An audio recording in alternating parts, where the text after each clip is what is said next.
Will they get upper brackets? Will they be able to beat BTR? Will this team be able to secure the upper brackets? All they need is a win, but BTR is a tough opponent. This is Geek Fam. Started from the bottom, now we hear not just in the season, throughout the history of the franchise. There were, in Season 9, Mirko, 1-28 in game total. 1-28. And look at where we are right now. That was the season they went 0-14, I believe. Yep. Oh, crazy rise to the top. Bigatron, though. Luke, Annabelle, Moreno. It's still with a feed, and there's Tar. And the gold lane Eman is a tough matchup for Kinziski. Again, for BTR, 2 wins secure them upper brackets. It's all in on this one. Desperately need one as well to secure. Annabelle surely is confident in this team. Ladies and gentlemen, this is Bigatron Esports. Looking to systematically defeat the Geeks. Beep boop. Beep boop is right. But it is once again a tough task. We've talked about this in your video, Mirko. On paper, they're not a bad team. No. They are currently the worst performing team right now compared to Geek Fam. They're the worst out of the two. Yeah. Okay, the phrasing was a bit worse weird there. with E, not T.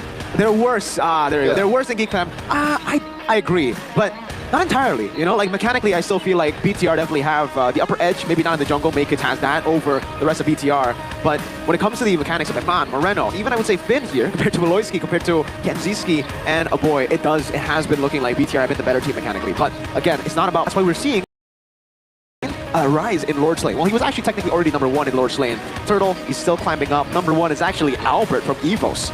Goes to show you winning out first few neutral objectives doesn't always win you the game. Because if it does, Geek Fam would be probably 8th place now. They don't secure a lot of turtles. They don't care. I think that's the idea, right? Because maybe the whole Geek Fam squad thinks that Turtle overall is overrated. Oh, we have the smiling jungler here right now, Mirko. Kids, look at the stats. It's almost like Kids and Annabelle swap places at the first few matches into now this week of MPL. Because Kids started off pretty bad statistically. He was still trying to figure out his groove in MPL, but now he's #1, #2 across the board, only #4 there. I think it was for jungler total turtles. Again, not really the best team when it comes to securing turtles, but they are really good at securing lures. That late game play is amazing. Jungler GPM still losing out to the Mercenary, La Mercenaria. Ex-EVOS, by the way. Oh, you're right. All 3 of them. Annabelle, all 4 of them. and Naked. And Albert, oh, you're right! Keys to victory, presented by Samsung Galaxy S25 series for BTR. Focus on early game, aim for snowball. Again, what we mentioned earlier, Geek Fam don't put a whole huge emphasis on the turtle, so destroying Geek Fam in the early game, getting the neutral objectives, and then snowballing out of control would be definitely up there when it comes to priority. Anticipate Geek Fam's macro plays and ensure a favorable matchup for Eman, just like they did in the first time they met. Kenziski was solo killed by Eman. Now, if you give Eman another comfort pick, a hero that he's just a, honestly, strong matchup. I think he can do the same and replicate what he did in that match. Back Granger and Moskov in the first phase. We've seen how good Mr. Man is, Eman, on Granger and Moskov. Force BTR to ban Fanny, Kalea, and Chip. Again, these 3 heroes, especially if Geek Fam take blue, will have to be banned out by BTR. BTR, they can't let any of those go. Fanny, Kalea, Chip, and that's why it will open up the Kimmy. A boy, an amazing player when you give him the opportunity to carry. We've seen him on Kimmy before. But BTR as home side, they take first pick. There you go. You can already see, again, the read from BTR. They don't want to give the blue side start to Geek Fam because they have way better early game blue side picks, like Fanny.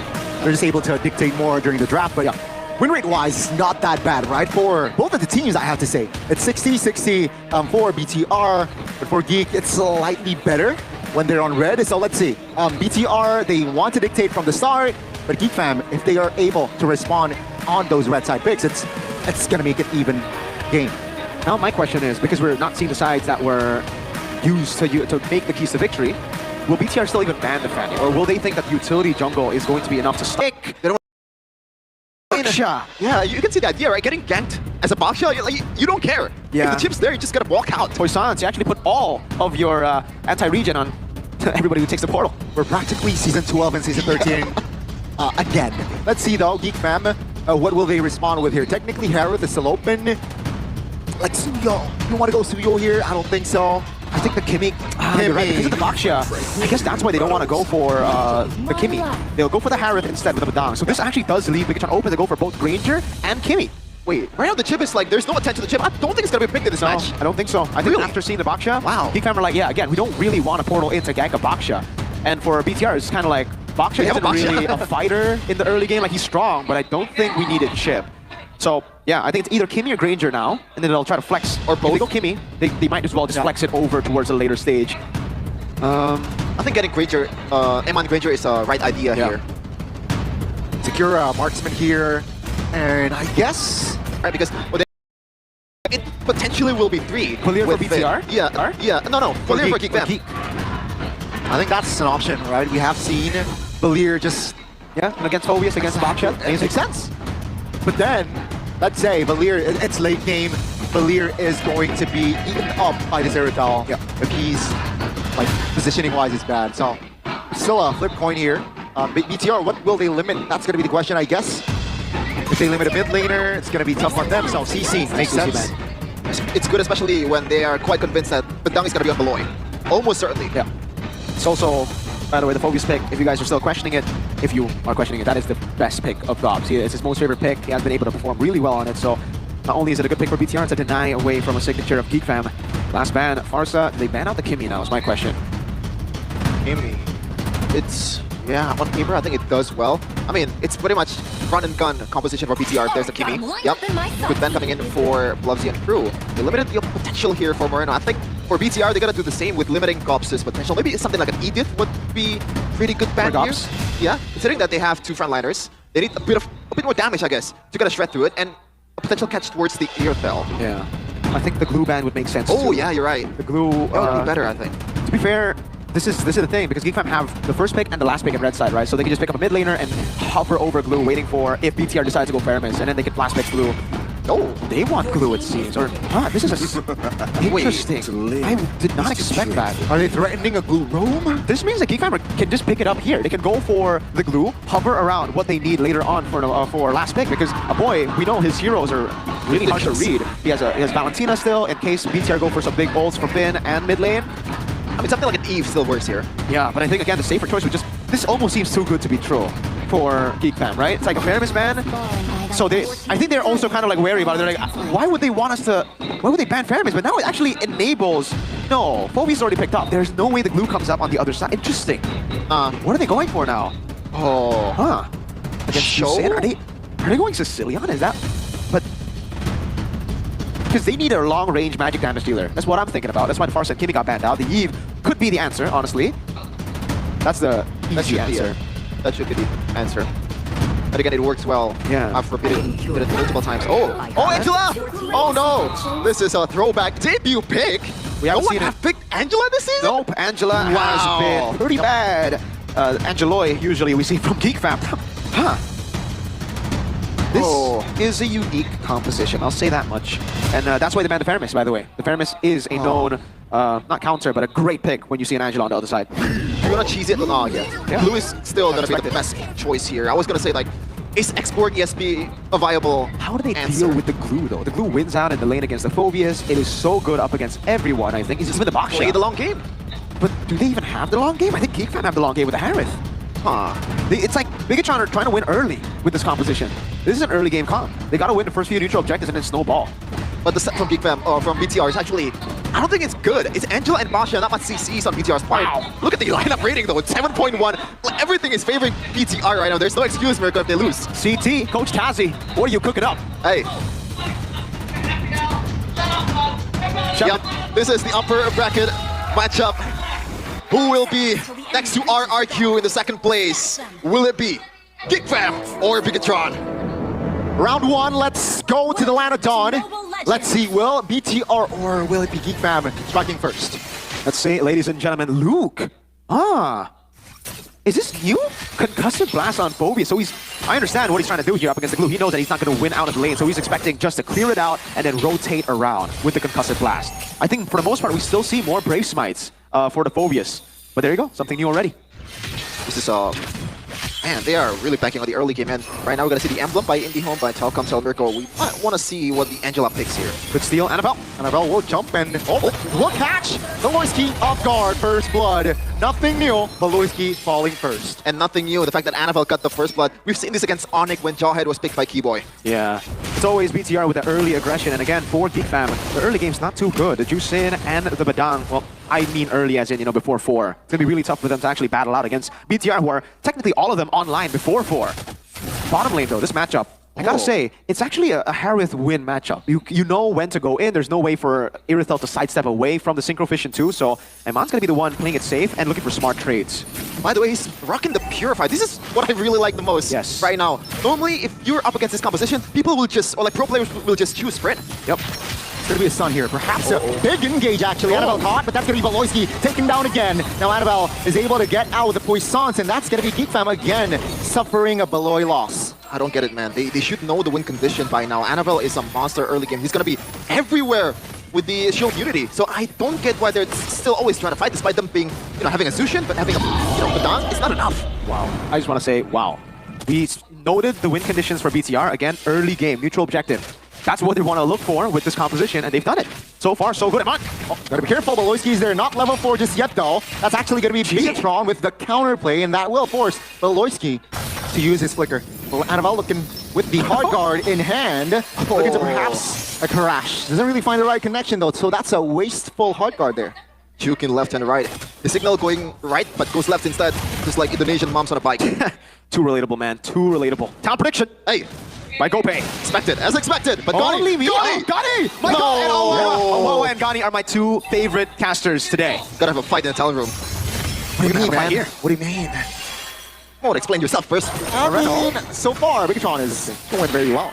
Hey, but look at the gold lead though. That's not much actually, compared to what I expected, especially after getting 2 kills. But it's on Beloy. Yeah. Again, this is normal for Geek Fam. Losing out of the early game, it's kind of at this point expected. Template. It is their pattern of gameplay, and all the kills for the other team is on Beloyski, so it's all good. And for BTR, I would say it's still all good too, because for them, it really is about waiting for that mid-game power spike. If they can just get all the turtles and Geek Fam avoid all their fights, it would still be optimal for BTR. And I think that's why they went for this composition. They know that Geek Fam are kind of like the avoidant team. They don't want to fight until they truly are comfortable. And I think here, the comfort spot for Geek Fam to fight would probably be when the Harith gets Holy Crystal. Yep. Power spike. Even is gonna burst down through some of the shields from the Angela. And first item priority for Eman is going to be that Windtalker instead of the Miracle. The early game, so that's why Geek Fam wasn't able to break through. Dude, game fact by Gopay versus Mars Angela's debut in MPL Regular 15 after last being used by Yehezkiel until ID defeated RRQ in the grand finals. That was the Angela Ling combination, the signature Fabian Ling. But I just realized something. What's the biggest problem that you face usually when you're up against the Harith? Late game, right? In the late game, exactly. A lot of people will say damage, yes. But for me, as a Harith player myself, it's the sustain, dude. It's the goddamn sustain of the Harith. All the way through? I don't think so. I don't think this is the right call. Bottom side is clearly pushed by Eman. So well done, Bigatron, on handling the pressure by giving out pressure as well. Though they will take the fight. Shaman Force Pop Luke now sandbagging. Oh my God! The Inferno pursuit, but he will fall eventually. Got figuring out. That's gonna be Makis jumping in. It finds the sun on towards Annabelle, but Annabelle with the Poissons will be able to get away. And that's still though, Bigatron just somehow finds a win there. Yeah, they get a turret down below. It seems like the shove in the mid lane will happen too, and BTR will have better setup so far because the frontliners are forced to back away. The turrets. Now they get a turret up top. I think it's still worth it for Geek Fam because they stopped the snowball from BTR. But it's not horrible because BTR still have the momentum around the lanes and they have the far lane control with tier 2 taken down earlier by Eman. Usually, man, the Angela just brings so many, like this is the X factor of the equation because the long lane, you might think it's Geek Fam's all the way, but when you have an Angela, you can put pretty much anyone there. Even Eman can, like if he's brave enough, he can solo the long lane. But Rhino's gonna be Vin. Seeing perhaps a big 5v5 again in the mid, but Hardguard already committed. And no real angle, no real possible threat here from the side of Bigatron. Vin perhaps invested that Hardguard a little bit too early. Makin's now in trouble alongside Eman. That's gonna be a solo with no Hardguard in the mid though. Actually, Bigatron finds the right angle to collapse. Oh no! Now it's gonna be Makin stuck. No jungler while the Lord is up. Now Luke again, just showing that he is ready to fight and die. He will fall though, but that is going to be momentum actually taken away from Geek Fam. First of all, great recognition by Makits with the 1v1 against Eman. But on the other side, Eman, this is not the usual play that we see from Eman. Like, this is a solo mistake, I gotta say. I'd say it is the usual play. He's very confident in his own skills. But again, as we expected, the Irithel doesn't really... isn't really the best choice when you want to go for those kind of plays. It's more of a Moscow thing to do, you know? But BTR, I think I gotta disagree. Johnny, I think it's more of Geek Fam winning in that trade and stopping the momentum of BTR. This should be the window where BTR capitalize on their lead. But because Geek Fam have gotten some really smart picks and they've gotten Eman of all people in their picks, it has slowed the game to Geek Fam's game now. Kinziski is online. I believe he already has the Holy Crystal. No, he's very close to it though. But that's gonna be a problem for BTR. Kenziski, you can already see that Geek Fam are giving away the purple ball to him. They know what their win condition is. Let's see, first Lord and Geek Fam seems Risk. Red Raider, Eman able to raid entirely. Geek Fam's formation there, wow. Again, the conceal was spotted out. The targeting was crisp clean as well, because he knew if he targeted Kenziski would be able to sustain. If he targeted Makids, there's 2 flickers on that guy, on Suyo. The only guy that's really vulnerable in that skirmish would be a boy. You have the mobility to lock him down, and man, was that a really coordinated fight from the rest of the team as well. Luke, every single one of them collapsed right on. They did not let Eman go in by himself. Ooh. And now this is the gold lead that I would expect in the 11th minute for BTR, but now get it way earlier and build into it. Eman is still snowballing. And look at the items that he has. Right now he has Berserker's Fury and GDS. That's the item that's gonna, make him evade from some of the Makids 1v1 plays. Also combined with the hard cut from the Angela, so a lot more security for the Red Raider. Racer number 1 will fall. Geek Fam now trying to hold on. All they need to do is just keep Kenziski alive. Bigatron very well, but seems like they want to siege the mid right now. Will Geek Fam be able to find a clear? Oh, that's going to be Luke just distracting. He will sacrifice his life there. Oh, that's going to be a kill. Eman finds a connection on towards Malloy. That's going to be Bigatron though slowing things down. They will get the clear. That will be them. Actually not be greedy and just go into the jungles of Geek Fam still. The inhibitor is taken down. Thankfully though, it's still on the side where the Lord is, even though it's still a complete loss for Geek Fam, I gotta say. Yeah, luckily for Geek Fam, they do have a Suyo. They can handle the sideways, but I agree. It's still going to be tough for them, knowing that BTR can really just force the issue in these team fights. It does seem like they're always going to have the upper edge when it comes to a 5v5, just because of how much displacement they have. And the fact that Geek Fam actually do want to clump together as a team. It gives the Tobias a lot of value, Moreno a lot of value with the AoE CCs. Annabelle takes the purple away from Kenzie. Incredible. Now Gobs actually will be targeted, is able to get away from that angle right there. 40 seconds on the next Lord. Bigatron, very comfortable lead, 5,000 gold lead. Yeah, so far, Luke has been the sacrificial robot of Bigatron in every team fight. He's just jumping all around, and he doesn't mind. As long as Eman get the space, as long as Vin can execute the hard cut properly, it is going to be an easy team fight for Bigatron Esports. And as we kind of assumed, the concussive blast just to clear out, play around neutral objectives. Ooh. But it's also the understanding that they don't need Brave Smite because they have sustain already. They have an Angela. Real-time victory rate here. AI prediction presented by Samsung Galaxy S15 series, 85% to 15. That's interesting to me. Is it too high for you? I think it might be a bit too high. I still think Geek Fam have ways to counter it, but hey, what do I know? Eman is there, Makis. He doesn't know, Eman! Let's see. It seems like Geek Fam will. This is a flank from Eman. It is also actually grabs a boy. What of execution there from the side of Bigatron, and one by one it's just Eman preheating and the collapse. They found it. Bigatron should be able to end on this mid turret. Makis, it's a perhaps my time. 20 seconds on the line. It will fall. Makis will not be able to find a clear even. That's going to be a wipeout, and Bigatron will strike first in this best of 3.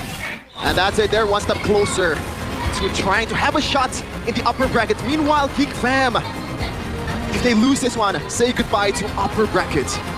Wow, that was impressive.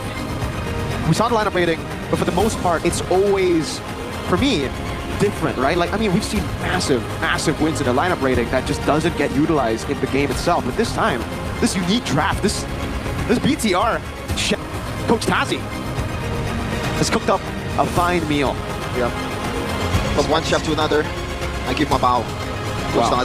That was really well. Was slowed down by Geek. I gotta give props to Geek Fam for being able to actually slow what BTR wanted to do. BTR, as expected in the keys of victory as well, want to look for a snowball. It's just how they did it was really surprising to me. They did it in a way where it was one big explosion. I thought it would be very slow wins with Turtle again, slowly but surely getting to the point where they have a 5,000 gold lead. But no, they played it clean, disciplined up until they won that big fight. 5,000 gold lead instantly. And Eman. When you play for this guy, again, when someone criticizes your team and says, this is Eman Esports, it's Skylar Esports, it's Kyrie Esports, it could be 2 ways. It could be, no, we're not. We can play the other way. Or it could be, yes, we are. And we know how good of a player we have in our team. Why don't we use him? And I think BTR have really identified that. And now, even Geek Fam are confused. They probably expected a Granger, a Moskov to come up. Moreno, I gotta give a lot of props to this guy though, because when Eman was taken out, this guy was the man making the plays happen to stop a lot of what could be a Geek Fam turnaround. They're constantly stopping them getting kills, and Eman made a few mistakes. It wasn't like this was a perfect game from Eman, but that's why Eman sticks out to a lot of different marksmen. He can make those mistakes, but he will always be able to find an angle to win the game too. that's the risk taker. That's just how good he is at taking risks. And as a gold lane, that's something you need. You can't just play safe in the back. If you do, your team will only win when you have a better front line.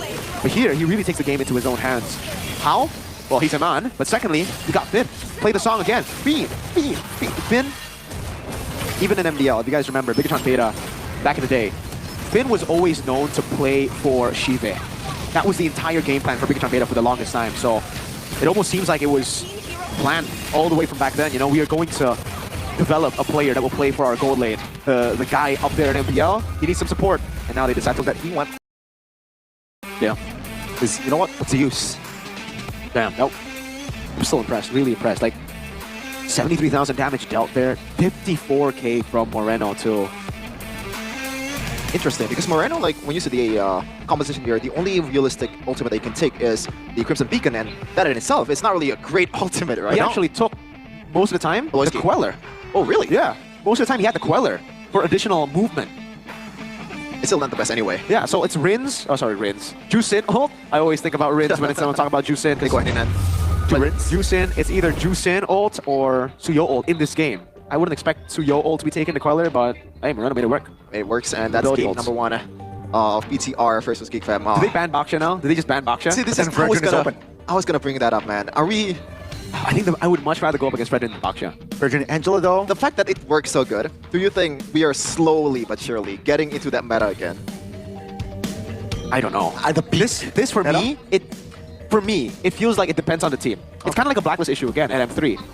No one was playing their game. It was just them. They were the ones playing utility junglers. The others were playing Lancelot, Lings, Kyrie, Albert. All of them were still playing their normal game. And it was just M3 Blacklist, that team that wanted to keep playing utility jungles. So that could be the case here. It really depends on the team. We've seen even in that meta, a lot of teams just say, no, we want to play Assassins. We are better on Assassins than whatever this is. And if you're going to play Assassins, you got to use the best phone out there, Samsung Galaxy S25 series, because when it comes to gaming, the latest Samsung Galaxy S25 series, the real champion, this smartphone is incredibly powerful, Miracle, for gaming and for anything, man. Thanks to the Snapdragon 8 Elite 4 Galaxy processor, built-in 3nm technology, making it the fastest processor ever in a Samsung Galaxy device. Whoa. And that is why we are using it right now in MPL. Check it out. I mean, I have it at home. They gave one to me, by the way, and I've been playing MLBB real good. You can ask these guys. They gave you one? They gave me one, yes, sir. Man. You know why? Why? Because I'm a god at Suyo. And they were like, you know what? Let's enhance that. Are you a god at Suyo? No. Sheffin? No. I don't think... Do you have Suyo in your server? That's the dumbest joke that you've ever made, man. I don't know why it's still really there. not. It's funny. Sorry it's for the almost e-jokes. as funny as overrated lemon. We're not talking about that. We're gonna still talk about the Samsung though. Yeah. You might want to use the Gemini, Miracle. Oh, okay. Well, let me ask Gemini here. And you guys can do this at home if you have an S25. Why is it called Gemini, by the way? Is Bigatron going to win against Geek Fam in MPL ID today?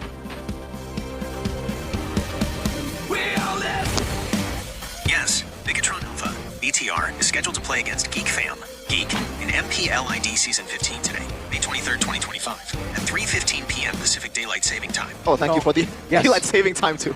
Man. He just said yes. I thought the AI of Samsung is incredible, but I take it back. It actually sucks. Hey, so far the AI won. Hey, shout out to S25. He might have his own MPL. opinions because of his own personal man. biases, but AI, Samsung, you're doing something right because you just said yes. Prediction, perfect so far. 1-0. 1-0? Yep. So, check it out. Visit Samsung.com/ID. If that's too much of a hassle for you, just scan the QR code below, bottom right or bottom code left too. on your monitor. AI understands you with Samsung Galaxy S25 series. I mean, you can, you know, buy it and get cashback Hey, Gemini, up to can 3 you million cheer up IDR. my friend Sheffin? He's feeling really bad right now. Hey, do you know the pattern here, Mirko? With Hey, Chef. I heard things are tough right now, and I'm sending you a huge dose of culinary good vibes. what good Even vibes? the most Michelin-starred chefs have off days in the kitchen. Sometimes a souffle falls, sometimes a sauce breaks, but that doesn't mean your entire menu is ruined. There you go. See? You gotta take a chill pill, man. I kinda It's forgot only that- one game. I gotta forget that my name is Sheffin. Yeah, so he literally thought you were a chef. Culinary good vibes. I thought I misheard that. Culinary good What do you mean culinary good vibes? But we're having good vibes right here with Head and Shoulders. We used that. Take this earlier. one. Yeah. Yeah, we used it together in the bathroom earlier, all of us three, and we are shampooing each other. Move on to Head and Shoulders. Why?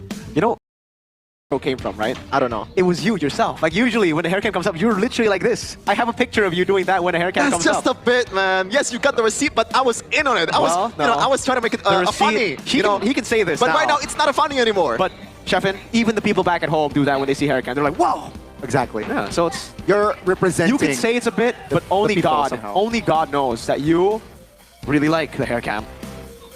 There you Well, go. here it is. Wow, wow, CITB! Hair cam by Head and Shoulders. I'm having so much fun right now. Wow, CITB. Wow, hair cam. Wow. Sheffin is basically glued to the monitor in front of him. Yeah, Head and Shoulders, ladies and gentlemen. She likes the lemon one. You like the lemon one. What are you trying to say? Maybe that's a sign. Maybe that's a sign. Sign? Is that for what? A sign to use Head and Shoulders. Okay. The lemon one. Okay, I'll Check be it out, using that. boys. I'll be using that. You have? Yeah. Wait, I thought you liked the mint one. Both. Oh. A bit of that, a bit of this. Whoa, you mix and mash. Yeah. Now I got the Ah. lemon scent, you know. I got the freshness of the mint. You know. And maybe that might just be why he's called Chefin. He just keeps on cooking different types of ways to utilize Head and Shoulders. Yeah. Well, Chefin, you might want to be cooking up some drafts here to counter what Hey. BTR are trying to do. That's Coach Tazi's job, all right? And she has been doing, I guess, a very... Coach Tazi's job is to draft for Geek Fam, Gotti. Oh, okay, sorry. For BTR. Just like cook a draft, and that works well. Yeah. Game one, Whoa. yeah. Man, you're telling a woman to cook? Cook a draft. Cook a draft. Oh my god. Come on. Cancel this guy, guys. Name's Gani. He's out of here by the end of the game. Well, take a look at the Samsung Zone, ladies and gentlemen. This is the Galaxy Zone Cam CITB, because he has a Samsung phone himself. TITV. How are you doing? Wow. You heard himself. Back to the game though. Now, this becomes a problem. Especially the Baoxia and the Fredrin. You can see some attention being paid to Annabelle's hero pool with the Fredrin, but do they want to make it a pure, you know, a fighter / assassin battle and take the Baoxia and Fredrin out of the equation? Because the previous bans from Geek Fam just now was Masha and Kalea. Now, if you want to slot in Fredrin there, who's gonna be the better choice? Is it just not banning the Masha, or just give the Kalea that's pretty lethal to Finn? Yeah, dude, I don't know. Why is the Masha so prio? Like the Kalea, I understand. The Fredrin, though, that's kind of wild. Exactly, though. Exactly, man. Like, why is it first phase banned, you know? Is it really more prio than the I Baoxia? understand the Peredrin more than the Masha. Oh. You understand the Fredrin more than Masha? Yeah. I don't know. I don't like the Fredrin. I feel like the Fred-Angela combo is more deadly than the Baoxia and Angela combo. Okay, well, at least now Geek Fam are going to utilize the keys to victory, right? It seems. And we'll go first pick. Yeah, Geek Fam, first pick, Bigatron on red. 62%. Oh, second pick selection. Okay. Now the odds are maybe not as good as in game number one, because we've talked about this Mirko, the Kalea as the pretty much all over our key to victory. But hey, Chip was neglected game one. Chip, Still gonna be neglected. Kimmy was neglected as Oh. well. It was banned out second. Yep, Hey, first second phase it was. I mean, if they want to ban out the tanks, ban out the Fredrin, they can take the chip, and it's gonna be much more useful for Baloyski. All right, let's take a look at a draft here. Fanny. There you go. There you go. Fredrin and Baoxia taken away from BTR. Now, what do they go for? Fanny's going to be taken out. Joy as well. It seems like they're setting up for a Suyo if they don't get the utility. Four jugglers, right? Two assassins, two fighter tanks, and we'll add Masha again. So now, Kalea ban, I think, right? Kalea or chip here? I think Kalea. Last game, the chip do think so. didn't come through. I think the Well, Kalea that's because Baoxia was there, Mirko, I think, most of the part, right? could be. But it's also, I think, because BTR like to clump up together. For a real fight. so you go Harith here or you go Kimmy here. I mean, they don't care about the chip for Geek Fam. They can play the Badang again for Baloyski, so maybe it's still gonna be... Oh, it's not gonna be a Harith. It's Phobius for Gops. I mean, it's a power hero for Gops, so Yeah. makes sense. And the early game objective control is gonna be pretty good. This is going to be the Suyo pickup then for BTR. Might be. Looks like it's a great choice to go for here for BTR. And then they could go Hylos, I think? Or do they go Granger? Granger Kimmy also up for grabs, so there's a lot of picks that BTR can go for. Technically, the Lo Yi is up for grabs too. Bigatron have used that before. Are we going to see the same like Chip, Lo Yi, Moscow? Uh-oh. I mean, it worked because they made it work in the end. I don't think that was a good draft, to be fair. Very A greedy. little too greedy. But Dong and Lo Yi, all right. They take away a signature pick from Baloyski. You want to cut away the chip, but at the same time, picking a chip, it feels like walking into BTR's trap. Yeah, it does. The Badang is still flex, by the way. They could very easily pick up a Carmilla too, right? And with Geek Fam's composition, if they have a Phobius chip. Isn't it crazy that it's been a while since we've seen Baloy Cho? Yeah. I think this would be a good time to pick it up, though, because you want to try to screen against Lo Yi and Badang. That's an option, but it's going to be the Suyo again. They're sticking to make it Prio or Hero Power.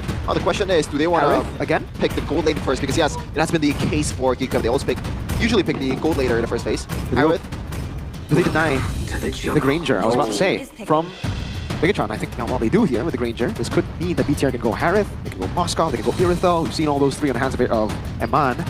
Honestly, I don't mind the Harith here, right? It's more secure in a sense. And again, Eman will definitely rock the Harith to its utmost potential. If it's going to be Eman first, I think it's going to be Moscow. Does look like this is the better comp for Moscow. I do agree with you, but if they're playing purely because they have low Yi and then they can utilize the teleports and side lane control, but if they don't pick up a jungler, guys, it's going to be quite tough. I think Geek Fam will really start to nail down the junglers even more in the second phase. I think, well, at this point, BTR kind of have to play with it, right? They're like, all right, there's no other pick that would make sense for first phase prio on jungle. Ready to engage. Okay, they go for the high-lows that I expected before the Badang. But now, okay, they're just playing with the flex. I see. They're trying to just say, yo, we have this flex. Don't pick up a gold. But both are really good. High-low's better in lane against Phobius than Badang. So I'm expecting high-lows XP. Yep. Yeah, it's kind of 70-30, I believe. 70% high-lows will go to the XP. Do they want to just limit the boy here? They already got a mid laner. Yeah. I think take away the Novaria and the Valen, right? Or will it be Novaria and Kimmy? Huh. That should be the case here, but do you think there's a bit too much option here for a boy? Like, he can still play the Jushin. I mean, worst come to worst, can play the Sask too if they want to just evade from the potential danger. So that's why they're nailing down on Baloyski here. This is scary now, though. For Geek Fam. For Baloy. Badang high-lows, those are the two picks that we've seen, right? From Baloyski. And then they are going to ban out the Cho. And they don't need to ban out Gata because I think they might go for Kimmy themselves in gold, by the way. Hanzo, there you go. They're starting to nail down on the junglers.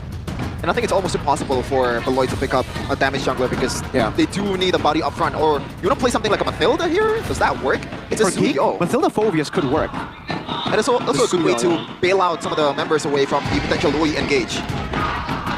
This is definitely very scary here. You don't even need to ban CC anymore. We might actually see Baloy forcing a Helker to pick Jushin. Ah, interesting. Novaria still up for grabs, ladies and gentlemen. To be fair, we haven't seen Novaria in a while. I wonder why. Kimmy is also up there. Geek Fam are actually not going to ban any of Eman's heroes. Interesting.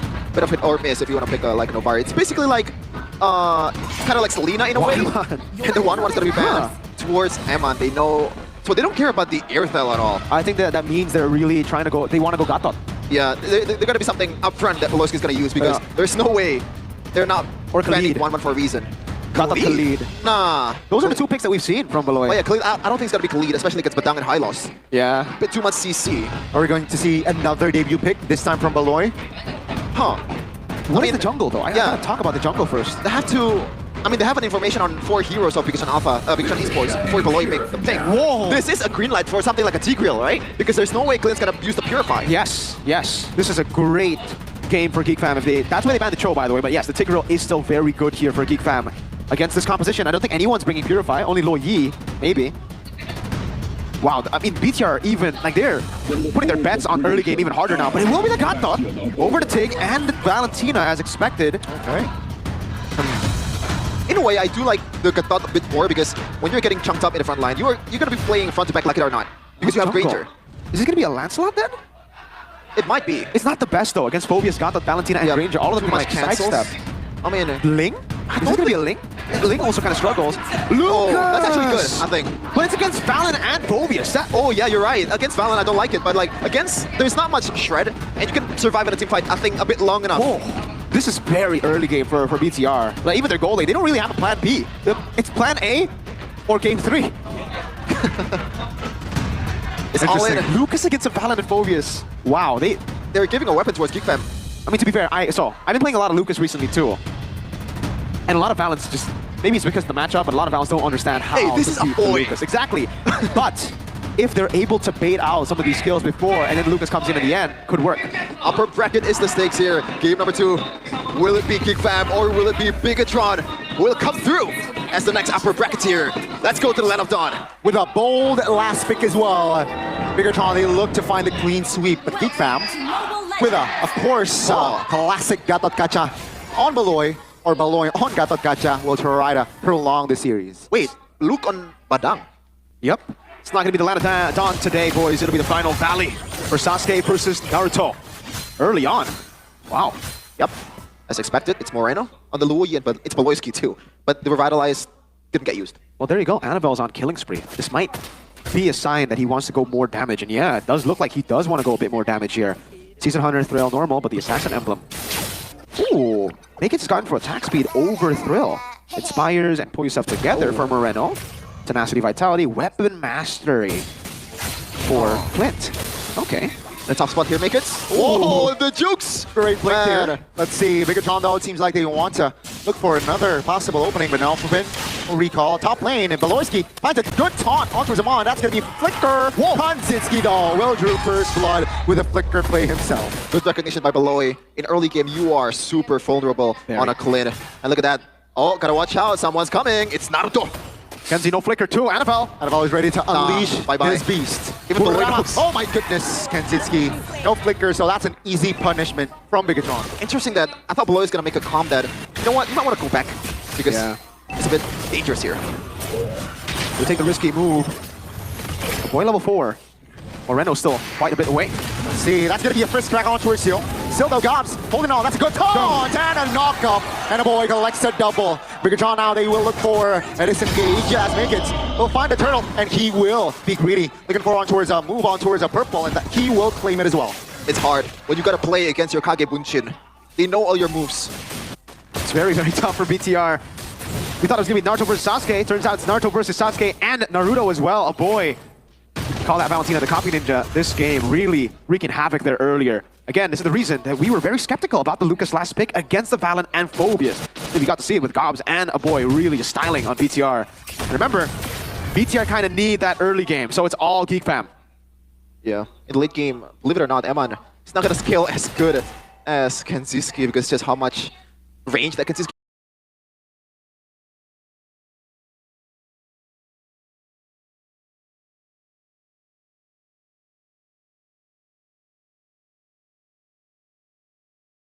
Because usually you would expect like a big set. Maybe they can still look for a big set, but that's more wishful thinking. As you can see, the 2,000 gold lead in jungle and in gold. Oh man, Kenzie, how many stacks does he have? Is that 2 kills? I don't know, but I think 1. I think more than Sheffin's, more than Let's not talk about that. More than Sheffin's Ranger. Let's not talk about that. Sure. That's an item for Konzinski to help them burst the front line. But look at this, Mirko. Look at the first item that Annabelle went for. Bro. You know, it's Hunter's Spike. He knows that he is trying to win the early game, and everything is not going well for BTR. Again, Sheffin, I think we all knew what BTR's draft was meant to do. Oh my god! OG doesn't land though, but that's going to be Konzinski finding a kill onto his loop now. Annabelle finds a flank with a diversion play, but seems like the damage will not be enough to take anybody from Geek Fam down. That's going to be Annabelle dying for the fourth time this game. 8,000 gold lead again. 8 minutes game time. I don't think he will commit this. Gobs is too durable. And Virgo, you're familiar with me and the duality of man aspect. I think it's really time to pack it up. Yeah. Again, you were like, no, there's no way to come back. No, there's... Hey, it's Luoyi! Hey, no, listen, Sheffin. In the draft, we've said plan A or next game. I think we all kind of knew. Again, yes, obviously, it's never it's not impossible. Let's see, diversion. Where are they going? A 5-man. On Gatot, Kacha. Wait, if Beloyski reads this, has AOG. I'm just gonna walk out. Okay, I think they will recall. Yeah. But right now, yeah, the diversion, even if they get a diversion, wait, can just Beloyski. They are trying to kill Beloy. He has AOG though. I don't think. That's all good. Just simple read there. I mean, knowing this, they will commit on towards the Lord. They gotta try something, right? That's an attempt, but I don't know if it's a really good attempt. Santai, bro. Santai is what Beloyski's saying right now, as he found BTR trying to ambush him. The options are super limited when you're trying to gank up. Beloyski got taught. That's big brain Beloy, man. He read the diversion once. He doesn't need to read this one. He can just see it and react to it. AOG. Even with old mechanics, he's still the BBB that we know. 10k gold lead by Geek Fam, by the way. This is some Onic Prime stuff that we're seeing right now. Like 1k. What? Shut up. 1k gold lead per minute. This is going super well. And by the way, don't forget to buy the playoff ticket because you're going to see Geek Fam lifting the trophy in Season 15. Whoa. That was kind of wild, yo. Oh my god, that's a burst though. Come on, quite low. A boy very aggressive there. An attempt. Lord taking care of. Bigatron trying to defend all three base turrets. Top lane, no passive. Bottom side though, there's still Holy Shield. Now Geek Fam, they will try to capitalize the top turret. Lord trying to use diversion though. Oh my goodness, come on! Taken down by Gobs. Now Makens finds a another kill. That's gonna be just Geek Fam lobbering down, collapsing on towards the members of BTR. And Beloyski will pay. Oh, no, Moreno. Oh my God. It's feeling great timing on that flicker. Mid turret now should fall, and Moreno, can he hold off for 5? Luckily, they have a minion wave to clear, and perhaps that might be enough. Moreno very low, trying to angle himself. Base turret though, expose! Make his fall, but ladies and gentlemen, with that, Geek Fam are taking us to Game 3. It's all come down to the best of one. It comes down to the wire. Geek Fam, they're not going to go down just yet. They take game number 2. And frankly, quite easily. GG, easy for Geek Fam. Plan A didn't work, ladies and gentlemen, so it's on to Plan B. Go next. Wow, I'm still too stunned. That Lucas pick was one of the picks of all time, ladies and gentlemen. BBB, as usual, reading that Loyi diversion, winning out that early, and then really stopping what BTR wanted to do. It was a very greedy competition, to be fair with you, for BTR. They really wanted to just win early. And against a Geek Fam that has banned out Baksha, Fredrin, all the jungles, Hanzo too. It was really tough for BTR. There's no way they were able to come back there, in my opinion. Pack it up, Sheffin.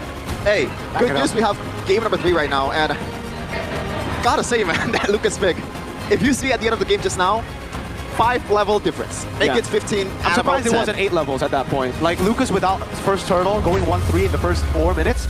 I'm surprised he wasn't just in the base, because that's what I do when I'm on Lucas and I'm down 0-3 in early game. I'll just be like, all right, guys, let's just surrender. Like, there's no way. They didn't put a pick on Eman. You said, you know, Eman Esports. Oscar Granger? Who cares? Just go for it. But the thing is, Clint, you are trying to rely on the sets. You're trying to rely on your teammates to make a play instead of Eman doing it himself. And again, to tell you guys again why it's such a bad pick, the Lucas. Valentina can copy the ult of Lucas. You're basically a better Lucas because when you're on Lucas, you have to wait for your bar to be full before you can use the ultimate. Valentina takes the ult, my bad, and then instantly goes Sacred Beast form. Exactly. Like, you don't even need to wait for the rage. 3-0 and 4 on a boy, stealing the Valentina ult, stealing the Lucas ult, and then Phobius. Why it's so good against everyone here, but mainly the Lucas is you can follow through, you can keep on jumping, you can displace him. Even though they got a kill on Kenzie, it was really just like it's more of a respect from Geek Fam. They're like, you know what? Because we want to respect you, let's give him 1 kill. And then here you can see again, a boy take the ult, jump in, gobs, dude. Boom, bang, bada, bing, pow. Yummy, yummy. And then, oh, BBB with the read up there. Annabelle cooked, a boy. This was just a clean game, honestly. Very clean game from Geek Fam. Pure outdraft, in my opinion. Because for BTR, I think this is one of the most one-dimensional ways that we've seen BTR draft. Gobs was an absolute monster, though, this game. And it goes to show you again, the Clint pick, you were kind of like, wait, there's no Purify. You're going to go up against like a lot of CC there. I think, would it have been worse with a Tick? I don't think so. I think the Gata was the better choice here, looking at it. Because again, usually when you have the Ninetales, it's a lot of CC immunity. On Gata, you don't care about CC immunity. You can just revitalize, stay there, and let him chill.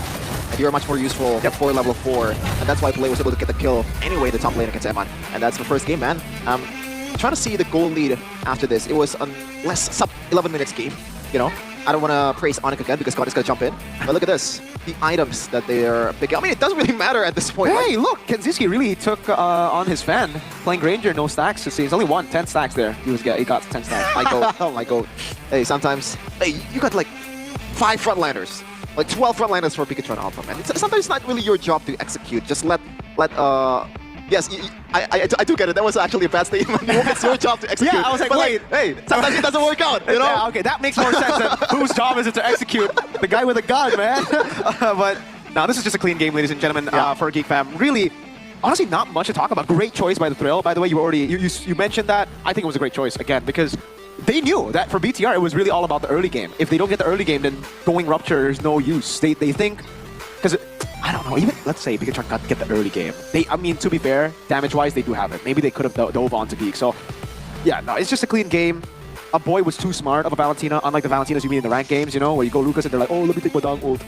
Really bad Valentinas in ranked games, man. I mean, to be fair, he did pick a Badang ult. But that was when everyone's dead, right? It was more of like a aura farming moment. Like you said, perfect game. Oh my god, 3 orange, 2 purples. My goats got done dirty. That doesn't feel like a Geek Fam game, you know, with the 3 turtles. Yeah, you're right. And, ladies and gentlemen, it's the 1 death Beloy. See, the 7 death power spike hit in game 1. So game 2 transferred over. This is me in game 3 from Beloy? Geek Fam? It's a reset. Usually after they win, it's a reset, Johnny. Oh, okay. I was making rules up as we go, to be fair, but yeah. Let's see what fits. No wonder Onic. Let's not talk about Onic. 10.6k gold lead. against best a of 5. Bigatron esports. Man, what do you have to say about that, Mirko? 10.6k Yeah. in 11 minutes? Like, are you serious? I think Are you for Geek Fam, serious? they just read it. Again, Baksha over Fredrin ban. They went ban for ban. Baksha and Fredrin. So shout out to Geek Fam for again adapting, banning Baksha. And then now, I think for Bigatron, brother, pick up Suyo when you've already banned Fanny and Joy. Like Baksha and Fredrin gets banned out. Fanny Joy gets banned out. Yeah. Like what? Were you going? It's Lancelot or a horrible Lucas pick? Yeah. Or a Ling. That would also be just as bad. Maybe it was a stubborn A pick, Nolan, right? that would have just been GG, perhaps. What Yeah. jungle could have worked there? Alpha? I don't know. I don't even think Alpha. That's the genius part of the draft. I guess Alpha. Alpha, yeah, I can see it. But Alpha at the same would time, be- you're going to be trapped in the front line. You're pretty much going to be the... You jump in and then you sacrifice, yeah. Again, just... In But a at least way, you don't give Lucas ult to Valen. You know what? That's actually right. Yeah. Like, That's I'm why. sorry, but that was the worst Lucas pick I've seen in MPL. Like the Valen Really? pick was very good. It was Yeah. good at anticipating and also preventing. But hey, sometimes you're too stubborn. You know, They played... we had a game plan with Lucas. Yeah. We don't care. Plan A. Bigatron For knows next Geek game. Fam's Gambit and accepted it. That's Yeah. the main problem, man. The Lucas Gambit, But the now- Naruto Gambit. Yeah, the problem is right now, they're going to switch side, right? There's no way they're going to stay on They're the same probably side gonna take blue in side game again, number 2. yes. Now, do you still... Is it going to be the same plan for Geek Fam? I do think Yes. so. I Yeah. do think so. Without But doubt. does it gonna change? Is it gonna change the equation here? Because Yes. Geek Fam is picking second. Yes. Bigatron picking first, I mean, right? Oh yeah, you're right. I think Geek Fam will have to ban Fredrin Baksha. I think get rid of the Masha and ban out Kalea, and then they have a formula to win. But if they let go of the Kalea, I think BTR could actually win again, game 3. I mean, just don't respect the Masha, it's fine. Dude, don't, you know what? Let the Fredrin go, dude. Ban Kalea over Fredrin. Baksha, Kalea, Masha. so you're thinking that? I don't know why the Fredrin is like, Well, even in this, no, that was a loss, right? The Fredrin pick was a loss. It was a win against Onic. It was a win. it's a win. It was bad. Not as bad as Serna though. We're gonna throw it to her. Thank you casters, di sini satu-satu antara Bigatron dan juga Geek Fam. Yeay, asik banget nih. Internet sekarang udah bersama para super fans. Di sebelah kanan kita ada Bigat Troopers. Halo. Halo, dan kita juga sama Geek Fam Unity. Udah pada seru banget nih ya, kanan kiri ya, udah ya. Oke, kita melihat satu-satu. Kita mulai dari sisi Bigat Troopers, tapi namanya siapa? Nama gue Zidan. Zidan. Ya. Zidan. Zidan. Oke, Zidan, menurut kamu tadi match di yang kita barusan nonton, game 1, game kedua tuh gimana sih? Game 1 itu Bigatron bagus banget mainnya. Bagus Tapi, banget. match kedua rada kurang rapi aja sih. Kurang rapi. Berarti kalau dari draft gitu menurut kamu udah oke nih? Driver tadi match kedua menurut aku rada kalah ya. Rada kalah di game kedua. Game kedua. Game kedua kalah. Kalau dari sisi community gimana nih? Namanya tadi siapa? Nama saya Ferdi. Ferdi. Kalau menurut Ferdi gimana? Game pertama retailnya Eman sangat menggila sih. Menggila ya retailnya ya. Diakuin loh retailnya. Respect, Bang. Tapi Respect. di game kedua Aboy menggila juga. Aboy menggila. Kira-kira kenapa sih Aboy bisa menggila gitu? Nggak tahu itu dia rahasia sendiri. Oh, Terus rahasia dia sendiri ya? Iya, sangat jago Aboy. Terus kenapa di game 1? Gi kayaknya kurang rapi aja sih game pertama. Oke, kurang rapi. Kita melihat tadi ada Baxia jungle nih yang keluar. Betul. Tiba-tiba Baxianya di-ban di game yang kedua. Terus kalah. Kok bisa ya? Musuhnya takut sama Baxianya Anavel. Uze takut? Takut. Baxianya ya? Betul. Kalau Angelanya deh? Angelanya juga itu keren banget, Cok. Keren banget ya? Maaf. Gak apa-apa, aman.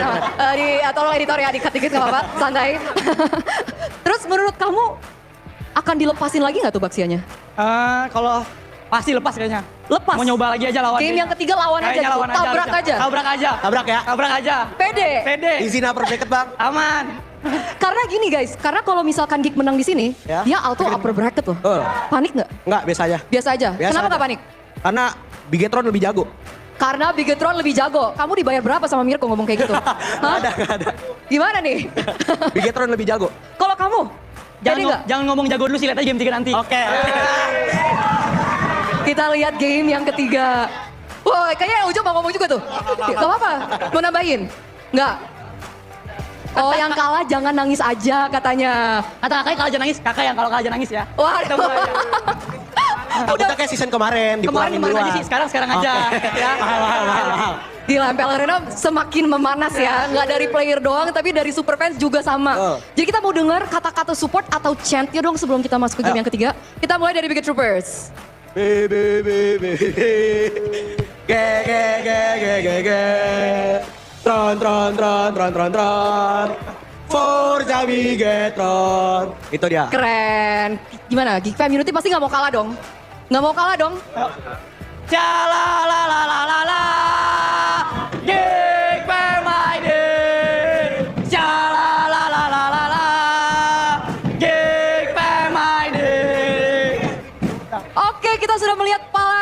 fans ini sudah tidak kuat, harus tidak bisa excited banget untuk ngelihat game yang ketiga ya. Parah. Jadi kita langsung aja lempar ke para caster. Langsung aja. Pernah nggak lempar ke para caster? Belum. Belum pernah? Belum pernah? Belum. Sampai sekarang, tapi udah sering ke MPL Arena? Setiap BTR main. Setiap BTR main tapi belum pernah dilempar? Belum. Oke, kira-kira enaknya kita lemparnya pakai kata apa ya? Apa aja? Lempar orangnya itu siapa tuh yang ngomong? Buset, serem banget. Nanti kita ngomongnya apa? Kan kalau ada beberapa orang yang signature-nya take it over atau monggo, Bude biasanya ngomongnya, kita ngomongnya apa nih? Kita harus janjian dulu nih. Apa ya? Ikut aja dah. Ikut aja. Ikut sama. Nah, jangan dong. Apa Miguel? Katanya Miguel ada ide. Oh, apa-apa? Langsung aja caster gawe. Langsung aja caster gawe ya. Oke, udah pada siap? Siap. Siap, oke. 3, 2, 1. Langsung aja caster pada gawe. Alright. Gawe, We'll work. we're doing. Yeah, Gawe means work. Yeah. Yeah, they told us to work. Why don't you get to work? God damn it. I'm joking. Hey, W fans in the building though. Crazy chance here. Just as good as the Arsenal Tifo. Yeah, for sure. That's a shot to the heart. Man, it's a bit too much for Donnie right now. He is having a mental What breakdown. do you think of after what Arsenal? happened. Only I could wear my original clothes. Hey, if you wear that, You have the chance right now. Hey, if you wear that, me and Sheffin will go with the chat. What do you think of Arsenal? It's good. Excellent. It's good? What a club. What a club and what an app as well. Zero. GoPay, #PastiGigadin in GoPay application. You know, join the MPL GG party by voting for your favorite team in every MPL Indonesia Yes, Season sir. 15 match at gopay.co.id/games. And we guaranteed prizes, man. There's a lot of things at stake here. Electric motorcycles. Electric motorcycles. Smartphones. Smartphones. I think. Yeah, Then there is. chargers? There's power banks. Oh, Not power banks, not Yeah, chargers. power banks. And you guys can go get it right now. From watching MPL, playing with friends, to racking up, everything is #PastiGG. That means always GG, or Pasti is guaranteed GG. Exactly. GG. It'll be GG It with will GoPay be- games. Exactly. If you guys are perhaps, if you want to better the environment, use EVs and use GoPay. Yeah, Perhaps it's like you get Arashi. that. He likes the environment. Shout out to Arashi. Really? He really likes the environment? Yeah, he Is pays that a- extra for his laundry to save the environment. Oh, does he use metal straws or metal straws, paper straws? EVs. Plastic. He just Oh. likes the environment. He doesn't like turtles. Oh, okay. Electric bikes. Maybe he's trying to actively kill the turtles. No, what? That's what Arashi does usually. He's trying to kill the turtles? Yeah. No, that's more of a MLBB thing. You know, we want to secure turtles. Yeah. But for you guys, go and spin the wheel. Yeah, go spin in the gift arena and go and win that electric motorcycle, because right now we only have 13 remaining electric motorcycles. 13? Everything else has been claimed already. Uh-oh. 2 electric motorcycle winners, done. 5 smartphone winners, done. 5 power bank winners, done. Tell them how to do it. It's easy. Go to gopay.co.id/games Yep. or open the GoPay app Open and it. select the top up game Select it. icon. Done. Click the trophy icon at the top Click right. it. You know, Done. click vote now Vote. to get a token. Done. Pick your winning team. That's Geek Fam, by the way. Onic And ID. enter the final match score. 2-0. It's 2-0. Get up to 59 free diamonds and 1 59. token free for your first vote. That's Right? 10 off 60. Use the token to spin in the gift arena and Whoa, win whoa. your dream prizes as long as you pick Geek Fam. You can also get more tokens by Wow, topping wow, up wow. game credits starting from just the low price of 10k IDR. Your token will be available right away for spinning. And right now we're in for a spin in game number 3. Speaking of spins, I have a brain rot name for you. Go. It's gonna be so cringe. Shafini Bonini. That's your name. That's my face every time someone said brain rotting. Donnie, you might be too old for this. You know? I am old. Yeah, Gon is pushing 40, guys. Oh. Now, Basically the same as pushing 30, yeah. yeah, we're pushing the... I'm old. Man, oh man. We're a bunch of old men right here. W Step, brain step. rot in the This chat. is a child right I here. am a child, actually. Yeah. W brain rot in the chat, guys. Oh, red-haired goats. Let's take a look at the damage dealt to Hero, though. The goats were literally forced to eat grass in game 2. They were stepped on. Stepped on. Eat grass. I don't get the reference. You know when goats eat grass, they got Oh, yeah, goats. Actual goat. Yeah, actual okay. goats, yeah. Okay. I'm a bit slow, guys. Look at the total goal right here. Make it an Annabelle. Uh-oh. 4.9k to 9.7k. Oh, my lord. It's a bit unfair to Naruto because, like, once you snowball, Naruto! Like, if you snowball with Sasuke, there's no way Naruto's gonna catch up, right? Yeah. In Mobile Legends. in Mobile Legends. Which is interesting because that's the opposite. Usually Sasuke is the early game guy, and then like late game it's Naruto. Yeah. At But the end of the it's day, I think Sasuke is just a very jealous person, man. He's gonna say that Ooh. about you. Yeah. Honestly, 90% just Kishimoto wanting Naruto to win though, honestly. Like, Really? Sasuke should win, should have won. Really? That final battle, like, he should have won 5 times. Huh. He got like all, It's armor, man. everything. It's It's plot the armor. armor. It's a plot armor. But right now, plot armor is not on Naruto, it seems. It's on Geek Fam. Well, let's see if it continues, though. I mean, Kishimoto is always there to give out a plot twist, maybe. Like, it turns out Tobi is Obito. Man, who didn't see that coming? Whoa. Well, there's gonna be a part 2, I believe, for the Naruto collab. Hopefully that happens. Oh, is it gonna be Julian again? Right. It might be. Hey, Julian, he has no skins, man. Phobius has been getting a lot of skins. It's the opposite, Gani. Well, first pick has 100% win rate, though. Let's see. Will Geek Fam still ban? The same picks, Fredrin, Baksha. Wow. They banned Masha. They're gonna have to let go of one then. Kalea, Fredrin, or Baksha? With this kind of concept, I guess they will let go of the Peredrin, right? Yeah, I think it'll be same then. Fanny, Loyi, Joy, and then Masha, See value. Fredrin. Yeah. Last time they banned Kalea, do they really want to go up against Baksha is my question now. I think they don't mind, you know, they're playing gonna against a run it Kalea if Pelosi gets a hero that's, I guess, decent against it. Like Batang. It's always Batang at the end of the day. I am not the Oh, not Joy. Wow. And to be fair, in the first game, Luke was actually amazing despite having the worst KD out of all of them. Yeah. He carried a lot in the early game. And same goes for the last game. I think Gops was spectacular. Baksha ban. Kalea up for grabs. Should be the first pick for Bigatron here. Shouldn't be a question unless Coach Tazi is cooking something different again. So Kalea, and then you respond with Suyo Harith. Do you like that idea? Because I think that's a fair trade, no? Yeah, but Or this is the at thing. least- With the Joy still up for grabs, Okay. do you want to go Suyo? Right? Okay, you're I right. think it should be like Badang Sui, Badang Carrot. Badang Harith? Yeah. I think Badang Granger.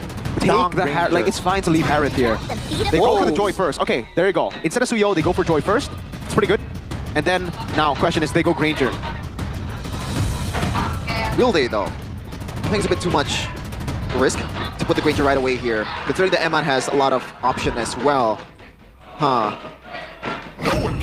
Still gotta be Badang for Beloyski. Now for BTR, you might want to actually secure the gold laner first, unless you want to put Eman on a Clint again. It's not gonna work out as well as you thought. I think it should be the Granger. Should be. And then, what do they go for? Jungle. I think they need to go for a jungle pick too in the first phase, because if not, it'll be the same story as previously. What do they go for jungle? Yeah, it's only Suyo now, and it's not good against Joy nor Badang.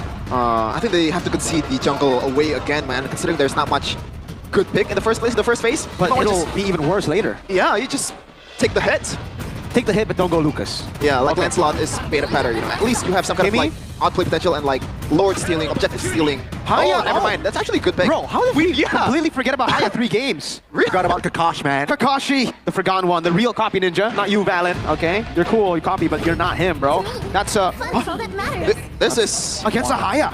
whoa. And Kimmy, that's range plus assassin. The idea is counters the Kalea, but I don't know if it's gonna work in the end. I guess they have to pick something that can deter the movement from the Hayabusa in the front line for Gops. That's the Granger ban, though, as expected for Geek Fam. BTR. Now, they can only focus mid. If they focus XP, the Badang can be flexed all around. Maybe they want to ban Gatot. That would be an okay ban, right? If they want to go Badang Gatot. But I think mid lane bans should be the ones coming through here. I think if they're banning the Katot, they have the also luxury to put the gold lane or like Kimi to the gold lane and play something like a Farsa in the mid lane. That takes care of 1-1. Whoa, Farsa. Okay, so they're thinking still Kimi can go gold and they can go Yeah, Farsa. that's what I'm saying. And also they have a 1-1, right? Yeah, but BTR now, with the Fairness ban, are they setting up for a glue? Because again, they could play into Geek Fam. Geek Fam can still pick up XP, put Badang on the hands of Mr. Beloy, and then go glue. Interesting. So 2 games out of 3 they banned the Fire Mist. Is this like a pure respect towards a boy? Because I think Yes, so. it is. There's really no reason for them to ban it. It's not just a pure respect, but it's also a way to, for in game 1, take away a counter to the Angela. And there you go. That's the Gato that comes through. Okay. Glue, as expected. Yeah, boom. Now, what's the answer? Because it really seems like they just set up for Geek, unless they want to go Angela again with a Claude? There's not enough tanky members to make the Angela work, I feel. Like in game 1, sure, they had a Baksha plus a Phobius, but now I'm not a fan of that. I think they just need a tank in the XP. Or just like a Joe if he's comfortable. I'm Joe not, against I don't the think so. Wanwan and Not Badang? surprised if the Kaja actually Yeah, I can actually come prefer through. Kaja more than Cho. Kaja? But it's reaching Kaja a bit too deep. Beatrix? Kaja with somebody. Super for sure. vulnerable backliner though. Man, I'm confused. What are they going to go for? That's the Beatrix. I'll take Tigreal? No, I mean, it's tough. It's a way to counter the Joy, but overall against a Go Glue, ahead. against a Yeah, 1-1. Well, Glue, I think, you know, you can kind of burst it if you have a lot of items on the Beatrix. So it's not much of a problem. It's the 1-1 that is the problem. Now for Lovesy, I don't think they have one of the other long-range hero that can pretty much burst down the Beatrix and Kime, because right now, Far side would be the amazing pick. It's already banned. There's nothing to replace it. Wow. Okay. They purely play front to back and just let go of the let go of make it. I think, by the way, BTR's draft is like super greedy. 3 damage dealers like this, not even, I don't think Tigreal and Kalia are that tanky. I think Badang and Blue are a bit more tanky. This is interesting. I guess it's an execution battle, really. Yep. It's like a battle of mechanics here. Could have gone either way. Let's Could see. be BTR, could be Geek Fam. Yep. And remind you once again that this is a big match. If Geek Fam wins this one, it's pretty much a secure towards an upper bracket spots. Lineup rating favors Geek Fam by twice. Just like in game 1. Yep. That's the opposite way. Let's say, ladies and gentlemen, a lot of answers will be answered. Who is the better quote-unquote ex-EVOS jungler? Is it going to be Annabelle or Makids? And will Geek Fam be able to secure that final upper bracket slot? Let's watch and find out. No more utility jungle for Annabelle. Forced back on the Assassins. Can he perform? Is now the big question for BTR. Battle for upper brackets continuing in the land of Don. Kenziski doing a good chunk of damage on him already. Yep, the level 1/1/1 power, and he's just gonna back out. Oh, Eman? I don't know about that. There's no Inspire, so he can actually take that. Annabelle finds a unique watch out of there. Towards a boy, Purify popped. That's enough pressure there from the side of BTR. Oh yeah, the Purify. I guess he's forced to go for that one, but right now it's a window for Annabelle to go crazy. Makids, Rentry, good one. Get the Emblem though by Indie Home. Put yourself together. Oh, for Beatrix too, for Eman. Yeah. Okay, this is, again, a glimpse of when we just got the Pull Yourself Together buff. I remember Eman going for Killing Spree, Pull Yourself Together, and Assassin Emblem. Common Emblem. So this is another flashback to that. He knows that there's going to be a lot of engages on him. He needs to flicker up more than usual. And the Wind of Nature. And the Wind of Nature, yes. Equipment as well. So he's going to get that value. Looking at the other emblems, though, doesn't look like there's anything too crazy. Bargain Hunter, Rupture, Luke gets away. It's gonna be interesting to see like who's gonna take top lane. Yep, that's gonna be Shadow Kill locking Kenziski, but the damage won't be enough to take him down just yet. Inspired Pop Doll, so that's info. So no first split just yet here, the first 2 minutes. Yeah, I hope Kenziski learns from his first game mistake or second game mistake when he overstepped his boundaries. Now been to level 3, I don't think Annabelle will be able to pick this one. No implosion just yet. Annabelle, no Shadow Kill, and that's gonna be Geek Fam actually capitalizing. The first little goes to the side of Geek Fam. That's interesting. Yeah, very excited to see Geek Fam and the objectives. They're going, not going hand in hand usually. Now, boy, gotta watch out. Oh, Tsunami Slam, not even invested. And that's gonna be a boy actually surviving. He knows that, hey, a boy has a Purify, so let's not waste the Tsunami Slam. Yep, just fine and dandy. No Tsunami Slam. They really tried to bait out the Purify with the mobility of Moreno. Honest prediction already shifting back to more of a 50-50 battle as it actually swung to BTR last game. Finn not level 4. Oh, that's a flicker though. Cancellation fist crack pop just for the roamer. But the damage will come through and Maloyski picks up first blood. BTR though looks for some counterplay as Annabelle finds the right connection. And that's going to be roamer for roamer. And they will back away. Oh, who won that? But I guess it's more of an equal trade at the end of the day. It is. It's an equal trade. But we have to see... Oh, the kill allocation. It's better for BTR because it was Annabelle who got the kill compared to Beloyski. So I'd say it's a BTR win for now. But it's very close in the game because of the turtle too. Oh, first item for Eman. See Halberd, good one. Against all of them, a boy, Kenzie, Gobs, and Makids are all really sustainable. And if you really want to look for those big shutdowns, big lockdowns, you need a bit of anti-regen. As a gold laner, you get your items way faster than anyone else. So going for C Halberd early means that you are online to look for those lockdowns earlier than everyone else. And by the way, Moreno's actually going for a cloak right away, I believe. And instead of like buying a boots, this is interesting because a boy is a hero that thrives because of like, oh, gotta watch out, Luke might get punished. Yeah, unlikely there, Luke misses the flicker. Tsunami Slam, he will though finally use it on Gobs. Oh, no! That's a miss. Gobs will flicker out of danger.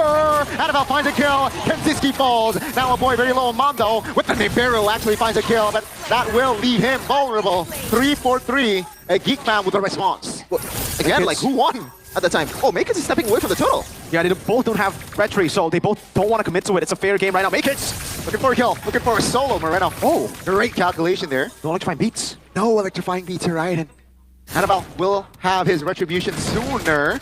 Seems like Megatron, they will set this turtle up. Geek Fam though, they will be no pushover, and they will look for an opening. That's a cancellation. That's a stun as well. That's going to be Makids taking eat the turtle. Now it's going to be traded with a kill, but that's going to be Tsunami Slam. Whoa, Luke oh will fall. Great cancellation as Moreno is free hitting alongside him on. Two members of BTR just free hitting. Naked's vulnerable. Annabelle doesn't really have the shadow kill to execute Naked, so that's a turtle for 2 kills. This is what you're talking about, Mirko, I believe.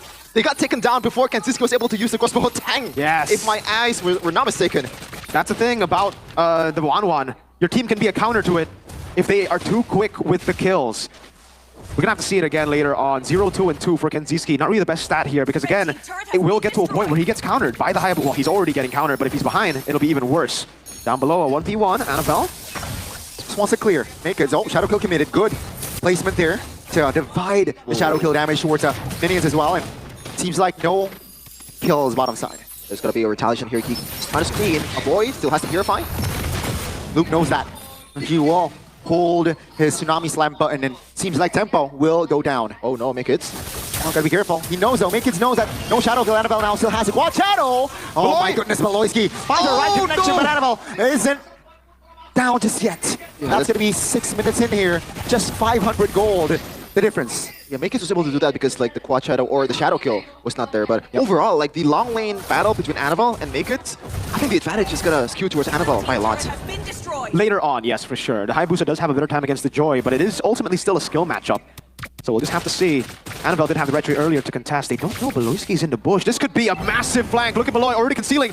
Oh, good cancellation there. That's going to be info. Tsunami Slam wasted. Annabelle jumps in with Shadow Kill. Naked. Actually, it has gone down. A boy, Crimson Beacon defensively. Now jungler. Geek Fam though has resources to perhaps buy time, but bigger trend now. Looking for an engage. If Finn has the flicker and implosion, will he make that play? No Inspire, no crossbow attack for Kenzie. See, no teams here. Just waiting. Waiting for the right time, waiting for the right moment. Annabelle, she wants this turtle. Seems like Naked is up already. And will be back in action soon. Bigatron, are they wasting time? Oh man, they're trying to get a position here, but I don't think Geek will allow them. Makid's, in a truly Geek Fam fashion, will probably concede this turtle because Makid's already trying to secure the orange, but it looks like he wants to go back. Naked's mid. Pushing the wave.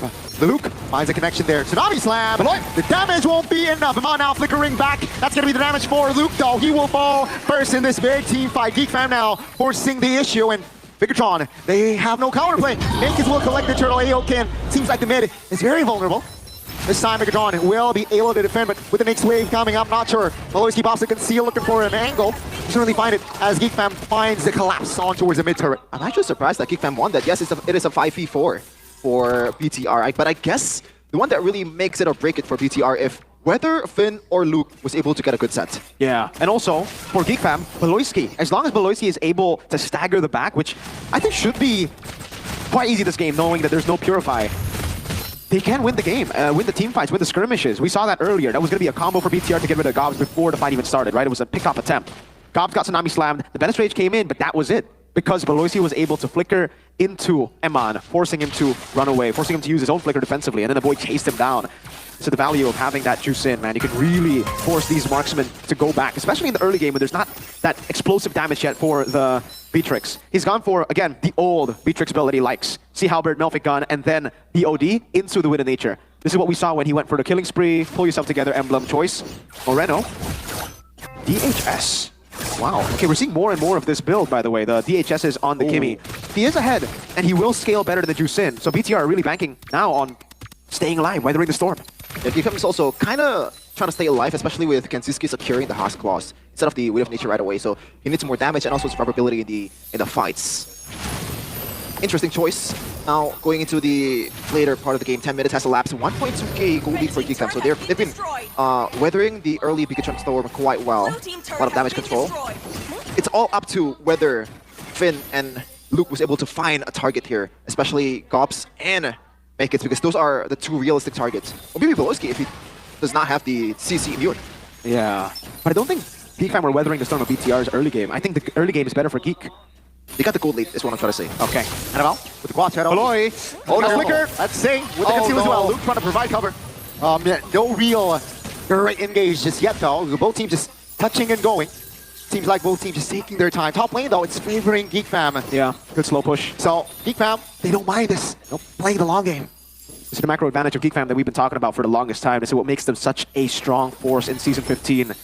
That macro game, slow pushing slowly but surely towards BTR as Geek Fam, again, take control of the neutral objective. And unfortunately for BTR, they can't really send anyone there. They can send Eman there, but it'll be tough. Yeah, that's good. That's just a green light for them to fight. Yeah, for them to fight, for them to catch them. So right now they'll have to do it because that slow push is getting nasty. Geek Fam are holding on to it half HP. It's going to be reset. Yep, they can do this as long as they want So to. Eman can go. Yeah, it looks like this is going to be the sign for Geek Fam to try to get the Lord.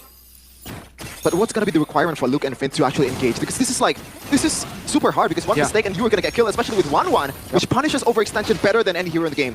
Conceal, Tig and Hayabusa. Looking for an angle. Dops. Will he smell that one out? Oloiskina. Oh, no, they don't know.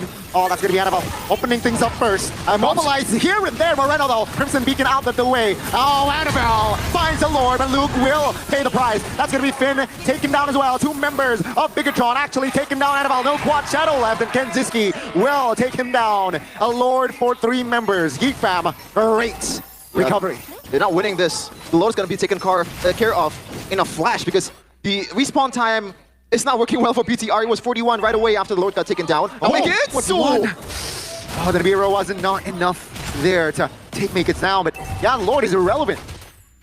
It will be. It'll just be more time for BTR to actually scale up to the late game where they would want the fights to be. Even though, again, for Geek Fam, it's not like their composition is bad in the late game. It's just, I would say, weaker than BTR in the late game. But they have ways to deal with it. Again, Make-It's Joy will be ridiculous in the later stage of the game. It really comes down to execution. One more time, we're going to say it.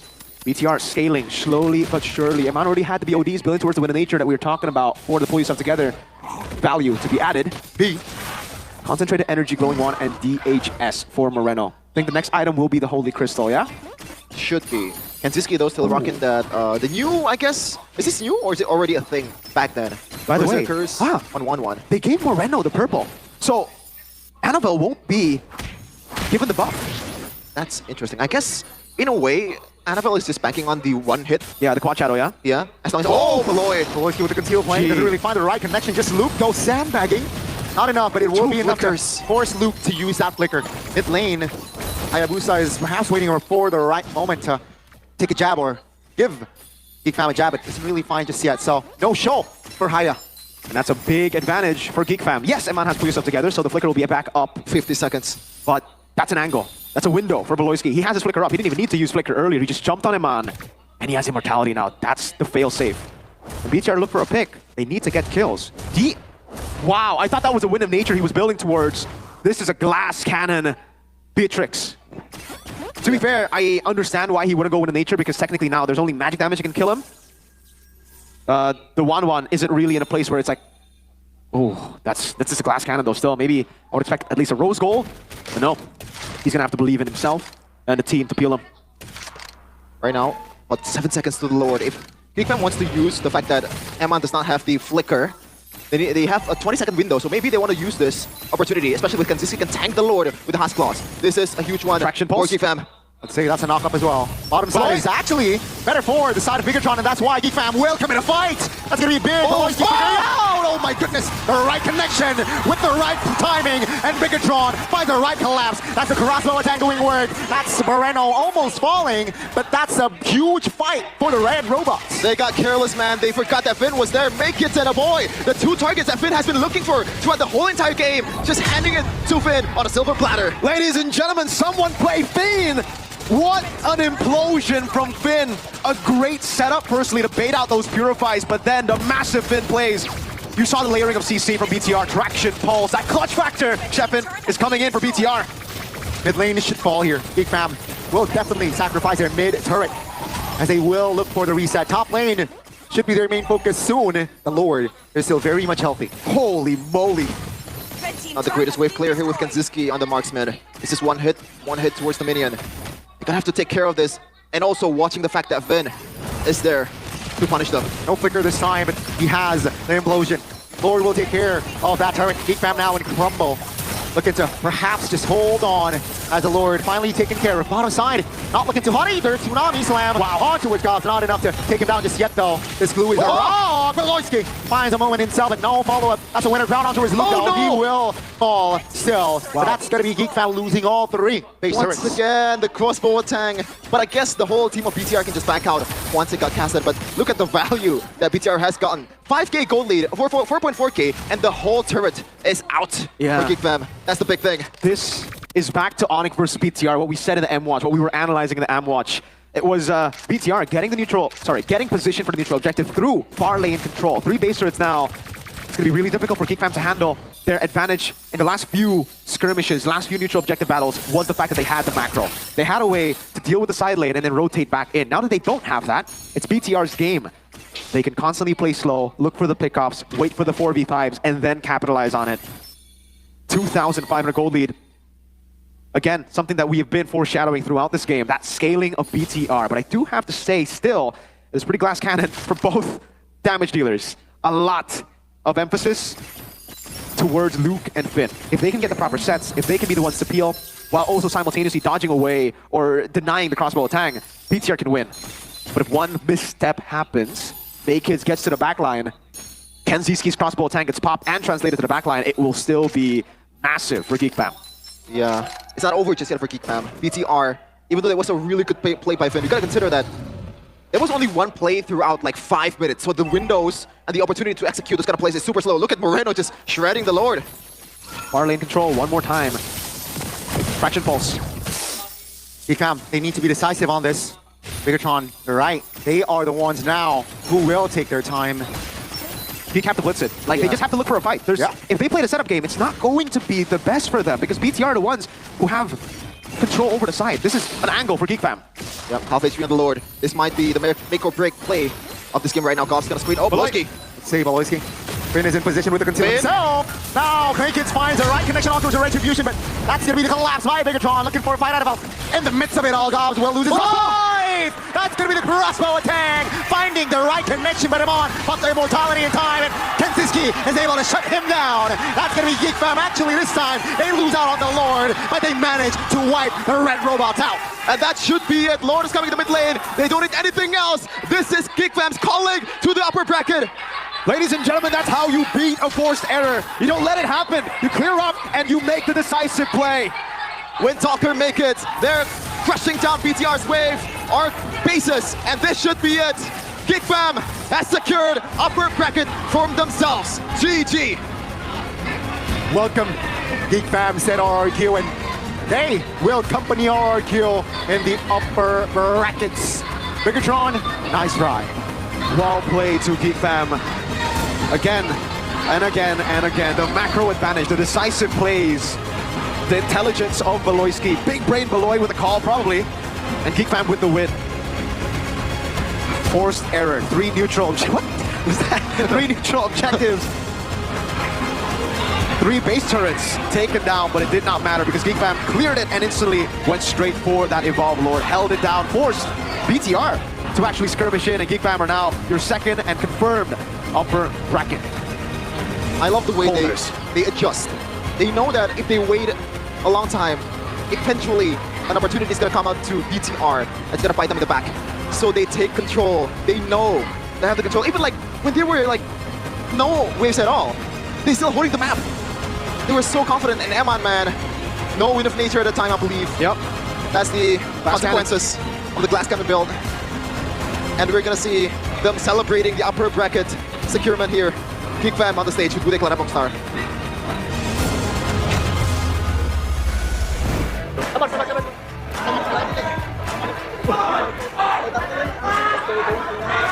Dan upper bracket berhasil disecure oleh Geek Fam dengan chance yang begitu mendebarkan, begitu tipis. Kita melihat kalian di awal-awal up and down. Namun tiba-tiba ngegasan upper bracket kalian berhasil secure, Baloy.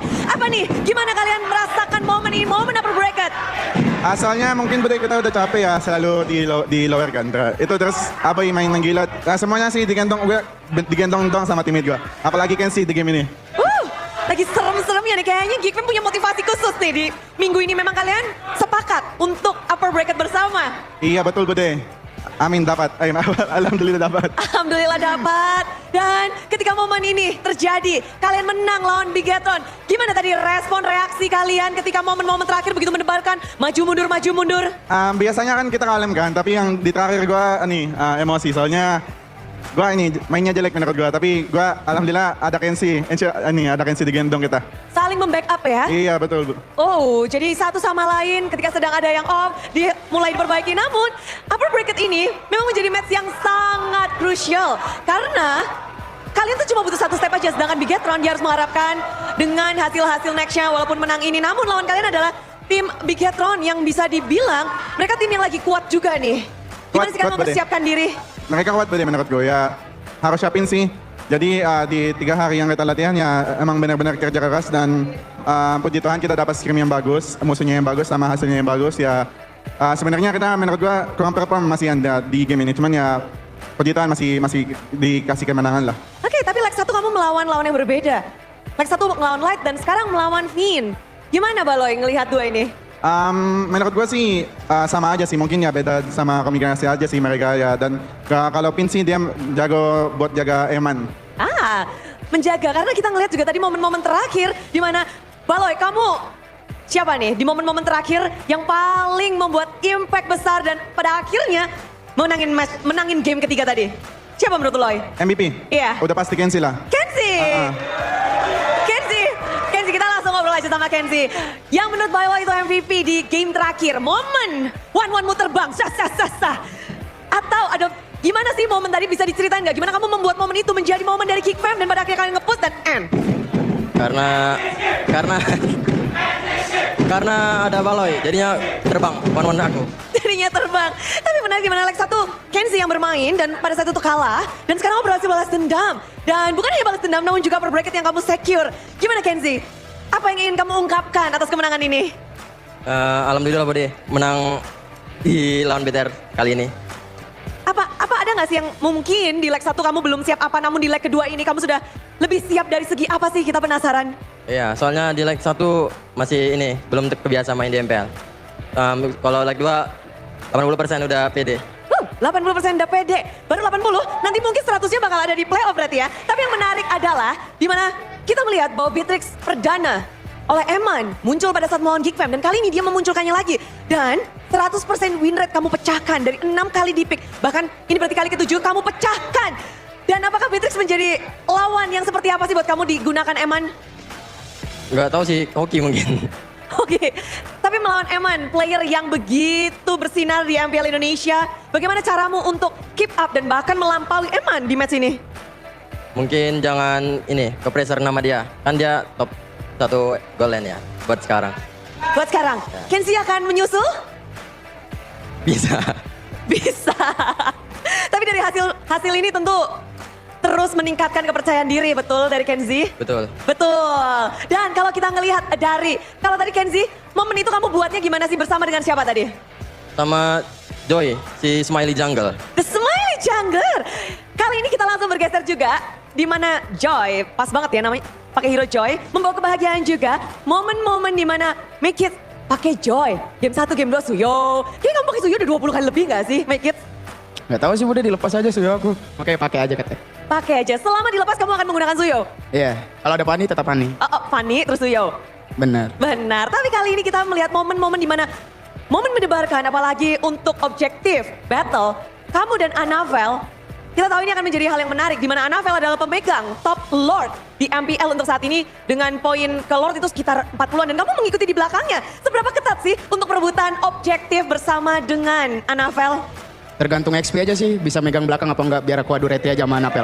Wah, kalau bisa berduaan aja ya? Ya, adu retri aja. Adu retri aja. Tapi kalau kita lihat tadi dari interview awal datang, dari bersama Eterna juga, kamu dan juga Anavel udah di interview. Gimana? Sebelum bermain dan setelah bermain, ada kata-kata yang mau disampaikan gak sih? Tadi sebelum udah, sekarang sesudahnya dong. Kata-kata buat Anapel, I love you aja. Emang ini ya, Smaiza gemoy banget, I love you. Tapi kalau dari Make It sendiri, momen ini, momen udah tutup nih regular season. Iya. Sudah selesai, hasil sudah sesuai dengan yang Make It harapkan? Belum. Kenapa belum? Masih upper, belum juara. Oh, baru upper Upper belum juara karena Make It memang mengharapkannya langsung juara nih. Season pertamamu kepengennya juara langsung? Insya Allah. Insya Allah.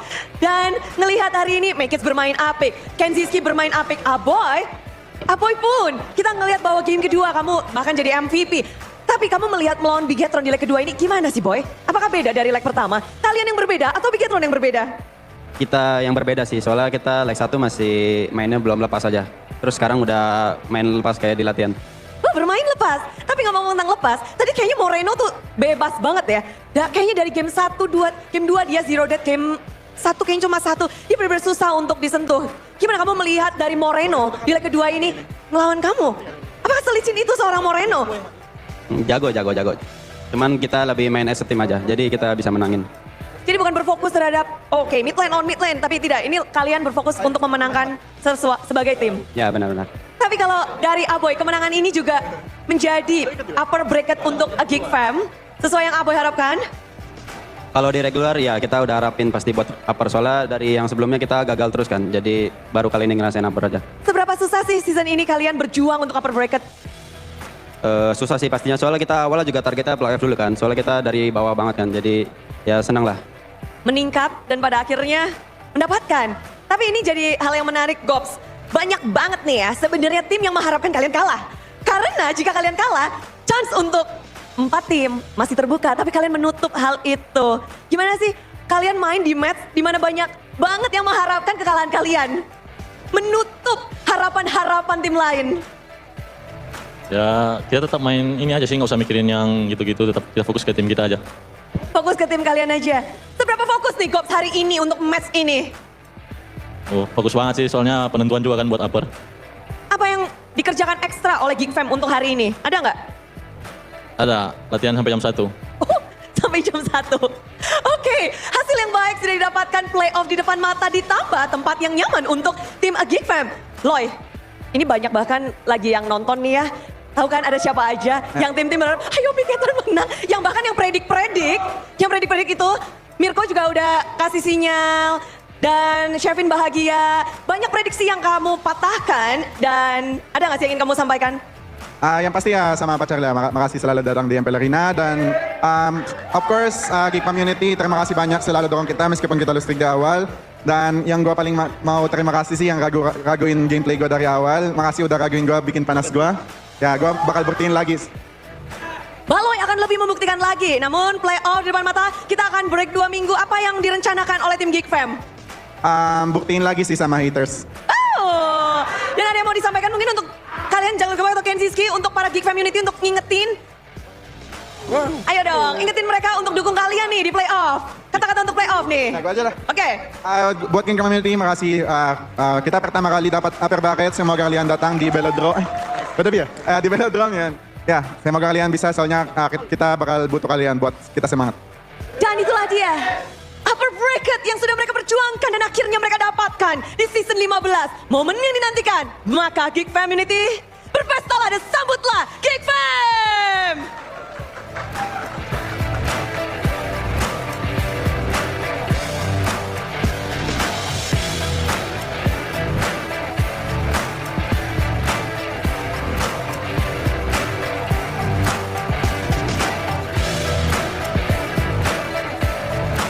Dan itulah dia momen yang dinantikan oleh Baloy dan juga tim Geek Fam karena mereka berjuang untuk upper bracket. Mereka benar-benar mendapatkannya dengan hasil jerih payah di detik-detik akhir. Last match mereka membawa keberuntungan untuk mereka. Dan tentu saja kebahagiaan kita belum berakhir. Karena akan ada GoPay hadiah GG. Dimana kita bisa ngedapetin GoPay coin secara cuma-cuma. Caranya gimana? Langsung aja ini dia. Dan untuk mendapatkan GoPay caranya gampang banget. Pertama-tama pastikan kalian sudah mendownload. Yang belum download langsung aja download GoPay Coins di aplikasi GoPay di smartphone kalian. Karena downloadnya itu gratis. Kalian bisa ngedapetin banyak banget keuntungan. Udah yakin kalian udah punya GoPay? Karena kita udah ngelakuin ini setiap hari. Di Jumat, Sabtu, Minggu selalu ada GoPay hadiah GG. Dan setelah kalian punya aplikasi GoPay, tinggal buka saja kamera pada smartphone untuk scan QR code-nya. Nanti akan ada di yang putih-putih itu tuh. Dan selanjutnya klik buka hadiah untuk terima GoPay hadiah. Dan otomatis saldo GoPay akan masuk ke akun GoPay kalian. So, GoPay hadiah GG udah siap semuanya? Siap? Asik. Kita akan langsung reveal bersama-sama, inilah dia QR code untuk GoPay hadiah GG. Langsung aja di scan yang ada di pojok kiri GoPay hadiah yang putih di sini. MPL Arena tuh happy bersama kita berkumpul, menyaksikan match yang seru dan congratulations. Aduh banyak banget nih yang pada udah makin bahagia dengan hasil yang didapatkan oleh Geek Fam ditambah dengan GoPay hadiah GG. Namun kita juga disajikan dengan match yang begitu ketat, begitu intens. Seintens itu sampai kita, wow, terbelanga. Namun kita semua penasaran juga bagaimana pada akhirnya Geek Fam membalaskan dendam di leg pertama dan ditambah mendapatkan upper bracket pertama mereka dan mengalahkan Bigetron. Langsung saja kita tanyakan bersama what happened Ayanaon, caster.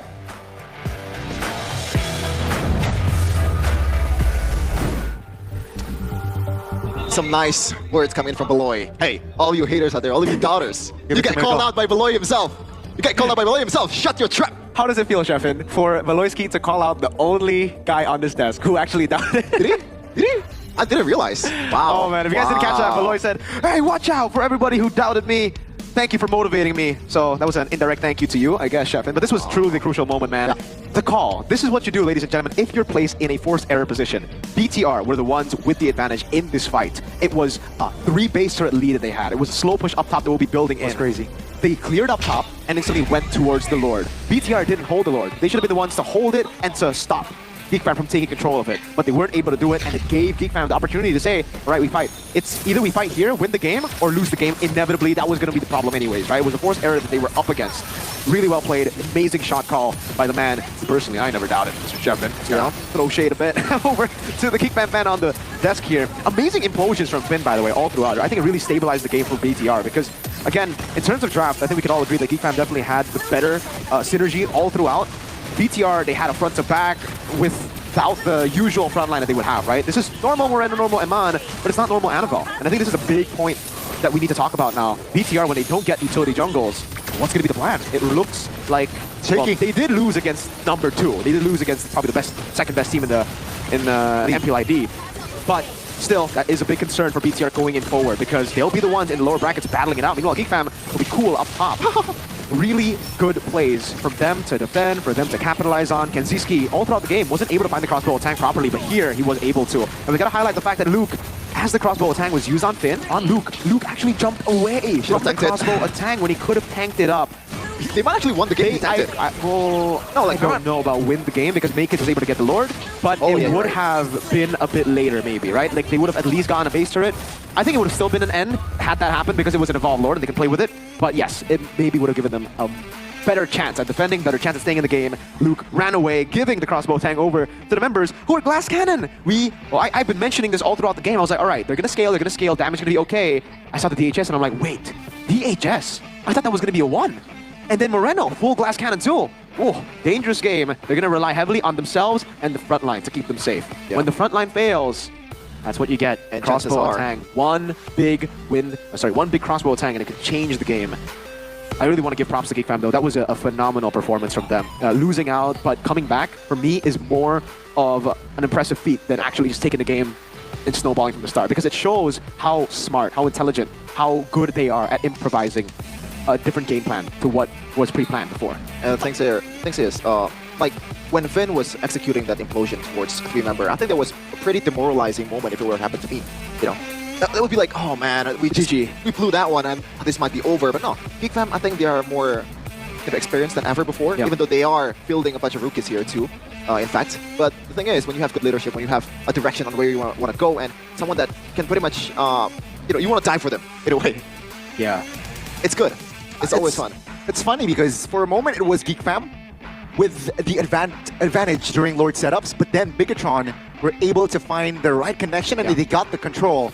But then when they got the advantage, it was Geek Fam who were able to capitalize, not just taking the Lord, but they got the full wipeout as well. So I guess like Indo teams, they need to make sure that when you have an advantage during the setup for the Lord, you need to capitalize on that and not choke. Practically. To be fair, I will have to say that I don't think it was Bigetron choking. I think more it was Geek Fam making the right decision. Because again, Bigetron had the right idea in my opinion. They had a far lane. They had a far lane. They didn't need to fight, but Geek Fam were like, no, I'm going to take the Lord if you don't fight. So it forced BTR to be like, all right, damn, we got to fight. All right, they're taking it. Either we give Evolve Lord for nothing, or we fight and try to win. And then mechanically, that's when we see a little bit of like the shake-ups, right? Like Luke getting away from the crossbow tang changed the trajectory of the fight, and the Lord being so low got Makeit's the Lord, and even Makeit said with, oh wow, wait, MV loses to Aero. Whoa, Hazel beating MV. Okay.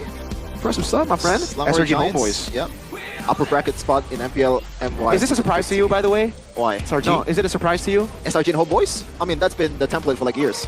For me, Homeboys is quite surprising. SRG SRG, though, not really. They like this is guaranteed a 3-peat, no? Almost. How about who's gonna beat them?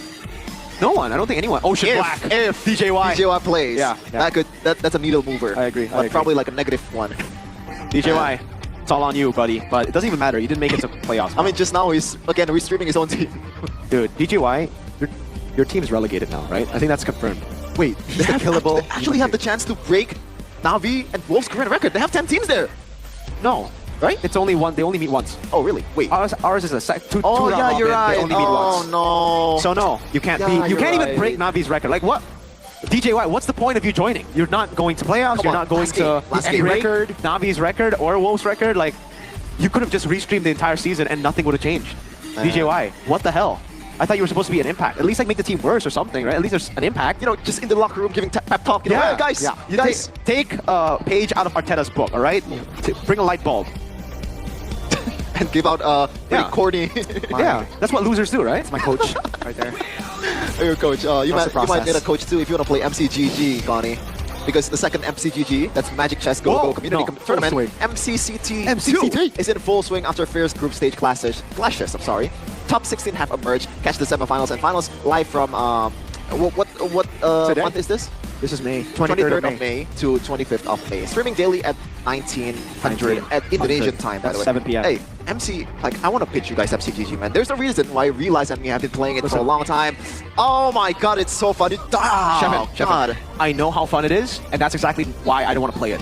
If I play it, I wouldn't want to cast MLBB anymore. I just want to play MCGG. The thing is, like, the best part of MCGG is when you AFK, no one's gonna punish you, first of all. Yeah. When you're playing bad, no one's gonna trash talk you. In fact, they're happy that you're playing bad. Because you're not taking their troops. Yeah, so if you're like, if you suck at MLBB, you might want to try MCGG. Yeah, if you have the brains, if you have macro power, but you're really dumb when it comes to mechanics, You know. play MCGG. There's a reason why below. Just kidding. This is the guy, by the way, the guy who Beloyski called out to all them doubts and say what you want now. Out of everyone on the English desk, only one guy was doubting Beloy, and it was the Geek Fam. Hey, I'm happy that I'm wrong, right? Let's put it at rest, right? But yeah, Beloyski is actually a god at MCGG. I believe he's like, Of course. 1,000 points? Again, Beloyski is like prime example of like, you know, good macro mechanics, right? Like, and even in that game, he was like, dude, I was so mad at myself because I was messing up a lot. But thankfully, we had Kenzie. Yeah. He's a good guy. I like Beloy. Big brain Beloy playing MCGG. Oh, to all the MCG pros, good luck. Good luck to the second match as well. It's Dewa, I believe, Onic. versus Onic. So let's see what's going to happen in our second match after this My break. team.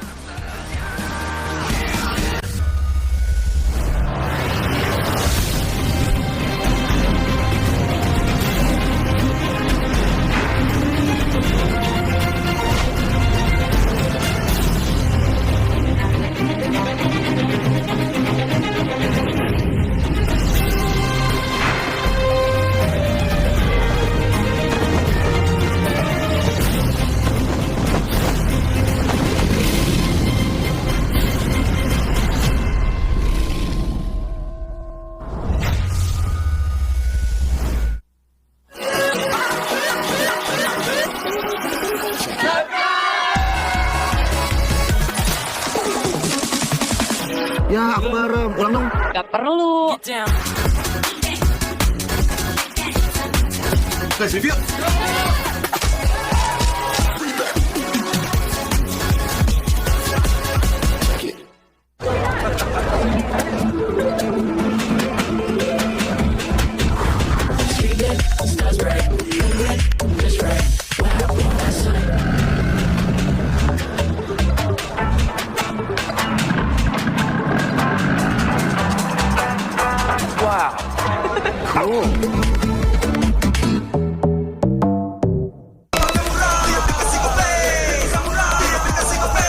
Walau yang lain terus berubah, Gope konsisten, kasihnya pasti murah.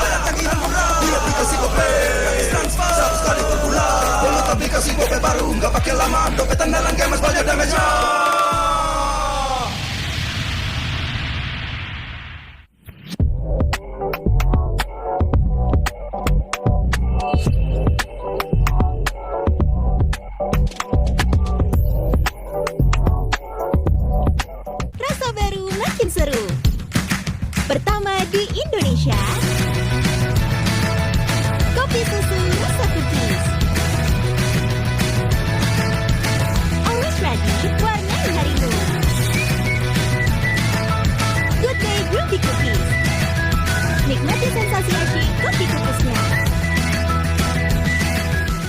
Tak ada hari tanpa mabar. Main ngelek, kerap buat ku tak sabar. Gimana mau main sampai kelar? Ini waktunya ku bersinar. Okay, let's do it. Deathmatch andalanku bikin mainku semakin hebat. Tim stabil main makin mulus, rankku fix naik terus. Tukar DG rings, diamond dan voucher game kau dapat. Cuma Games Max makin no debat. Games Max Booster, kini dapat DG rings. Beli paketnya dan aktifkan boosternya di aplikasi Dunia Games.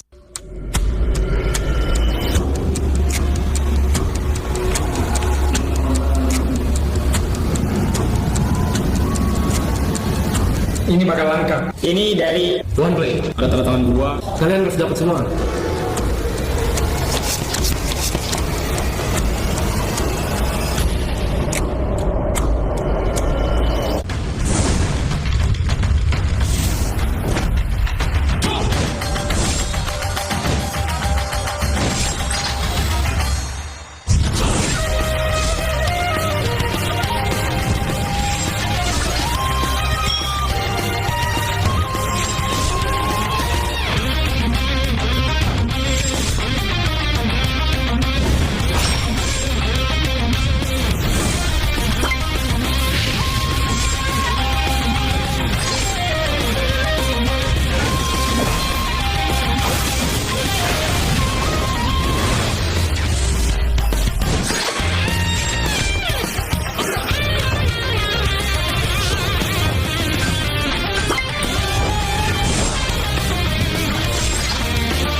相変わらずやかましい奴らだ。今度は背中合わせでいくわよ。よっしゃ、第7班ここに復活だってばよ。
ぞ。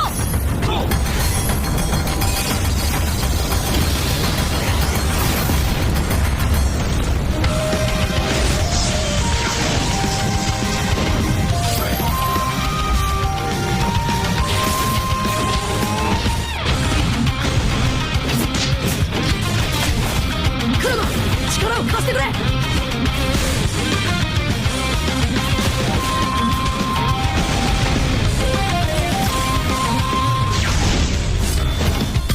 よっしゃ、第7班ここに復活だってばよ。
車輪ガンの本当の力をな。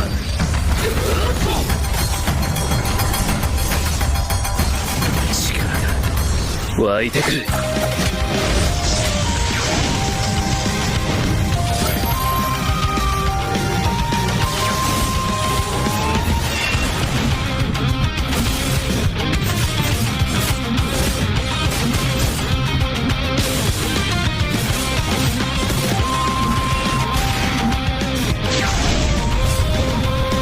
相変わらずやかましい奴らだ。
ここは俺に任せてもらった。4代目ボタンを超える忍びはお前しかいないと俺はそう信じた。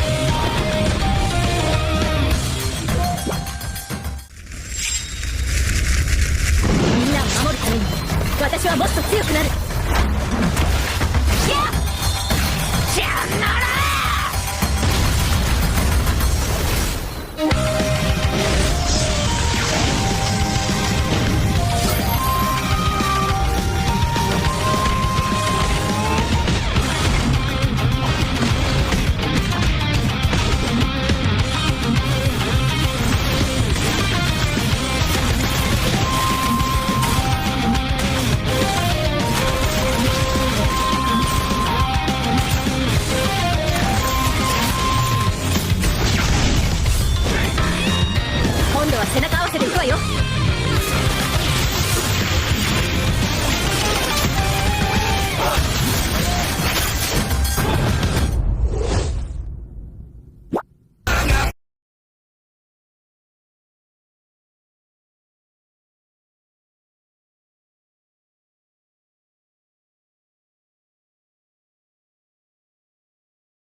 Live from MPL Arena, Jakarta, MPL Indonesia Season 15 is powered by Moonton. Supported by Esports Federation of Indonesia. Presented by official tournament smartphone, Samsung Galaxy. Official e-wallet, GoPay. Official sponsor, Head & Shoulders. Official coffee, Good Day. We own this.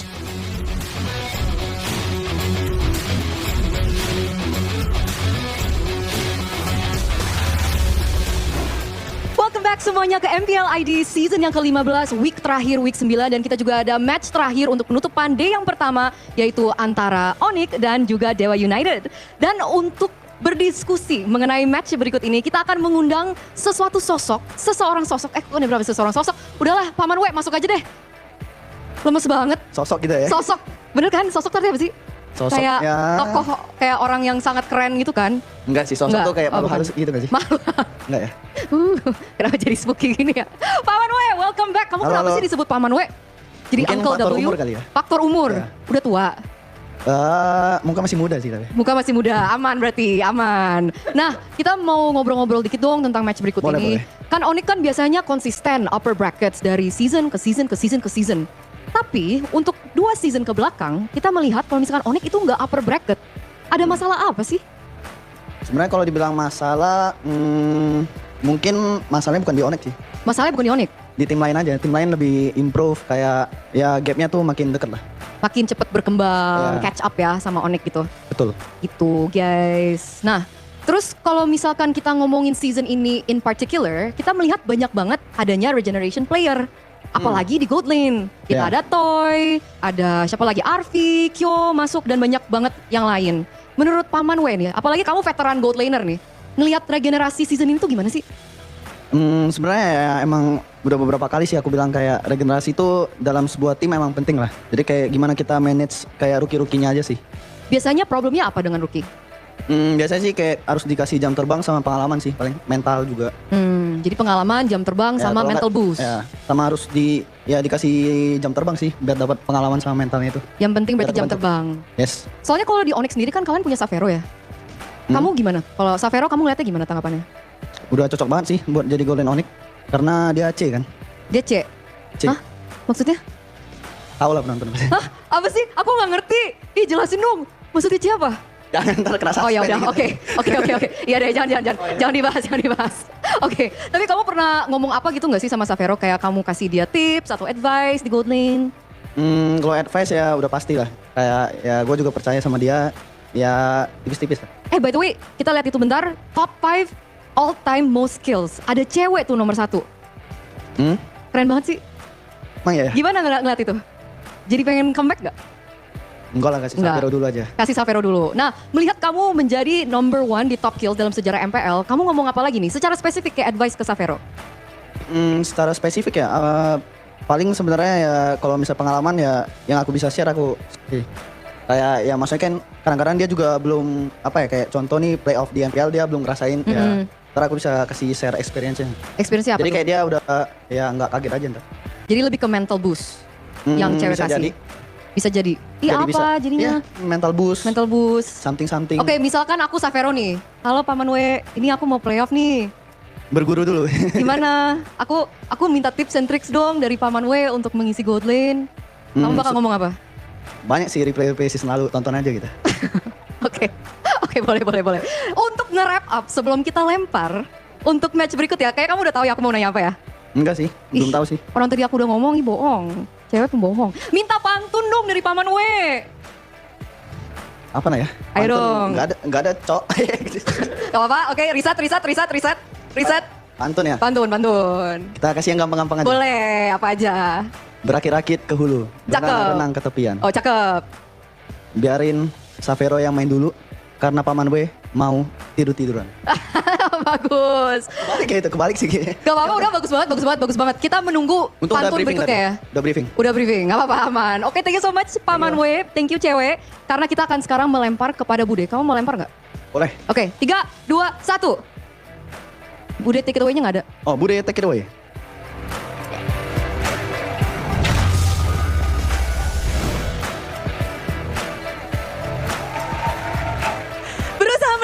di belakang layar memang begitu menarik, apalagi obrolan tentang bagaimana regenerasi gold laner dari sosok legendaris yang pernah menjadi final MVP. Dan Paman W, dirindukan banyak sekali para Sonic. Tapi kalau kita melihat Sonic, kali ini mereka berharap bahwa Onic juga mereka bisa bersama-sama masuk ke dalam babak playoff dengan senyuman, menghabiskan sisa-sisa match dengan kemenangan.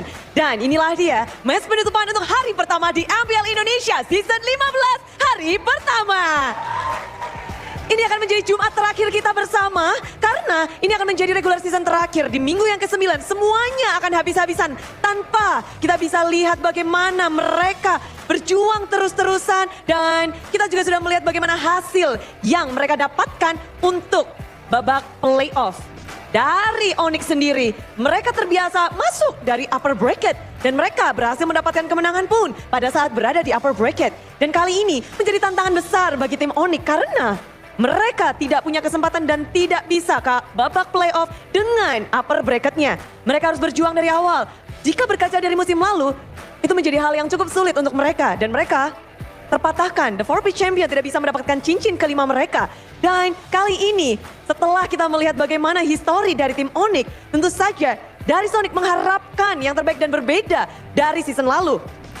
Dan sebelum kita melihat bagaimana tim Onic berjuang melawan tim Dewa, di mana tim Dewa pun, mereka kali ini berada di posisi 8. Namun jika menang, mereka akan bisa memboosting mental mereka menjadi bekal untuk tim Dewa. Karena mereka berhasil mendapatkan kemenangan di match terakhir mereka. Di minggu lalu, 2-0 mereka dapatkan dari lawan yang bukan mudah. Karena lawan mereka adalah top 1 klasemen. Dan di sini di MPL Arena juga udah banyak rame banget yang ada di sini. Dari para super fans Sonic, dari manapun kalian berada sudah berkumpul. Dan tentu saja dari anak Dewa yang lagi ngumpul juga kayaknya. Di sini Budi juga ingin mengingatkan bahwa MPL Indonesia Season 15 powered by Munton, supported by PBSI, presented by official tournament smartphone Samsung Galaxy, official e-wallet GoPay, official sponsor Head and Shoulder, official dari coffee partner Good Day, dan juga kita punya partner ini sports, ada Telkomsel, Dunia Games, dan IndiHome bersama dengan advertiser Kacang Sukro dan Hawkband. Tak lupa supplier kita RSV Helmet. Dan sepertinya semuanya tak sabar untuk bagaimana melihat pertarungan antara Sang Raja Langit dan juga Dewa. Sang Dewa dan Sang Raja Langit akan berhadapan satu sama lain. Peperangan akan semakin memanas. Dari manapun Superfans berada, kita semua berkumpul untuk menyaksikan pertarungan yang epic ini. Udah gak sabar pastinya semuanya? So, sambutlah match penutupan di hari Jumat. Inilah dia, Dewa United dan tim Onic.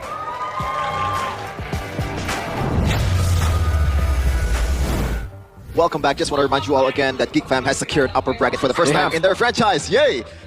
Let's get a W in the chat, please. W Geek Fam in the chat. W Beloyski. And by the way, my name is Shafin, Goni, and Rico. And by the way, Onic, you might think that, well, there's really no point of them playing anymore, right? I think you're wrong. No, first of all, what do you mean no? I think we will get. We're looking for placements. Yes, placements. And the thing is, as sad as it is for a Geek Fam fan, I think a lot of teams would prefer facing Geek Fam over RRQ. I don't know. I think at this point, everybody is so close to each other. Onic has been RRQ before. BTR has been RRQ before. Geek Fam hasn't. Oh, unfortunately though for Dewa United, this match is as meaningful as political science degree in Indonesia. I actually don't know though. That's the first major that popped into my head because Realize actually majored that. And look at where he is right now. Why is Realize catching strays? No, it's not a stray, bro. Like, I mean, like if you integrate his degree to Mobile Legends casting, politics, then chances are he's gonna get either fired or jailed, right? It's not the best look. But back again in the audience topic voting here, Onic vs Dewa, duel of young gold laners who will dominate. 10 out of 10 gold laner, maybe 10 out of 10. It's someone's quote, I believe. Sky Kings New Gen, Savero, Intense, need to prove. Like, what do you mean need to prove? For who? For both. Oh, for both. Interesting. For Gani, what do you think? In a 1v1 though,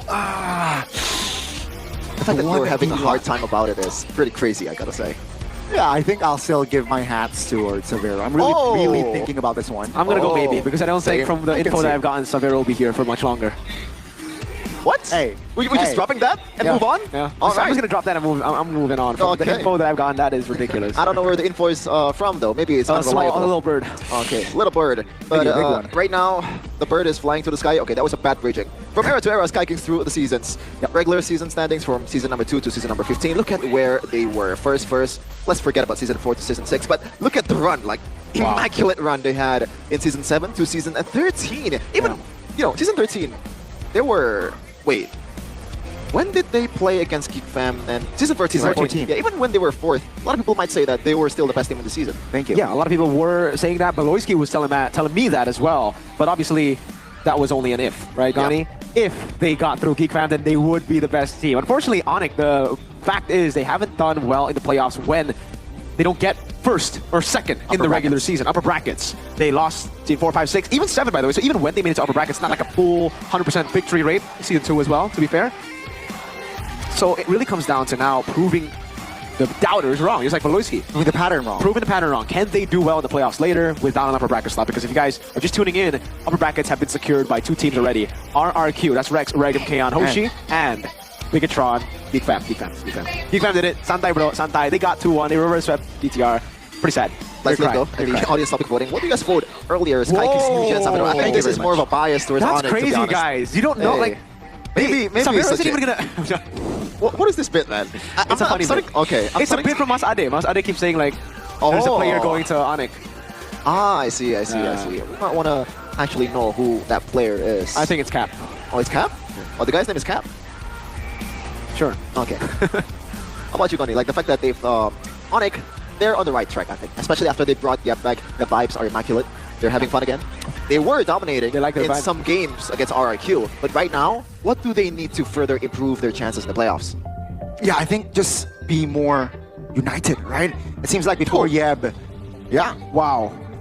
Gani! Yes, read it. You're big right now, Why bro. it's ever get overshadowed by other rookies? The simple answer comes down to 2 main reasons. First, Severo had less impact compared to his teammates, right? They are the playmakers. Severo is there just to provide the damage. Also, his playstyle is, I feel like, relatively safe and calculated.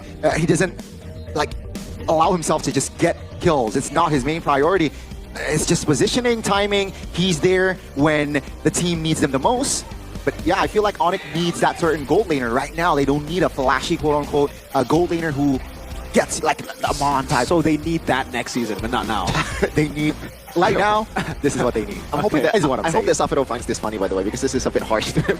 Yeah. Well, it's not harsh. Well, it's his playstyle. It's just more safe. As a gold laner, there are certain gold laners who like the flashy, like, I want to kill, more kills is better, but Severo isn't that type, I feel like. I think even if he wants the kills, he just gets outplays. I mean, the other teammates are able to take the highlight from him, right? It's not just because he doesn't want to get kills. Obviously, he does want to get kills as well, and we've seen him do crazy things on the Harris, on the Granger, get more kills, but he's just not the MVP. He doesn't have that spotlight on him. Because, I mean, when you're in a team with Kyrie, Kibo, and Sans, it's really tough. When was the last time you saw Lutpi win a player of the game? Exactly. Yeah, it's kind of like, if you watch Kuroko no Basket, he's like the Kuroko, you know? You get overshadowed by the stars, the generation of miracles. Rashi would understand. Rashi would understand, Chef. I wouldn't understand. Don't lie, you watch that. I don't. Like, really? Yeah. No, that's Dude, a lie. I don't even watch basketball. Why would I watch a basketball anime? Maybe you find it entertaining, just as entertaining as this game's gonna be, because Dewa United, despite them, as I said earlier, there's not much stake at all. But at the same time, you know, in MPL Indonesia, like you get, you know, few little chances to play them, right? You might want to try some things out, figure out what works, figure out who is the real cornerstone that we need to build in this team. Because so far, I think the only one that really fits that criteria is only Maybe. Dude, I don't know if you saw that, but Severo is playing Fanny. Yeah. He's already transitioning to jungle, it seems.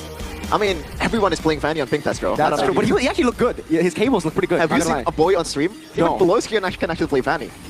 A boy? Fanny? A boy and Beloy. A boy Fanny is actually pretty good. Beloy? Beloy is, yeah. I mean, for a roamer, it's actually pretty good. Dude. No, like seriously. Gotta be realistic, man. You're my goat, but, you know, sometimes you just gotta lay down. Wow. Again, doubting Beloy like that.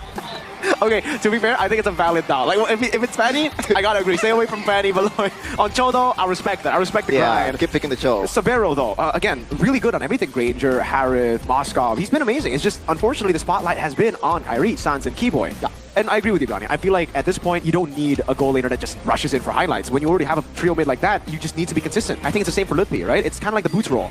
Boots never really got like a crazy shout, except for Season 8, when he got regular season MVP. Lapu. That was his meta, very like Bauman as well in XP. But in the next few seasons, I think it was just a very safe Boots. Just setting up a sacrificial lab for the rest of the team to do well. And hey, you can't blame him when you have a trio mid like that. Yeah, as long as it works. As long as it works. And for a bit though, Season 15 wasn't really Onyx season.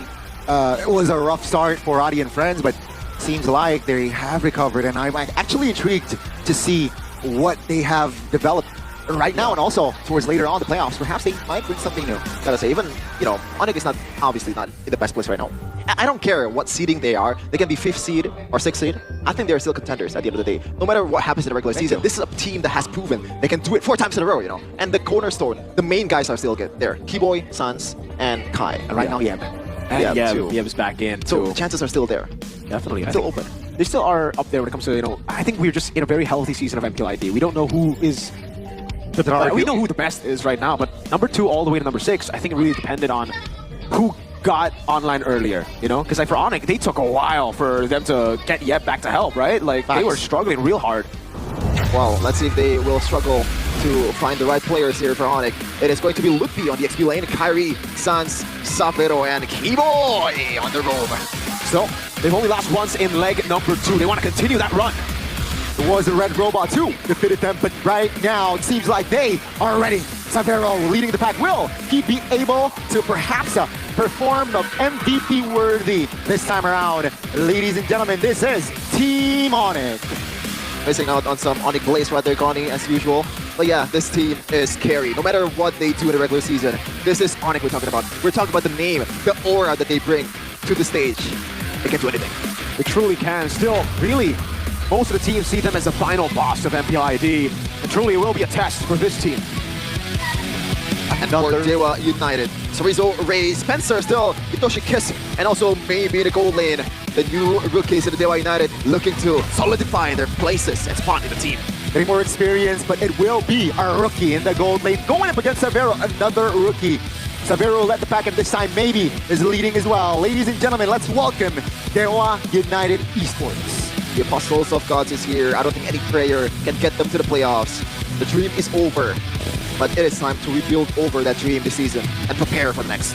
Dewa United, ever since swapping out the trio mid from having Mueza and Octa to now Itoshi Kesu and Spencer, they've looked like a completely different team. With Bombi back up, it does seem like that synergy is coming back. And it'll be Bombi and Kurt with Yeb and Adi. Oh, it's Coach Adi now. Oh, man, like that. Some synergy outside of the Land of Dawn. I guess I should change my in-game name to Player Gani. Are you a player to Gani? Maybe it's Caster Gani. Caster Gani. Or Cooper God Gani. KGG. I don't know about that. You're pretty good though. Yeah, you don't see Kufras a lot in your server.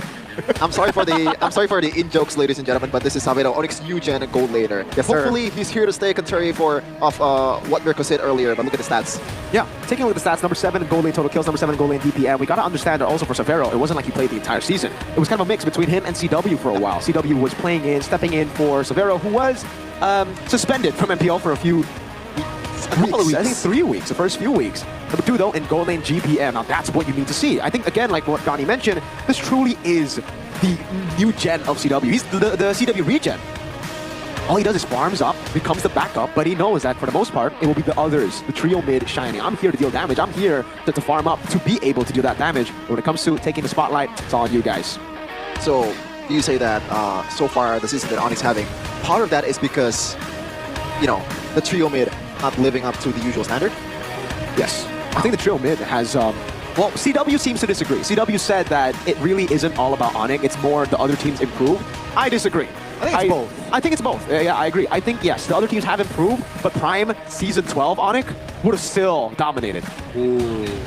Thank you. Yeah, but you're not in your prime anymore, guys. So I don't know if you want to thank me right there, all right? You want to thank Yeb for bringing it back. Before this, they were literally just they were a shadow. It's like Wolf was for Geek. Just a shadow. Shadow of the past. Looking at the second pick selection for Onic, though, as the away team. The 50% win rate, pretty concerning, but they're up against Dewa United, though. What do they have to do, especially in the draft, Mirko? Maybe we'll see the keys to victory in a second, but is there anything especially that Dewa needs to do to be able to break through this hurdle? Gotta think about it, man. I think they just need to play their game. I don't think there's anything, like, don't overthink it. You just have to play your game, really. When you're up against Onic, there's no pure counter right now. You just have to get a better game plan. And we have been seeing that from Dewa. Up against RRQ, they didn't focus on like, taking away some Kaio picks. They were still up against some big picks in Byron, Edok. They were still getting Badang. They were still getting playmaking picks, but they won. Why? Because they just focused on their own. They know how good they are when they get their picks. They know how good Spencer and Itoshi Kesu's synergy is. So just play around that. And for Onic, it's the same. I think looking at the Dewa that they have right now, right next to them, they can just think about, all right, how do we play our game? Get Kyrie on Assassins, play the standard, I would say, Onic draft, and let Dewa do their thing too. And we're on to the drafting phase. Yes, sir. Presented by Samsung Galaxy S25 series. Right. Dewa will, again, will have the blue side, and Onic, a different approach here. First match, Chip was neglected, not banned nor picked, but Onic seems like they will respect the Chip potential here from Dewa. Yeah, it's been different, man. Previously, when you're up against Mueza, teams would never ban out Chip. They would always leave it open, and actually, they would pick it up against Dewa, but wow, Dewa have been truly very different. Badang, Hayabusa, though, will be taken away. No Keyboy moments, no Kyrie moments as of yet. But Fanny seems to be up for grabs for now. Another Kalea ban comes around. Again, Fanny, Ray, and Kyrie both play the Fanny, so it'll be very interesting to see Dewa pick it up for themselves. But against, very savant Fanny player like Kyrie, I think, they're gonna ban it for themselves, so this is interesting. Okay, it's expected, but yeah, I thought they would just try to force out the ban from Onic. Onic aren't budging. Yeah. So it's I guess Dewa here just playing it safe. They do not want to risk it. What are the prios that are open here? Is it let's see, Harith? Do they want the Harith, or do they want perhaps? Yeah. The Harith sounds like a pretty good idea. The Granger is also going to be up for grabs. Juicing will be banned out. So first pick again, Granger, Harith. We're taking Kimmy. Dewa really like picking up the Kimmy first pick. So let's see if they do. Joy, Suyo, Fredrin still all open too. So I don't think it'll be a jungle pick. I think Kimmy is definitely the right choice here, especially the flexibility part. You can slot in Kimmy to anyone, and there you go. Your team is picking. There you go. Easy pick. Kimmy pick for Dewa. Onic. What do they answer with against this Kimmy? They're gonna go for the Joy. Joy's available. Farsa. Early Farsa though. Makes sense, right? Oh, that's a range. Yeah, just burst it up burst. I mean, at this point, especially when Kimmy is so meta, Farsa is high commodity, right? Because it's pretty much the only mid laner that can burst down the front, the backliner. I can't think of anything else that replaces the utility that Farsa brings, and also Phobius to carry the early game for Coach Rajayeva. Yeah, we've been seeing a rise in popularity for the Phobius. It was already popular before, but now it's going, getting very, very popular. First pick confirmed almost always. We saw that from BTR Geek. Very expensive pick. Whoever got it won the game. Now it's for Onic in that early game. If Dewa don't pick up a Joy here, it'll be really tough for it'll be really tough on them, because again, Onic can just pick up Suyo. If they don't pick up a jungle, I think they need a jungler right now. But I'm not too sure what jungler they want to go for. Previously, when they have Kimmy, they go Fredrin. So I'm thinking maybe they want to go for the Fredrin again, play with that. But that means they need a setter. Oh, they don't utilize the flex. They'll go Granger and Fred. That's a whole lot of range. But again, it's up against the Farsa. And I think the Joy will be a solid choice to go for. Or do they... I don't think Suyo right here. They can if they want to control neutral objectives. Are they going to go Hanzo round 2? No, please no. Please no. Okay. We've learned from our mistakes. Right on, Hick? Joy. There you go. Joy, the better choice if you want to dive into the back. But now, it is looking very magic damage heavy. And I believe Moskov will be probably banned out alongside the physicals, right? Do they even want to ban Irith, though, is my question. Like, we've just seen a dip. No Irithal picks. We did see a game 1, but that was with Angela. But at the same time though, so far the composition for Onic, it's not built to peel for the gold lane, right? So you need somehow a gold lane that can evade some of the CCs coming from Dewa United. So I think it's still a pretty solid pick. And furthermore, it's a counter towards the Granger. Moscow's already been banned, so the global presence will be much less for Savero. Now the second ban for Coach Yeb. It's I think they have to ban something like a Gato Kacha here. You know, there's flex, and it also can deter the movement from the Farsa. Yeah, I definitely see that, you know, against the Phobius 2, the additional CC to lock him down. At this point, is too much magic damage even a thing? I'm thinking about it. I don't think so. There are just so little ways to deal with magic damage. Radiant Armor and Athena. That's it, right? So you're proposing Harith? Yeah, might as well. I mean, once you get Divine Glaive, none of it matters, dude. You bypass it on Joy, and the Farce is going to have a good time anyways, because you're not going to target Fredrin. You're going to target Granger and Kimmy for the most part. But that's you know, Granger and Kimi is gonna build Athena, and I think it's still gonna be value, right? Oh no, I don't think so. If you go Athena, you're kind of cooked. Usually you just go rose gold, and even for Kimi, we don't even see we don't even see defensive items. Kimi just goes glass cannon 90% of the time. Yeah, we do see a little bit here and there, maybe blood wings, but a full Athena, we haven't seen that in a while.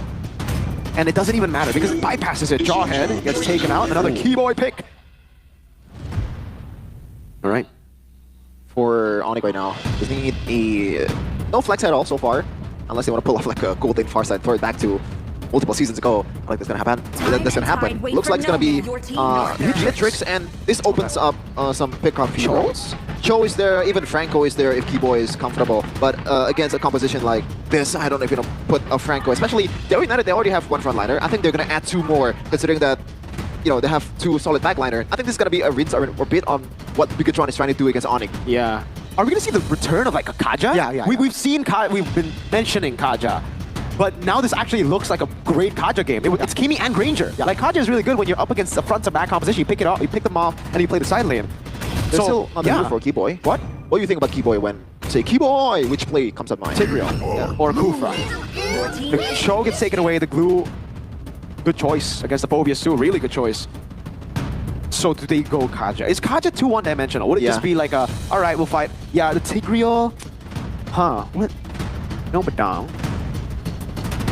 What else is there? Technically, with a Phobius, you could make use of a Kufra, technically. What do you think, Ani, as a Kufra supply yourself? This is not the... You hate Frederick. I hate Fred and Glue. It's really, it's tough. So it's not, okay.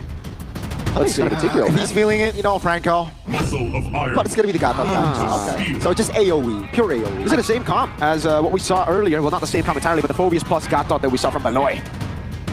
Interesting. And looking at the win rate so far, Gatot Kacha is actually Keyboy's favorite hero so far in the season, with a 71% win rate, 5 out of 7 matches won. This is interesting. They're gonna bank on the Rage, Dewa United. Yeah, for Dewa, it's the scaling game. Waiting for the Kimi to get to the item power spikes. Granger doing the same thing here, but they do have a Frederick, Cho, and Glue. Good control early on security troll objectives. And for Onic, I think it'll really be up to mid-game, where they have Joy, Farsa, and Beatrix all. Lineup rating though favors Dewa United by a lot. And so far, it's been right in the first matches. Let's see if it's gonna come down to Dewa United win after this game ends. It is the Apostle of Gods versus the Yellow Porcupines. Yeah, ladies and gentlemen, boys and girls, let's just jump directly to the Land of Dawn to witness game number 1. Onic or Dewa. Let's see, Lutpi with the classic Brave Smite up against the Glue. Not gonna go for what Luke went up against the Glue. He went for the Concussive Blast, just wanted to clear the wave as fast as possible and rotate over. Looking at the other emblems. Again, Ray, has gone for a greedy choice, but this is what he did to win against RRQ. Impure Rage on the Fredrin instead of the Concussive Blast. You clear faster with the Concussive Blast, but you do more damage overall then because of the Impure Rage. Rupture for Sans, contrary to what Kenziski used in the first match earlier. Tenacity, there you go, normal weapon mastery, no, pull yourself together for Savero. Tenacity and the Thrill up top. By the way, this is gonna be, I think, an Itoshi Kesu match. Because looking at the composition from Onic, there's 0 Purify. And for, I guess, a good reason too, like you can't really bring out a Purify for Savero. And Sans, I don't know, man. Does he still got it? I think he does. We've seen many times that he... Yeah, it's still very greedy though, I'll be honest with you, up against a Cho to go for Purify. And a Glue. It is and Sans. Fred. That's a lot of lockdown. All kind of comes down to the micro mechanics of the one of the best to ever do it in ID, Sans. This name has been feared for a long time, but maybe the fear factor right now is gone for Dewa United. Definitely the best Indonesian mid laner of all time. Fighting for first turtle should be advantages towards Dewa. Orizo, chunk to help though, alongside Spencer. Let's see here, can Dewa commit to this turtle or no? Orizo now getting jumped on. Actually, good dodge here. Misses the whiff, and Ray actually finds a Retribution Classic. That's gonna be Sans though, pulling up the Feather Airstrike, flickers out of danger. Harry mounted, low HP. Keyboy now distracted. It's actually jumping back in. No, that's gonna be first blood, easy. Ray finds it, and that's gonna be a Teray Lutpi was targeted, and that's gonna be Ray for Keyboy. How we survived that one? I'm surprised it was as close as it was right now, but shout out to Sorizo, man. That dodge pretty much changed everything. But looking at the talent prediction right now by Gope, man, has this ever happened before? Oh, whoa, that's practically a solo kill. Feathered Airstrike just blasted Spencer down, and now that's gonna be maybe under the turret. Going down as well. Onic starting it slow, But minute 3 right now, they're changing the jam. I gotta stop complimenting teams, man. The caster's jinx is real. No. Your jinx is real. Dude, okay, Sheffin, they did well. They did well in the early game. What you said wasn't wrong. It's just they're not transitioning into the mid lane properly. Again, no respect for the Farsa. Boys, you gotta respect the Farsa. Yes, like, he didn't really do much in the first turtle, but that doesn't mean... Oh, good steal from Itoshi. He just walks up and punches the green camp. But that doesn't mean it doesn't do damage. Especially for Maybe and Spencer. They both gotta respect that. They're the two carries. If this keeps on going on, it doesn't matter how good Sorizo, Ray, and Itoshi Kesu play. Looking at the items though, Safero first item, not even boots is built for this Beatrix. It's just gonna come down to, wait, there's not really a set for Safero, so he's gonna play much more passively than he usually is. I think it's just a follow-up type deal. Feather Airstrike into Renner's Apathy, a Keyboy good AOG taunt into Bennett's Rage. Just he's gonna go with the flow. It's not the normal play for Beatrix. It's more Beatrix play for the team, right? On Turtle. See, that's a Dragon Ball spooling looking back. Pursuit, way of Dragon! AOT, under 3, but that's gonna be again Rage Retribution. Rage will fall though, that's gonna be a terrain as Ludwig will fall as well. 1 for 1, but Dewa collects their second neutral objective. All the while, in the bottom lane, well, maybe didn't get the turrets, but Safero is missing out on 1 minion, I believe. So overall, still a W for Dewa United. Yep, they get the neutral objective again, and they buy a little bit more time for Spencer and Maybe to scale up, because that's the win condition for Dewa still. They want to play pure front to back up against Onic. Meanwhile, for Onic, it looks like they do want to, split Dewa up a bit more, but in the early game, the Phobius is there to stabilize, just to hold on to not give Dewa as much of a snowball as they would want. Keyboy. The taunt, so their strike pops, that's info. Dewa United should perhaps find something soon. But that's Dewa actually, right now, neutralizing the gold lead. Yeah, and I just realized, Mirko, I don't know if you've mentioned this or not, and I don't know if this is a, the usual thing for Glue, but it's a quantum charge. Yeah, I didn't mention it, but I think it's pretty normal. You get the sustain in the lane as well, plus you get mobility. In the skirmishes, you do have more time now to actually, basic attack and rotate over. It's not the most common though, definitely quantum charge. But I do want to say that it's very hard for Joy to out-retry a Fredrin. So if you're questioning, Kyrie in the first few neutral objectives, Fredrin basically has 2 retries. That first skill buff makes it as though you deal as much damage as a retry early on. So it's like 2 retries compared to 1. And when you get locked down by, Fraction Pulse. Well, let's see, Ray trying to find something there, but it seems like the decision is not to commit on towards the fight just yet though. Top lane Sorizo versus High. Seems like they will move on towards the next neutral objective. Yeah, and that's the point earlier. So it all kind of comes down to, gotta wait a second here, Sans. Spencer, very low. Drake collects the perfect turtle here for Dewa United. Kyrie though looking for some counterplay. Perhaps a trade on the purple. He will get it. Look at the stacks. But now Kyrie is mounted. Good pull! Way of Dragon, and ladies and gentlemen, that's gonna be Kyrie taken down. Not a good sign here for the yellow Porcupines. Yeah, so Rizzo is, gotta say, this early of a game, going to the mid game, he's been handling Kyrie really, really well. 2 times by now. 2 team fights won by Dewa United, courtesy of Rizzo's brilliance. Yeah, Onic, the reason you're seeing this game be as even as it is because they're just doing better than you would expect on this composition. They're individual flares coming out, but overall, I gotta agree with the lineup rating here, especially with no Purifies. I was going to say maybe with the Purifies on Farsa, it would change a bit, but now it really becomes kind of glass cannon for Onic. If they get the pick that they want, then they can turn things around. If they get the right plays, that can certainly happen still. It is Onic. But Dewa, look at the control. Traction Pulse. I think Itoshi also just trying to find a connection there, Ray. Soaking a lot of damage. Still holding on. Maybe free hitting now on towards Lutfi. Immobilize, and maybe we'll find the extra gold there. 2K already in hand for the Apostles of God. There was pretty much 4 guys on Ray's face, and Ray is more than happy to take it all, man. Again, like, the Room of Error. Oh, Spencer! AOG, good taunt! And that will be enough to take Spencer down. Whoa! With Dragon though, it finally connects on towards Sans, but Ray wasn't able to find the range there, and Sans will has the flicker to get away. Well, Keyboy is not shy of making a play at all. Definitely not. When he sees an angle, he will take it. Holy Crystal about to be built here by Kai. Still out farming the Fredrin despite not getting the neutral objectives at all. Perfect turtle for Dewa. 2,000 gold lead, you can see it on the hands of Maybe and Spencer. A lot of it with the Sky Piercer already, Maybe. He's online, should be. Dewa have enough damage, have enough lockdown, and have enough frontline. That's the most important thing when you have a Kimmy and Granger. Just need a frontline to protect you. Look at that, Maybe really free to go in. Because Sans can't pop the Feather Airstrike randomly without Flicker. He knows that. Itoshi, we've seen, even up against Rins, he just wants to cancel Farsa. Keyboy actually poked. He is an off-factor that now with the Feather Airstrike doesn't really land on towards the targets that they wanted. Onic, they are struggling to find a counterplay here. Let's see, Dewa United also taking it slow. Bottom side is actually favoring the side of Onic, so they will have the reset. That's a taunt though. Onic turn right up, pass, hold on, AOG doesn't land. Lutfi very low, Keyboy taunt, and that will be Keyboy taken down. Lutfi now trying to hold and buy time, but wasn't really able to. That's a way of the dragon, as maybe collects the bang, bang, bang triple for Dewa United. Oh, maybe that's a triple for maybe, and now Dewa United has all the green light, has all the avenues in the world to take this one. Ray, not even, well, you read my line. I thought I was gonna say, you know, no retry at all use, but he did it anyway. Now, Toshi, he's not done just yet. With conceal, just intimidating, right? Bluffing. If there's a connection, sure, if they don't land, but they will get the turret. So now, with the Lord, Dewa United, they are leading, they're controlling the game. Yeah, they are, Gani. Bit of concern from you in that phrase you just entered.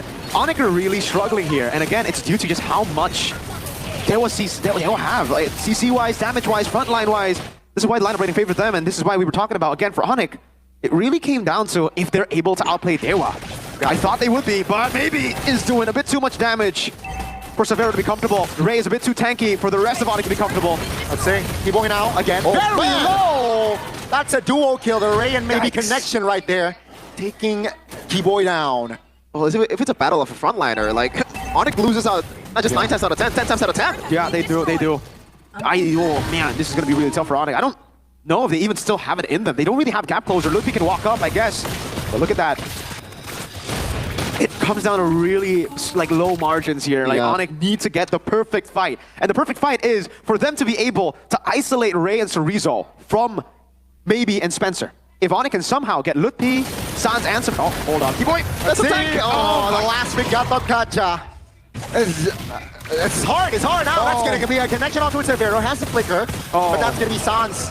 Vulnerable, taken down. Turret number 1 falls. Bottom side, very low as well. Onic, they defend with 3. Keyboy will come in 10 seconds, but is it enough time? They are now entering the main base, and they have another wave coming. Onic, they should be able to clear for now, but that's just the damage already. Keyboy AOJ doesn't land, luckily for Dewa United. That's a good time though. Keyboy will fall again right after his respawn time. Onic now again just holding on, just clear, and they have the reset. 2 base turrets at the end will fall. At this point, Keyboy is just giving out Sky Piercer stacks to Maybe, man. At the same time, that AOG that he did, he had to do it. He had no other choice in the matter. And now it gets from bad to worse, really, for Onic. Not only do they have to deal with the front line, that crazy damage, Spencer and Maybe are almost at full items, ladies and gentlemen. This is a massive lead on the frontliners. Divine Glaive already, Rose Gold too for Maybe. Lord. Oh, we might have to see game number 2 for Onic here, because in game number 1, with all the winning conditions already set and Winter Crown, not even the Glass Cannon, Spencer not going to go the greedy route. Will choose to play it safer. Maybe has gotten ridiculous amounts of stacks. This is going to be free. Onic are forced to just turtle in their base. Yeah. Showing off his non-existent jawline there, Toshike's. Now, 9k gold lead for Dewa United. This is looking really bad for Onic, man. This is a very unfamiliar territory, especially after all the casters predicted that it's going to go 2-0. Hey, I'm not really used to social media handling and anything like that, but you got a really easy meme to come out. Definitely. Dewa United, they did it for Papulung. Usually, you know, when Dewa gets the win, he's the only guy who predicts Dewa. Now they can go, they don't even need town predictions. Gani, what's going on here? Lord marching in, slowly but surely. They do have wave clear. Where's Keyboy But going? let's say they do clear this wave. What's the plan? Oh, Ray has Winter Crown too. Interesting position from Keyboy right now. He has trying to flank like a tiger. Let's see. They have all the flickers. Yeah, the last racer officially has been taken down. Keyboy with the conceal. Look at the taunt. Hopefully about enough time for Onic. Itoshi Kesu very low. Cerezo though. Football. That's going to be the Lord taken care of with the Nibiru smash with Kairi. Falls in the process. Now that's going to be the way of Dragon. Actually locking one now, but Luffy trying to buy time. Now the mid-wave rushing AOG. Lands, but ladies and gentlemen, Dewa United, against all odds, they have secured game 1. Oh boy. Remember when I said, Onic, no matter what happens in the regular season, they always had a chance in the playoffs. They make me think about it twice right now, let's just say it. I agree. That was an amazing game, firstly. We can't take it away from Dewa. Again, not only did they beat RRQ 2-0, they're on the way to sweeping Onic. Ladies and gentlemen, the rookies from MDL, Itoshi Kesu and Spencer, are really making heads turn here in MPL Indonesia. The first time we could call it a fluke. The second time up against Onic. Donnie would call them the best team in ID right now. What is going on? What's going on, Spencer, Bonnie? maybe. Amazing plays, great front line. Ray, as usual, but this time on the utility jungle doing well. We expect him to do well on the assassins. Itoshi Kesu on the Cho. The disrespect completely with no flicker, no purifies. Oh, that was a painful one to watch if you were an Onic fan, and we do have one on the desk. That was rough. That was rough. This is why I hate Fredrins, man. He's a rock. He is a rock. Man, it's tough. Even in the last engage earlier when Keyboy actually flanking, that was actually good. But the thing is, it's a bit too late to do that. I think that was the only time that he could do that though, because when they're not pushing in the base, you can't dive towards tier 2, right? Like, man. Literally, like at that point, the stars aligned for Onic. Yeah. But it's a bit too far. They can't see it anymore. So it wasn't aligned. Well, I don't know. The question for me is, Dewa went Kimmy Granger Fred before they went Joy. They did go Joy. I said it would be better against Kimmy Granger, but I thought they wouldn't contest for Turtle 1. They contested Turtle 1, and I don't know, even then, like, I think we gotta see it again, I think. We gotta see the replays to see exactly where they went wrong, what went wrong. This was Turtle 2, I believe. Yeah, still Ray able to get it. I think for Onic, the cross-map plays around Turtle 2 would have benefited them a bit more. Knowing that, again, when it comes to pure setup, it really should be Dewa. They were taking too many fights. I think that's something we have to talk about here. Way too many fights. It really seems like Turtle 1, they didn't get Turtle. Okay, Turtle 2, they didn't get Turtle. Okay, Turtle 3, then they were like, look, maybe we should trade. And that was way too late to adjust. When you've already lost 3 Turtles, it's a bit too late. Because again, Dewa kind of needed the first 3 Turtles to go well for them and for them to develop a lead, which they did get in the end. 9-1-1. Shout out to Maybe. This guy will definitely be a star in the future for Dewa United and MPL ID. But to go back to it, Turtle 1 was secured, so Riza was able to set up for it. They got a little bit of a comeback here, which is great, by the way, getting Maybe and getting Spencer. They never really got to capitalize on it fully. They instead kept on fighting for neutral objectives. Banking on the red tree, that, again, could have gone Kyrie's way, but against the Fredrin, it's pretty ambitious to go for it. And against Ray, known for his retribution. I mean, do you think this is also a sign to what CW said earlier about it? All the other teams are improving instead of Onic, just degrading. Well, this is also an example of Onic degrading. They, for some reason, have lost track completely of what their composition was supposed to do, right? But hasn't they been doing the same thing when they dominate? Just rely on the micros of the players? Yes, but not like this. They're not just relying on micro. They're relying on micro and fighting every single fight. To a point, right?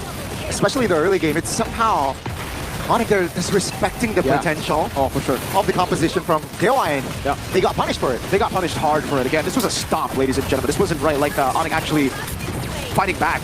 At the end of it all, it really looked like they were just playing with the food. Look at this, Spencer and Maybe very chill in the back, waiting for them to dive in, waiting for them to just take this damage. At this point, would just be too much, and they locked it down. And now it comes down to game number 2.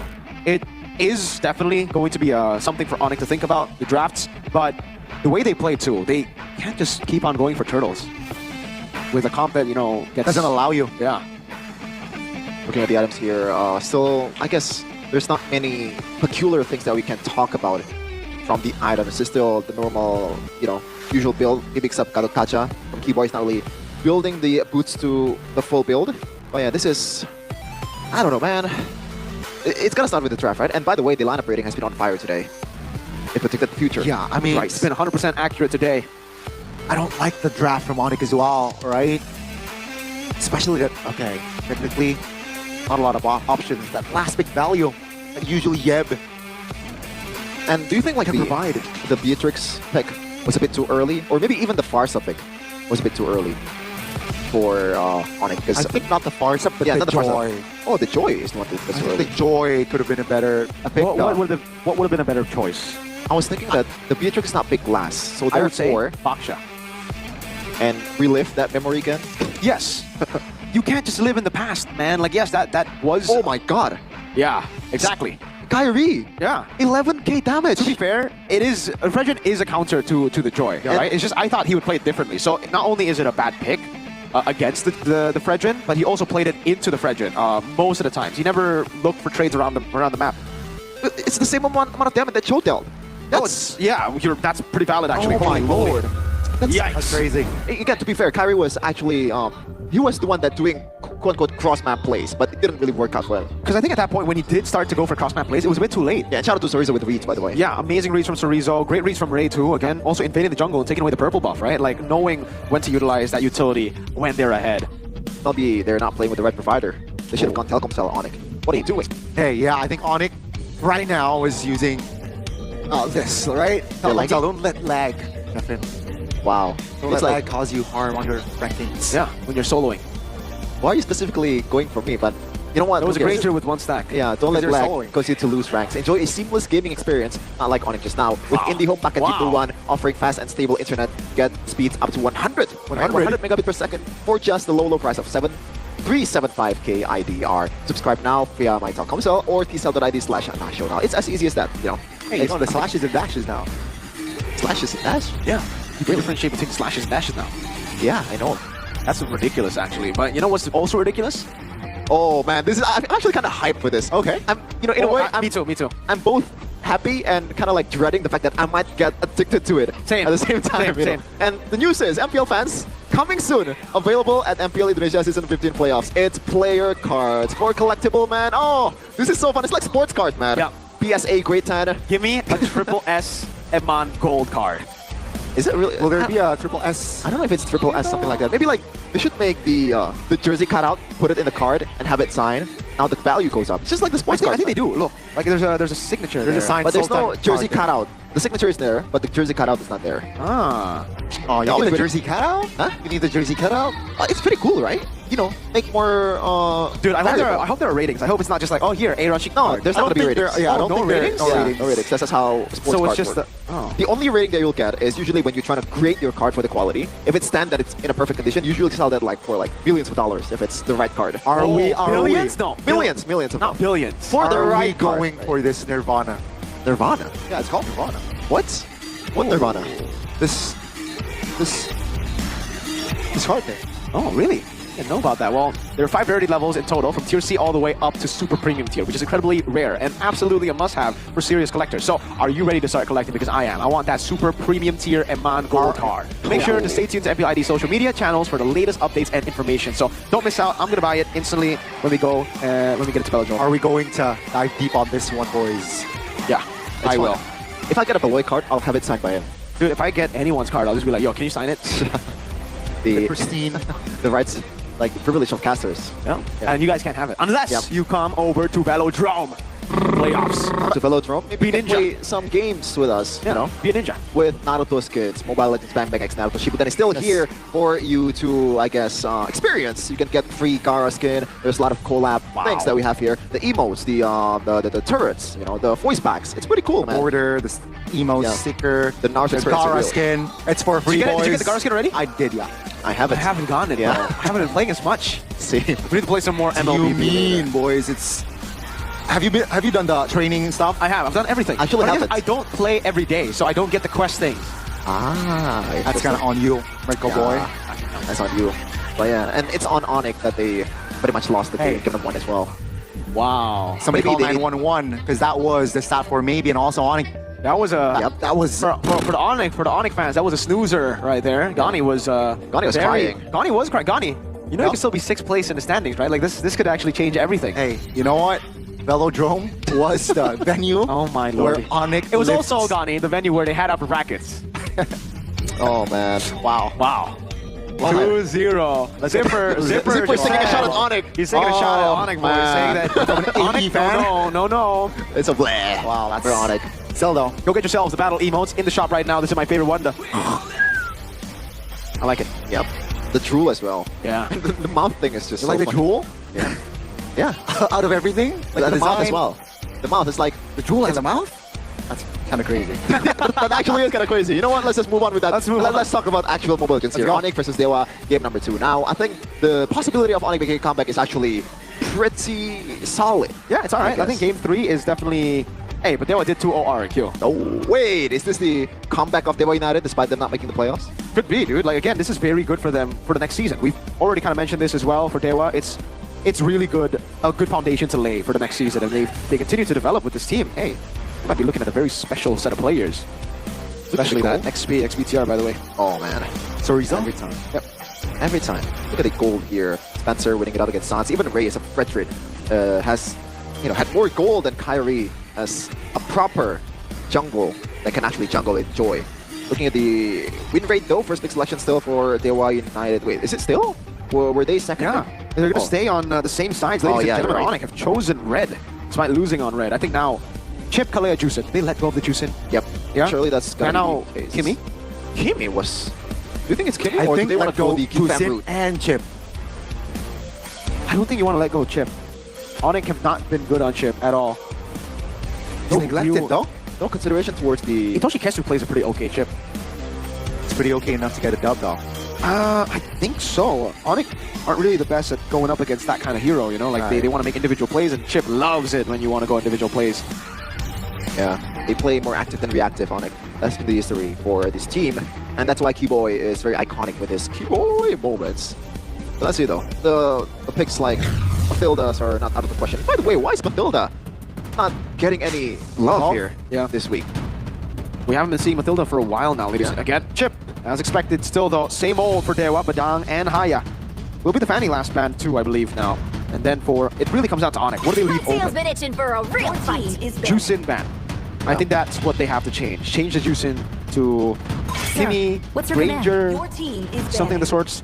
What's good about the Kimmy, by the way, is... drop the beat of Whoa. the flash. Your team is Okay, so they want Suyo. Yeah. Or they want the Fred. Yeah. But no, they want the Fred. I think they'll be okay with the Joy. Kimmy. Picked up. Let's see, Onic, what's the response here? Last time it was Farsa and Phobius. Is it going to be the same thing, or do they take the Granger away now? Yeah, I think Farsa, you can kind of slot it to the third pick, right? It's not as important as... To the jungle. Maybe the Granger, the second one, maybe right away towards the Suyo. There It's gonna be a Basha. They're gonna counter the utility with utility. Now, for Dewa United, Granger is taken away.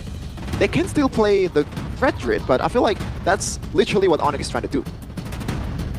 Yeah, I think it still can be okay though. Like, you just want to play front to back for your backliner. Oh, what do you go when you're up against Baksha though? The Kimmy is already kind of... Huh. Yeah, the Baksha has been a big problem now for a lot of teams. Yeah. They go Lunox, but... I just hope this is not a Baksha rope, Gani. Yeah? Please. No, what I'm trying to say is... I mean, either way, it still brings PTSD to Onic fans. Especially that Oh, man, that's a good answer. A signature pick, too. That's a signature pick for Sorizo, ex-BTR, by the way. Wow, CC. And Honey. It's guaranteed that it's guaranteed that Onic will have 3 frontliners, right? Though for the value is will actually be big. Mathilda can actually be picked up right here, right now. I don't think so. I don't think you want Mathilda Baksha. Baksha. Yeah, the Baksha is Baksha shield awkward. unity. Just go. I had a pick in mind. Do they want to just go Farsa? Yeah. Again. Wait. Yeah, Ranger, Farsa, you already have a proper front line. This is BTR. Just go BTR draft. And playing front to back against a Kimmy. Now you have a Granger, yes, but is it gonna be... Farsa Granger? Enough burst, enough to execute too. And then you have front line. Exist. Oh, it's Eve and Baksha. This is the composition. Oh, you're right. They should have gone Claude. You're right, you're right. Oh man, this is giving me a lot of PTSD. I was casting that game in Manila, Philippines. Oh, bad right memories. after that, the Eve just popped the ult. Yeah, just for a second. And then, oh, Terizla, please, please, oh my lord. They're not gonna pick Terizla against CC, right? Come on. Yeah. Oh man, this is Just for the vibes? Just for the vibes? I don't think you want to relive that vibe, bro.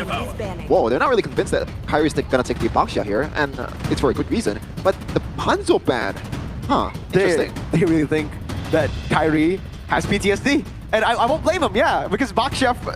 Come on, Dexter. Oh, they bet the Claude. Okay. They're like, no, we're not gonna... They can hear us. They can hear us, truly. Okay, Hanzo ban, Dewa. What are they gonna ban now? Trying to think like another... surely this is gonna be a Baksha jungler, right? Or, I don't know, actually. Man, what would really give Onic PTSD is a Dewa Brody pick. It's not gonna happen. That's not gonna happen, but... Oh, man, imagine. Imagine, champion, imagine. Just imagine, man. Yeah, I'm imagining it right now. Ling is getting banned. They really want the Baksha to go jungle. They're really forcing it. Oh, that's Yev's wife. It's Mrs. Miranda. For EXP lane, I mean, pretty much almost anything is a bad matchup against a CC, but you might want to go... Oh! Wow! Oh! Wow! Alexa played Despacito! Wait! Bang, bang, bang. We are throwing it back, man. This is Lutpi Paquito? Lutpi! No one else does this in MPL ID currently. Debut pick for Paquito. Against the CC. Is this a winning matchup? I forgot. It's been a while since I've seen Paquito. If you land the shots and you kite the skills, the first skill of CC well enough, that's a good pick. I think it's a good trade for the Paquito, but overall, if we're talking about like a long drawn 1v1, it is, I think, CC's game, especially when the items are stacking up. Now, with the Franco last pick, it's kind of a way to deal with the Mathilda, but at the same time, it's Like, you get cancelled a lot by the Fredrin. Yeah. A lot of cancels. I think it's just a way to clear waves on the side. It's like a side control pick. Yeah. You're gonna like clear fast and then just By the way, rotate. Baksha, Shield Unity into hook is what they're trying to do, right, with the Franco. It should be Keyboy playing that then, but it's Kyrie. Looking at the lineup rating though, it's actually pretty close towards Onic, despite them bringing out the Paquito, a debut pick in Season of 15, rocking the flicker. But it is Lutpi. We know that this guy can play the damage EXP laners. But is it gonna be enough though? Is that the answer that Onic's looking for against Dewa United? Here we go. Will they force a game number 3? It's Onic versus Dewa United again. Round 2, ladies and gentlemen, and will Dewa United just clean sweep the Sky Kings, or will Onyx have more say in this second game? Keyboy, gotta be careful. 4 members of Dewa are in the vicinity, and yeah, seems like a-okay. Lutpi, Paquito, a lane to watch. Ladies and gentlemen, will the curse... Oh, he jumped into that bush! Kyrie jumped into that bush. Now, Itoshi Kesudo will force you to use the flicker. A different outcome for now. Well, Okay. this is Season 11, Rico. This is... Will the curse still be present is my question here for Onic, because now, for Dewa, they are great getting hooked. For Dewa, they should still be fine. I don't think they should let these, like cheese picks get in the way. They should play still for their game, because this is still very much an off-meta pick, the Paquito. Looking at the rest of the emblems here, nothing too crazy. Bargain Hunter on both magic damage dealers. And I guess we can talk a little bit about that. Once we get into the mid-game, it will be a bit of a struggle for them to... I don't even think so. Never mind, they have a CC. They have ways to deal damage physical too. So, yeah, still the normal game for Dewa, playing front to back. They just have to be careful about the pickoff that we were talking about in game 1. That could be a stopper against Spencer, and maybe Flicker instead of the Purify. Ooh. Wants to try to dodge away from the Bloody Hunt. Yeah, I think the chances of the hook landing on towards maybe, it's actually lower than, Keyboy flicking for to a Bloody Hunt. So that's, I think, a good choice there. Now, we're on to level 4 towards the first objective. It's going to be interesting to see the objective battle, man, because this is a throwback right now. It is going to still skew towards the Fredrin, but you can never know what Onyx is cooking. Still Unity on towards Ray. Oh, actually, Keyboy on the land. No. That's going to be the CC, though. No. That's going to be Kyrie's Hill. Taking the retribution. Sorizo isolated, and he should fall. 2 kills on the board for Onyx, and that will be Dewa United for the first time in this series, losing out on a turtle. Hey, if they're clumping up, then Sun's going to just pull the trigger right away. Well played to Onic with the Baksha. The retry battle becomes way closer here. Game fact by Gope. Oh, this marks Paquito's debut in MPL Regular Season 15 after last being used by Sorizo when Dewa defeated EVOS in Season 14. So, yeah, it's meant to be, man. Yeah, it's a signature pick for Sorizo, but he's up against it now. Lutpi, also quite known for the Benes, the Paquitos back when he debuted in the season 13, I believe it was. Yep. Crazy. Yeah. This snowball's looking really good for Onic, though. They will have so much more control with this, and they can play for the kill pressure down below. And the thing is, how do you take care of the Eve, man? Because I really do not see a way unless maybe. Oh, that's a hook and the hunt. Keyboy secures the kill, and that's gonna be maybe taken down. I said that the chances of Keyboy flickering forward to a Bloody Hunt is higher than Keyboy landing a hook, but you gotta stop now, Keyboy. Seems like now that will be revenge. 1-for-1. Keyboy. Seems like Onic though. They're strong as heck as Ray wasn't able to deal with the puissance and Sons. He goes down as well. The muscle like memory is there. Yeah, for Kyrie. Just keeps on jumping into that bush, man. Do you get deja vu? Oh. Hey, call him Gani Rodrigo. Do you get deja vu? Oh. We're just gonna. I actually do not know what that song is, but what? Sure. Oh, come on, Come on, I am uncultured. I'm uncultured. Well, I don't think it's a. I don't know. I don't know how to feel about the deja vu of Kyrie on Baksha. I mean, it's good now. I hope it really is a blessing now, no longer a curse. Onic playing for the turtle. 3K already. I love how the chat just says Kumar is back. Tight. Oh, Kyrie now crashing down. That's a hook land again. That's gonna be Ray taken down 3rd time. My goodness, Onic. What the formation? That's gonna be real manipulation, locking 2 members of Dewa United down. Spencer now re-hitting, but that's a hook landing again. Just 1 by 1. Keyboy doing work. How long has we seen Keyboy in a Franco? It seems like, again, he's still very comfortable in using this hero, but granted, in the first hook earlier, I think I could have done it with Kyrie standing up the front line. Definitely. But the second one, it was just so good. Landing it on Spencer, who wanted to get a few extra hits on Sans. Same build as Edok, by the way. It'll be the first item Winter Crown, I believe, for Keyboy. Yeah, first item Winter Crown, probably going to be going to the fleeting time, too. Oh, man, so already has Sky Piercer. This is the Kyrie, 1,300 gold ahead against Fredrin. The Baksha Fredrin. We're back to the old meta, ladies and gentlemen. Oh, man. Dare I say I miss this meta. Really? This was prime Onic, you're right. So you do miss it. Let's see. Circle Eagle, lands on towards Wait two. a That's a second. taunt. Keyboy taking a lot of aggros, but he will follow up no. Kyrie. Real world manipulation wasn't able to assist, but Ray is in the area to deal some damage. Not enough to take anyone down though, as Ray was their only trade. That was probably the most perfect curtain calls placement that I've ever seen in Season 15. Yeah, they had to split both ways. One going to the other side. And this is where you get kind of scared here, Gani, because remember the M5 Grand Finals, they were actually winning for a while with the Baksha pick and the Eve. Then the comeback happened. Dewa definitely still have avenues to come back in this game, ladies and gentlemen. It might look like a stomp, which it is, but they will have to sustain to build up later. Spencer can scale, and especially that Harith. That Harith could be a real problem in the later stage of the game if Keyboy doesn't get the right hooks, if they don't get the right plays. Radiant Armor, first item for Kyrie. That's a good one. Yeah, actually he went for Dreadnought, Molten Essence Dreadnought, and then the Radiant Armor. So really good itemization right now to deal with Dewa United's mix of damage with the CC and the Fredrin, handled by the Dreadnought, and then the Radiant Armor. Should be able to handle this. I think Dewa now just look for trades, because if they go in for like an all-in fight, no way. Yeah, no way. The front to back's too clean for Onic. But Onic, will they let it happen actually? Oh, Ray! Oh, whoa. Close. That was close. A little too close for comfort there for Dewa. Wow, they still want to go for it. 5,000 gold lead though. This is wise from Dewa. Let's see the execution. Retribution should automatically go for Kyrie. Kyrie now, shield Unity. On towards one. Should land low. Keyboy misses the hook actually. Real world manipulation now.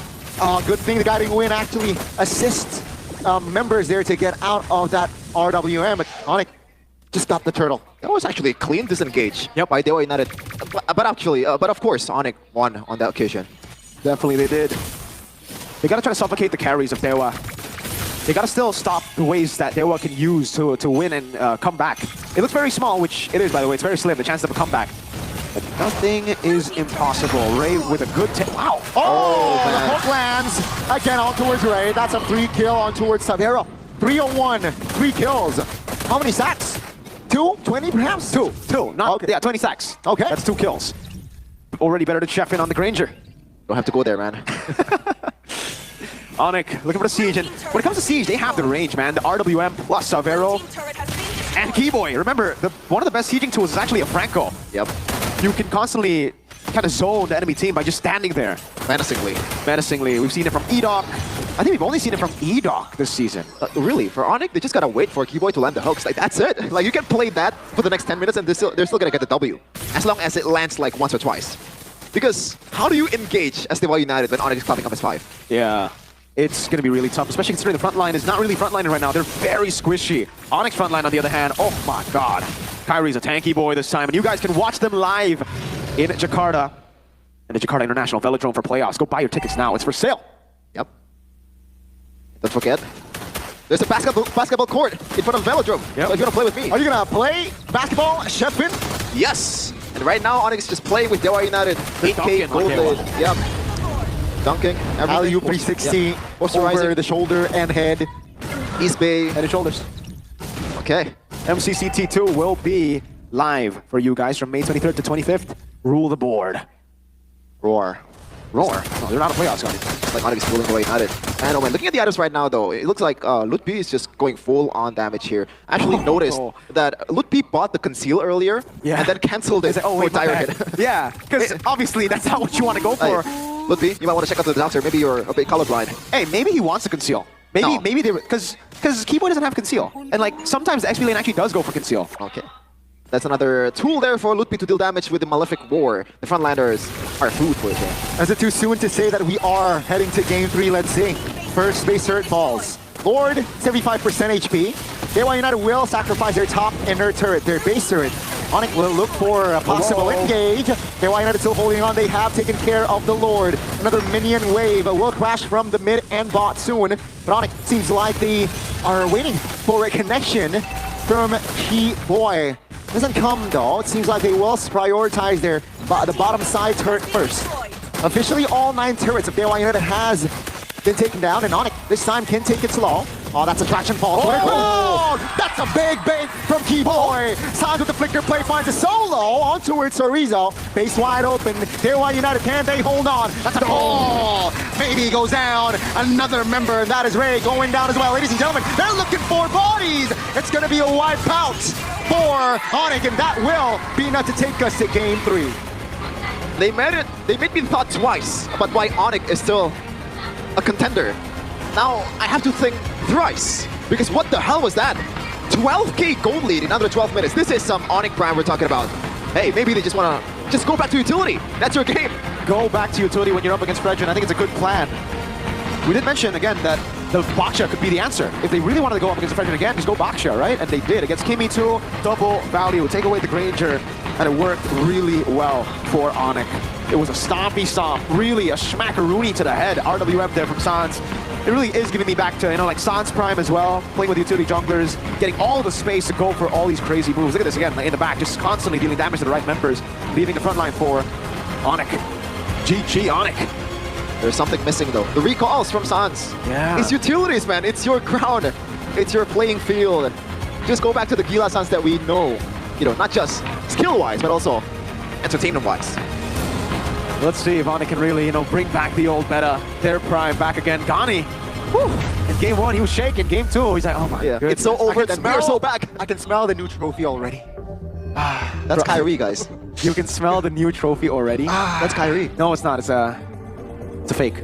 Oh my god. We got a fake Kyrie before fake Sheffin? We got a fake Kyrie before fake Sheffin. It is Kyrie. Wow. Really? You had a body double. Oh my, wait. Interesting. Yeah, look at the crucial moment here though, Mirko. Like, from the get-go, the first objective was Doom for Dewa United. Dude, they can't play front to back against this comp, especially in the early game. Onic definitely have way more power in the early game, dude. Spencer takes a while compared to the Eve. Maybe takes a while compared to the Granger. So Rizzo is the only, I mean, yeah, CC and Fredrin, but even Fredrin Baksha wins that, right? Like, yeah. Hey, Gila Sans, he's back! And he is here as the MVP presented by official on smartphone Samsung Galaxy S25 series. A perfect game for Sans. That TP percentage is not a TP that we're used to see Sans do, but it's team participation, 100%. Look at this. Slowly but surely building their lead up into the 14k. It's, yeah, like you said, back to Prime Onic. They're just going to win out that early game and then snowball. Keyboy with the moments. Clean game overall. There were a couple of moments where you would think, okay, Dewa, whoa, they get some kills, but it never looked like Dewa had control in the game.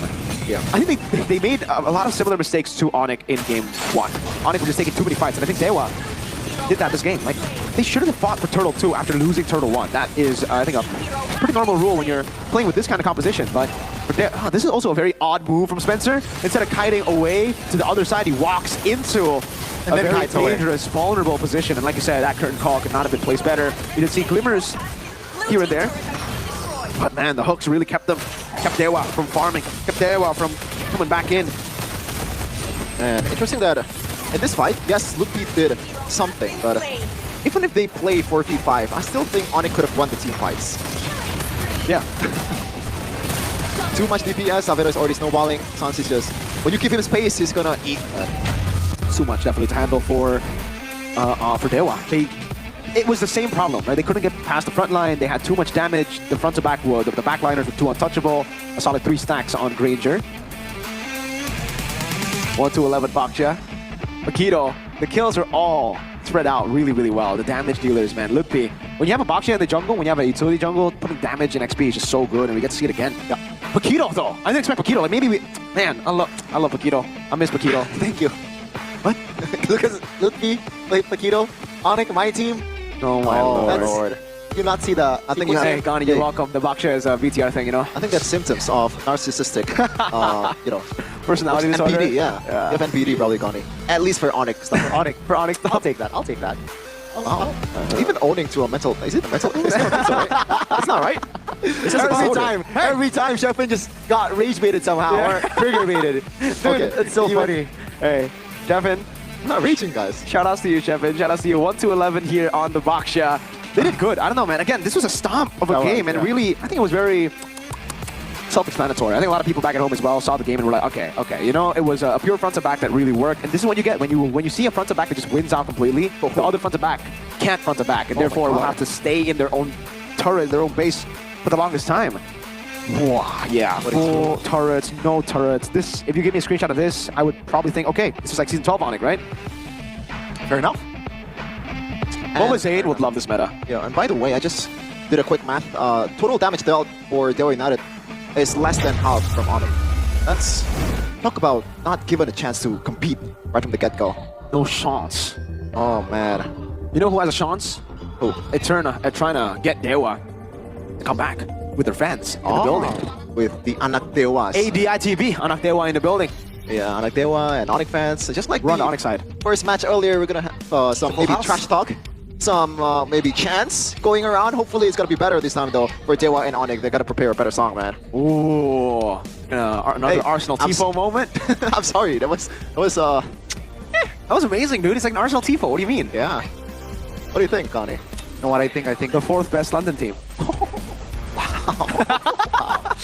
Let's not talk about football too much though. Connie has taken a lot of beating from us in the talent room. Yeah. And hopefully it's not gonna get worse. Luckily, he supports Onic. Imagine he supports BTR. If Dewa wins today, what happens? Oh, that's a big if. You're right. Yeah, that's an if, but we're just gonna throw it over to Eterna, talking to the fans in front of the stage. MPL Arena, mana suaranya? 1-1 untuk kedua tim di match yang terakhir di hari ini. Dan sekarang Eterna lagi ada di audience nih. Nah, dan kita pengen ngobrol-ngobrol. Coba kita ke sisi kanan kali ya. Halo Kak, boleh ngobrol sebentar? Boleh? Boleh di sini sama aku Eterna? Halo, namanya siapa? Alia. Alia. Alia kesini nonton siapa? Onic dong. Onic dong. Mana nih sore Sonic? Kamu ngefans sama Onic ceritanya? Dari kapan? Dari dulu. Dari dulu. Nonton Onic kenapa? Seru. Seru. Ada satu player nggak yang menurut kamu, aduh aku ngefans banget nih? Keyboy atau Sans? Keyboy atau Sans? Alasannya kenapa, boleh tau nggak? Jago aja sih. Oh, karena jago. Terus ini kan Sans sama Keyboy lagi berusaha untuk memenangkan game yang ketiga. Kamu ada pesan nggak sih buat mereka? Best luck. Best luck. Oke, thank you so much. Enjoy the show. Oke, mungkin dari sisi Dewa sekarang ya. Ini siapa kayaknya yang pengen diajak ngobrol? Halo Kak, boleh ngobrol sebentar? Kalau malu gak apa-apa, aku cari orang lain nih. Yang Dewa. Oh, lah. Tinggal satu Dewa, satu Onic nih. Gimana? Sama Onic. Oh, sama-sama Onic. Oh, sama-sama Onic, kenapa kamu duduk di sini? Kebagian kursi. Iya, udah rame banget sebelah situ. Oh, karena rame banget nggak kebagian kursi. Ya udah, boleh nggak sih ngobrol berdua bentar? Ya nggak sih? Ngobrol sebentar? Nah, yeay. Ternyata di kiri juga Sonic nih. Oke, boleh aku di tengah. Ini jadi kalian temenan apa gimana nih? Udah nikah. Udah nikah, congratulations. Udah lama kan nikahnya? Apa? Udah lama nikahnya? Februari kemarin. Februari kemarin, congrats juga ya Kak. Iya, makasih. Ini ceritanya pertama kali ke MPL apa udah sering nih? Coba. Pertama kali. Pertama kali? Biasanya nonton offline? Offline. Oh, gimana kesan pesan datang ke sini offline pertama kali? Offline? Biasanya offline tapi oh iya ya bener ya, kenapa pada ketawa ya? Aku juga baru nyadar. Berarti ini pertama kali nonton offline, biasanya online gitu kan maksudnya? Lebih real banget gitu, jadi kayak kan kalau misalkan di online itu kan kayak kita tuh cuma bisa ngeliat sekilas doang. Kalau misalkan nyata itu kita kelihatan semuanya gitu. Jadi ketemu langsung sama Onicnya, sama Sans, Kairi, Keyboy. Oh gitu bedanya ya. Kalau kamu gimana Kak? Bisa tos langsung sama playernya. Bisa tos langsung sama playernya. Kira-kira yang mau ditos tuh siapa sih Kak? Semuanya. Semuanya. Jadi equal ya, emang dukung semuanya? Iya, betul. Oke, kamu juga ngerasa vibes-nya beda mungkin ketika nonton online terus sekarang offline? Beda banget sih. Karena di sini kan ada supporternya ya, jadi bisa lihat langsung. Oh gitu. Ya udah, thank you guys, enjoy. Nih, kita dari tadi dapetnya Sonic. Ini yang anak Dewa mana nih? Angkat tangan dong anak Dewa. Anak Dewa, nggak ada yang mau angkat tangan. Ini isinya Sonic semua kah? Kak, kamu anak Dewa nggak Kak? Oh anak Dewa, oke kita finally ketemu anak Dewa nih. Ya udah boleh ngobrol sebentar sama Eterna. Akhirnya kita ketemu anak Dewa. Gimana Kak, namanya siapa? Puji. Puji pertama kali ke MPL Arena? Udah sering sih Kak, kemarin-kemarin dukung AS sih. Dukung? Lah. Yang tadi dua-duanya Sonic. Nah, sekarang mau nonton Dewa. Oke, pengen nonton Dewa tapi sebenarnya Outer Fams. Iya betul. Oke, Outer Champs. Oke, terus alasan kesini nonton Dewa apa tuh Kak berarti? Mau lihat Spencer sih Kak.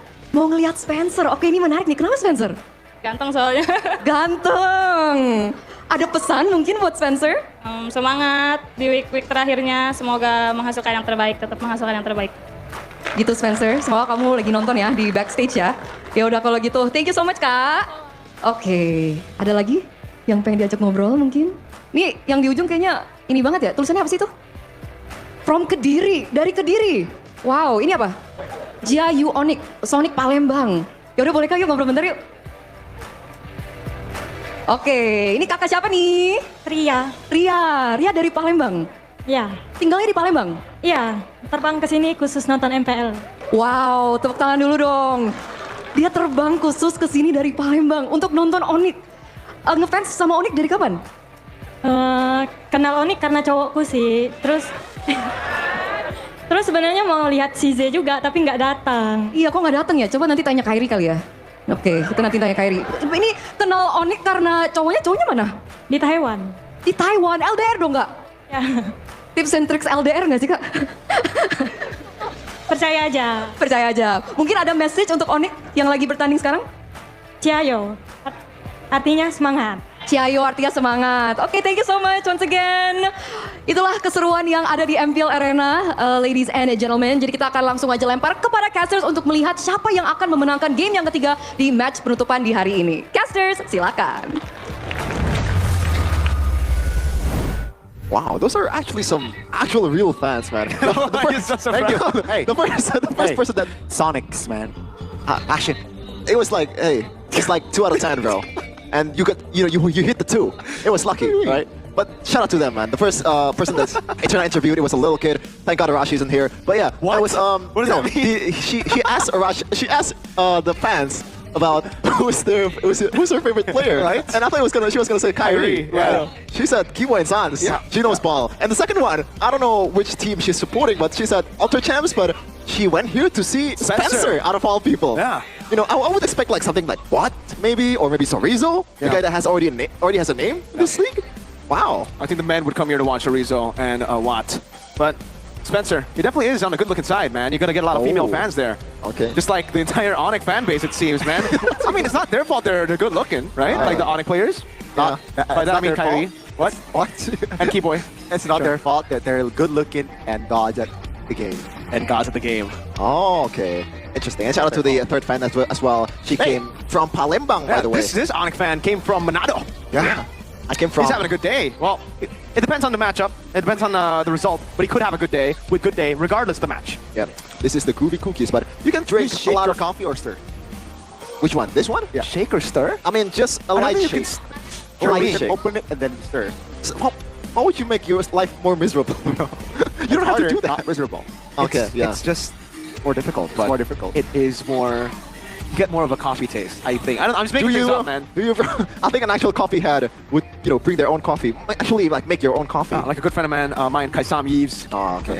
He likes Kaisam, coffee. He's missing out on a light snack that goes well with coffee. That is sucro, Yes. man. Hey, if you're coming to Indonesia, this is, if you want some nuts, in your mouth, you can get sucro. Nice, go check it out, ladies and Sucro, gentlemen. baby. What is sucro? Sucro is a bunch of nuts that's coated in some, whatchamacallit?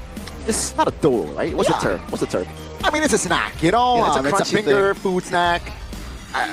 Just convenient when you're gaming, chilling, hanging out with buddies, or all of the above. But Hitoshi Kesu, man, I'm surprised. Surprised by how good he is? Oh, yeah. He was able to be an impact in game 1. Game 2, it was a different story, but that Spencer right there, Chef, he has a smack. How about Sorizo, though? Look at the gains. Yeah. He's a muscle man, man. Yeah. Man's been, well, to be fair, he's got a free gym in the Dewa facility. That's a facility.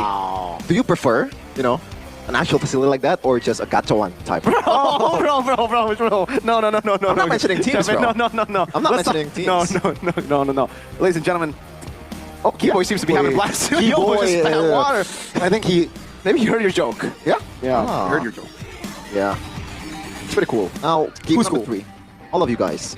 Thank you. I love you and all you guys. Now going to the game number 3, bro. This is interesting, right? Because 2 games in a row, it's a stompy stomp, just like Mirko said. Is it gonna stay the same? Because if we're going down this route, Dewa's gonna win comfortably, Gani.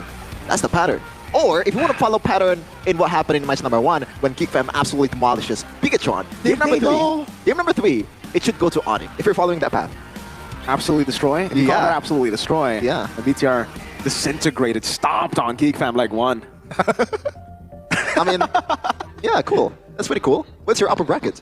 Hey, don't worry, we'll show you in the playoffs, man. We're gonna have a good time here. And this is Spencer, by the way, in case you're wondering, Chefin. Ah, look at that.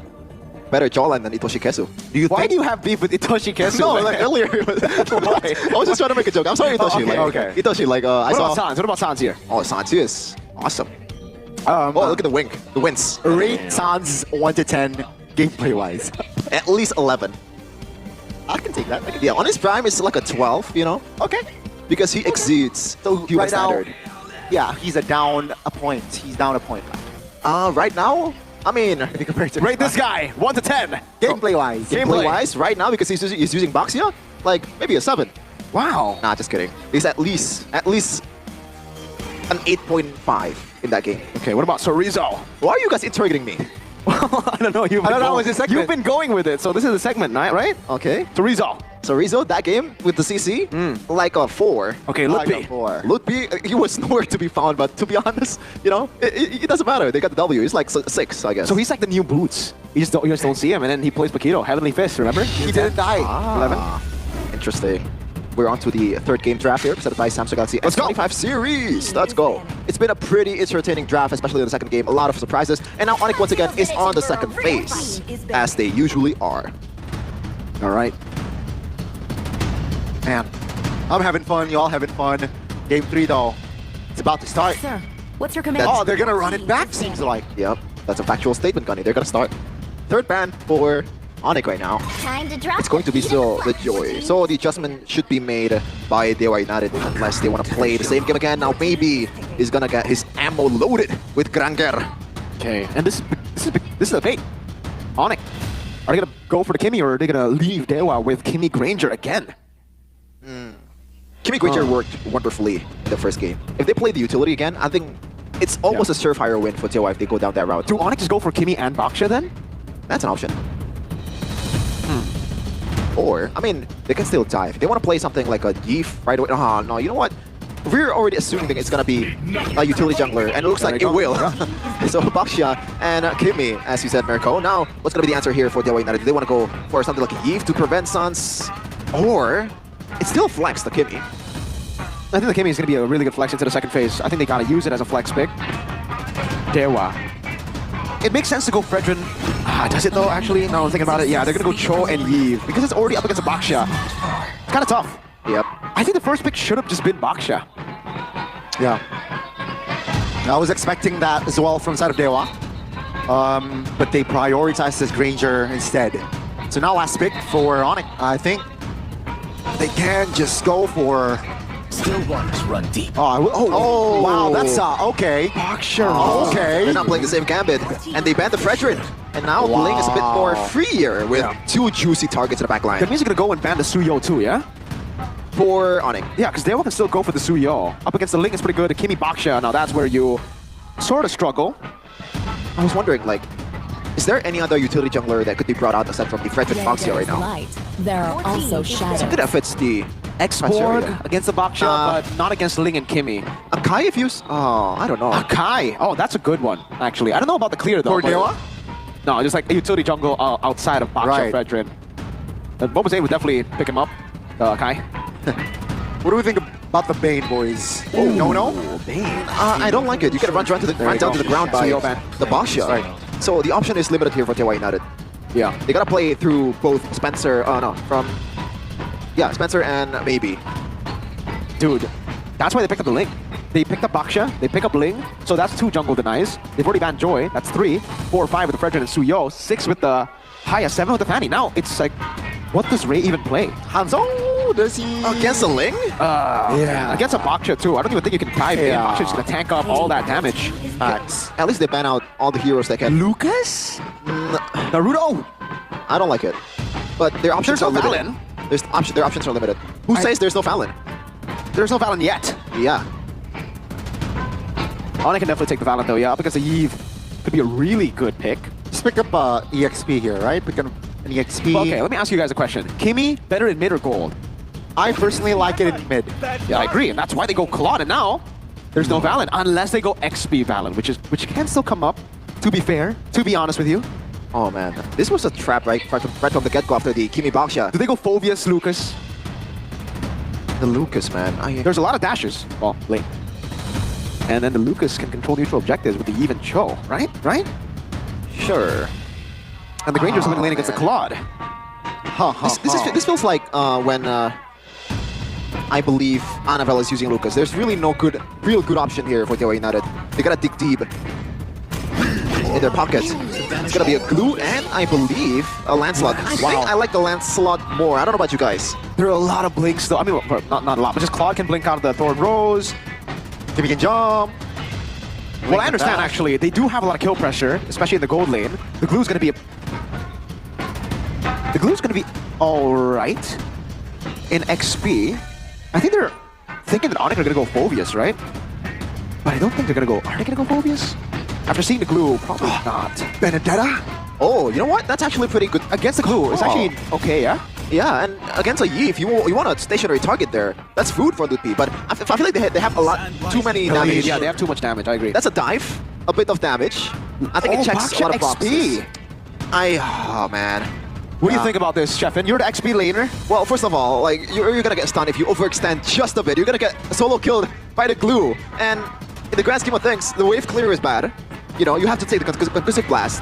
But the good thing is, you can rotate much faster compared to the glue. So that's an angle that they can abuse if they want to. Oh my god! Wow! 8.6? That is the highest lineup rating we've seen in MPL Indonesia, ladies and gentlemen. And the counter index is 2.8! Oh my lord, Gani standing up. He's waving to the Onic fans. That's a difference, ladies and gentlemen. And now, Onic, they have all the chances in the world to take this one. Will they be able to take game number 3 and reverse sweep the Apostles of God? It's Onic versus Dewa United. Ladies and gentlemen, it is Dewa looking to find a victory again. They have defeated RRQ and they look to defeat Onic in this game. Onic, can they deny that fact with the composition? An 8.6 lineup rating. It seems like Keyboy has more say in a 1v1 roam. Yeah, you don't want to take a 1v1 battle with a Khalid in the level 1 or level 2 because you're gonna lose for sure with the healing. Now, oh man, I'm looking at the top lane right now, but what's going on the XP lane? It looks like Lutpi is just weaving around the stuns and actually did quite well. Yeah, he's actually winning. Yeah, that's not something I expect, I gotta say. Tenacity, Vitality. Oh man, so much tankiness. Did you just say Vitality? Tenacity. I did say Vitality, but not the BTR one, but the emblem one. Okay, now this is more expected, right? This is what we expected in the lane. I really wonder what happened there. Yeah, a lot of tankiness though for the side of Onic, and only one Rupture. Everybody else has gone for Thrill. Interesting that Spencer went from the Demon Shoes, knowing that there's a lot of dive coming in from Onic. I think I would have preferred him to go for like a Warrior Priest because Kyrie, Keyboy, and Savio is gonna cut him down at level 4. Let's see. Ray's doing a good job farming. And it does seem like right now we're just definitely gonna see like a chiller game up until the first neutral objective. I'm trying to think about it. Savero's actually doing an amazing job in the lane here up against the Granger. Yep. Who wins Turtle 1? I think it really comes down to the XP, doesn't it? Well, first of all, I think Dewa actually have a better composition for Turtle 1. Especially it's a Lancelot. This is a hero that excels at taking objectives. As Rizzo and Spencer's going to be level 4 in a second. Itoshi starts to get the Lord to Dewa's side, but looks like Kai and also Ray will just take the buff before they want to battle it out in the pit. Yeah, both junglers. They're not even going there. Interesting. I don't know if Ray is aware of this, but Kai wants to invade. Yeah. Ray knows. Ray knows that. Oh, wait, Onic are on the turtle already. They're going to go for it without Kai. Yeah, they got the Kimmy. And it seems like Dewa with the info. Kyrie though jumps back. That's going to be Kyrie picking up the first turtle. Top of the blade. Itoshi Kesu. Good dodge. Ray got stunned by Keyboy. That's going to be Lutpi though mounted. No follow-up damage, but there's Itoshi Kesu. That's going to be first blood for the roamer. Yeah, Onic parade a turtle for a kill, but it seems like Dewa, they got an angle to kill Keyboy, and that's going to be 2 kills on the board already for Dewa United. Who won at a time, especially after Sans taking the whole full plating there, Mirko? I think it's still fair, honestly. I don't think it's a big win for either side. Because Onic did get the turtle, and like you said, they got the turret in the mid lane. Obviously, the instant capitalization should be on Dewa United, but Kyrie's still leading over Ray. And the most important part, I think, for Onic is scaling to the mid game. So Savero and Sans, the fact that Sans was able to get so much gold, you can already see it here in the in-game equipment. 600 gold advantage over Spencer. Looking at the other items, DHS Rush will be the choice for Savero. Warrior Boots 2 for maybe. With the Molten Essence on both XPs. That was an intelligent take, by the way, by Onic, knowing that they have the advantage in rotation. For Kyrie, just 4 if you're wanting the total. Now, it once again becomes a waiting game for Onic. Oh, they might want to dive. No, Spencer already half HP after Sans poked him. But I'm curious about what Sans is building right now. He currently has 2 of those items. Does he want to go for something like a Holy Crystal right away? Well, I mean, we have seen that before. With, I think it was Eman. Yeah, Eman. Oh, it's Bloodwings. Bloodwing's first item. Not usually the choice, but he knows that up against this very early game neutral objective control comp that he might need a bit more survivability early on compared to just damage. And I like that the fact that he brought the Purify. Whoa. There's a big traction pulse, and that's going to be Spencer deleted before the turtle. That's not a good sign. 5v4 now for Onic. Let's see. Onic now taking it slow. Sans popped. Keyboy from an angle.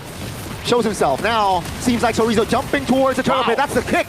No follow-up damage, though. That's going to be Ray, though, collecting the turtle. That's going to be Keyboy locking Ray down. Maybe now under the turret. Tempest the blade. Keyboy taking the aggro, and Kyrie picks up the double. Onic now, like, perhaps they might look for another collapse, but seems like they will disengage. Yeah, overall, I think it's a W for Onic at the time. Looking at Sans, though. Yeah, that's a pull. A big one. Spencer is able to free hit, and Sans will not be able to escape. That's a damage control kill from Dewa. Oh, it's all over the place, this game. Turtle this time won by Dewa. Onic were able to get a lot of kills on board. Again, I would say it's still fair game right now. Kyrie is leading. He's going to go onto the purple buff, but Itoshi Kesu, as usual, to try to stop that from happening, at least for free. Walks up. But we have to talk about the killing pressure. I did not expect that, by the way. Oh, the general! Gerald. Oh, man. Lard is here. Shout out to Mr. Delar. Ex-Evos, by the way. Onic PH. Itoshi! Oh, this might be a kill. Sans is re-hitting, and he will find it. No flicker there. And with that, seems like Onic, they have pressure on the mid turret. And oh, Dewa, no response. Spencer here all alone. Ray, though, will he be late? Real world population just secure his turret. It's not good. It looks like it's an equal game right now in terms of economy, especially. But Onic so far had the better control over the map and over the team fights. Yeah, it's been like that. I mean, with the Ling as well and the Claude, they have a lot of side control. Meanwhile, for Dewa, it's more of like a stick-together team fight composition, right? So Onic definitely have ways to split up the map. Reminds me of right as we get to see Lard, old Onic PH style banana split. They would just split up the map with the assassin and the side control gold laner.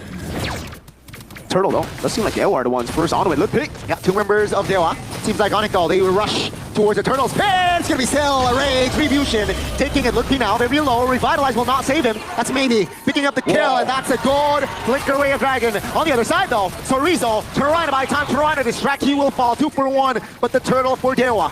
Oh, the gold swing is real. Right now, Onic is down 1k gold lead from what was almost 1k for Onic as well. This is not looking good for them. Dewa United, they started to figure out how to beat Onic, especially in the objective game. Just poke it for Ray first and let the 50-50 do the rest. Again, if they are able to get a lead as big as the one we saw for BTR vs Onic Game 3, getting all the structures, the base turrets, it'll be massive for Dewa. Big one. For Onic, this is the game that they can play, the side control, on top of the fact that they can actually also team fight, right? But mainly, you want to go and team fight after you get the advantage on the other side. Itoshi Kesu, an attempt there on Keyboy, won't be able to find it.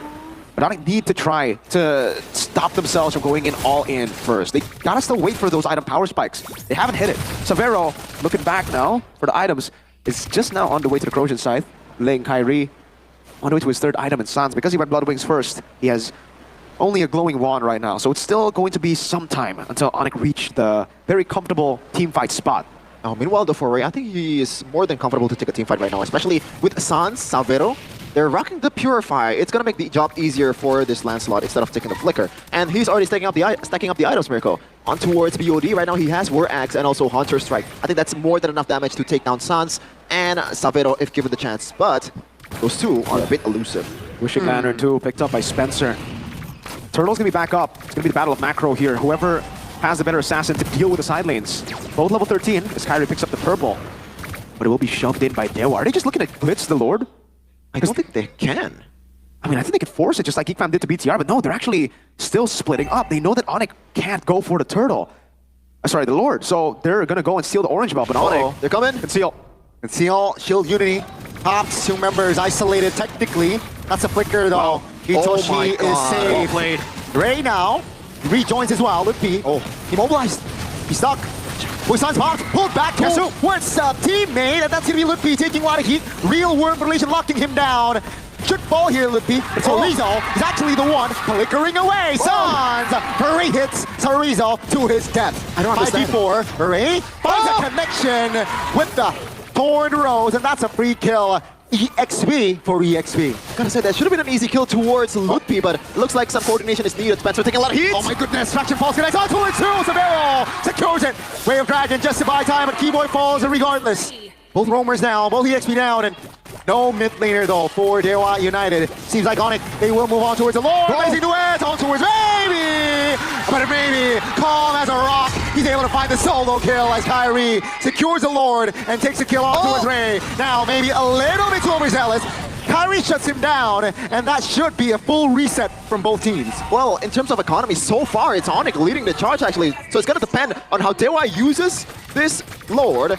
And they have the timers ready. Ray 16, maybe 16. They can still catch up, especially it's only Keyboy right now going towards the Lord to clear it. Oh, I don't know where to start when we talk about that team fight, because it was a lot of build up towards that point. Again, the big question that you were asking, Sheffin, is how did maybe not get the kill on Lutpi when Sorizo was bouncing him? Oh, now he's bouncing Kai. That's interesting. Now Sorizo actually isolated. It was actually Ray who got the Lord. Yeah. So Onic, now they can defend though. They have a lot of resources, but perhaps the mid turret here should fall, and as Sans and Lutpi have a say, it seems like they will defend their mid turret, so is all okay turret-wise? Okay. It's because maybe it doesn't have a lot of Sky Piercer stacks. That's your answer. A couple of times when Dewa have been able to fight, they've been kind of dispersing kills left and right. Ray, Spencer. This is why when you have a Granger, folks, you kind of want the Granger to get kills, especially considering he has a Sky Piercer. If he's not building Sky Piercer and the team plan is to not give him Sky Piercer, then sure. But for the most part, when you have a Granger, try to funnel the kills into the Granger. Spencer taking a few of those kills in the early game when it could have been given over to maybe has turned a bit of these team fights to a more like fightable situation. If Lutpi had died there when Sorizo was on him, yeah, it could have been a free neutral objective. But maybe just didn't have the stacks. One more stack and that would have probably been an execute. It's, again, why these small things in the early game will build up to a great team fight later on. The small things that most people don't account for. And with the mid game as Onyx, I think the window is getting smaller for Dewa United. Yes, you still have the damage coming in from your damage dealers, but look at the dive potential from Kyrie and also Savero. It's gonna be even worse to try to keep Spencer safe. I think it should be fine, dude. Like, he's gonna have a Winter Crown later. There's also a lot of good peels, so I don't think Kyrie can just blindly dive into the back. Also, with maybe there, he's gonna have a lot of damage, a Wind of Nature, to deal with that dive too. There you go, that's the Winter Crown that I mentioned. And then there's Ray, dealing damage to Onyx backline too. Like, Onyx can't leave Sans alone. They kind of have to play with him too. Sans will have to dive in. I think it's way more 50-50 than we think. Interesting. The load is coming and Kyrie's taking the long lane right now. The question is, now the... Oh, Itoshi? Be careful. Onyx now. Seems like bottom side is still occupied low-key by Kyrie. He wants to stay in the middle, so he is able to be mobile, going down or to the Lord. Lancelot shows bottom side. They're taking it slow, both teams. Yeah. This is... How do you deal with the situation? I think Itoshi Kesu will play a big part in this.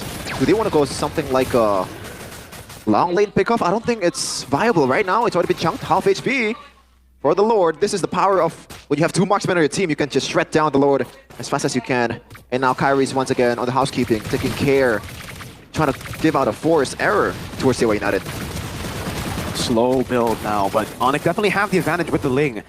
Clearing in the bottom lane, constantly giving that slow push over. Dewa will have to respond to it, and they do. Ray will be sent down below, but he's hesitant. He doesn't know. Onyx, we're already holding onto the Lord. Yep. And they will be holding onto it again. Yep, seems like this is going to be the right call. Lancelot shows. Onyx now. Oh, not the right call, yeah.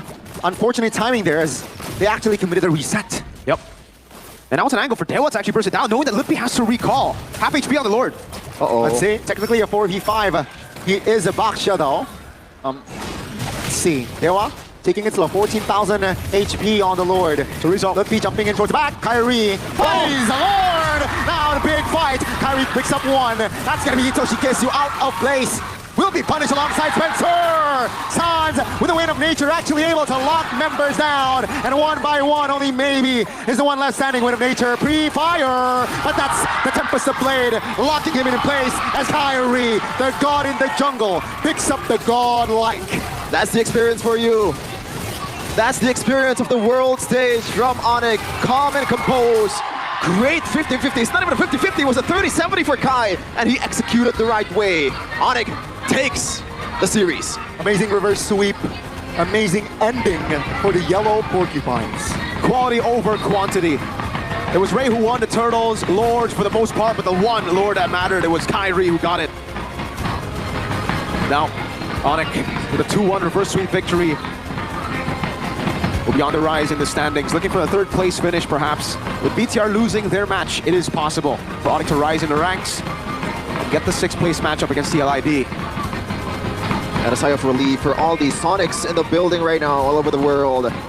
They were worried that Dewa United will take this match, man. It looked like it based on what happened in game number 1, but Onic, they know they can rise to the occasion.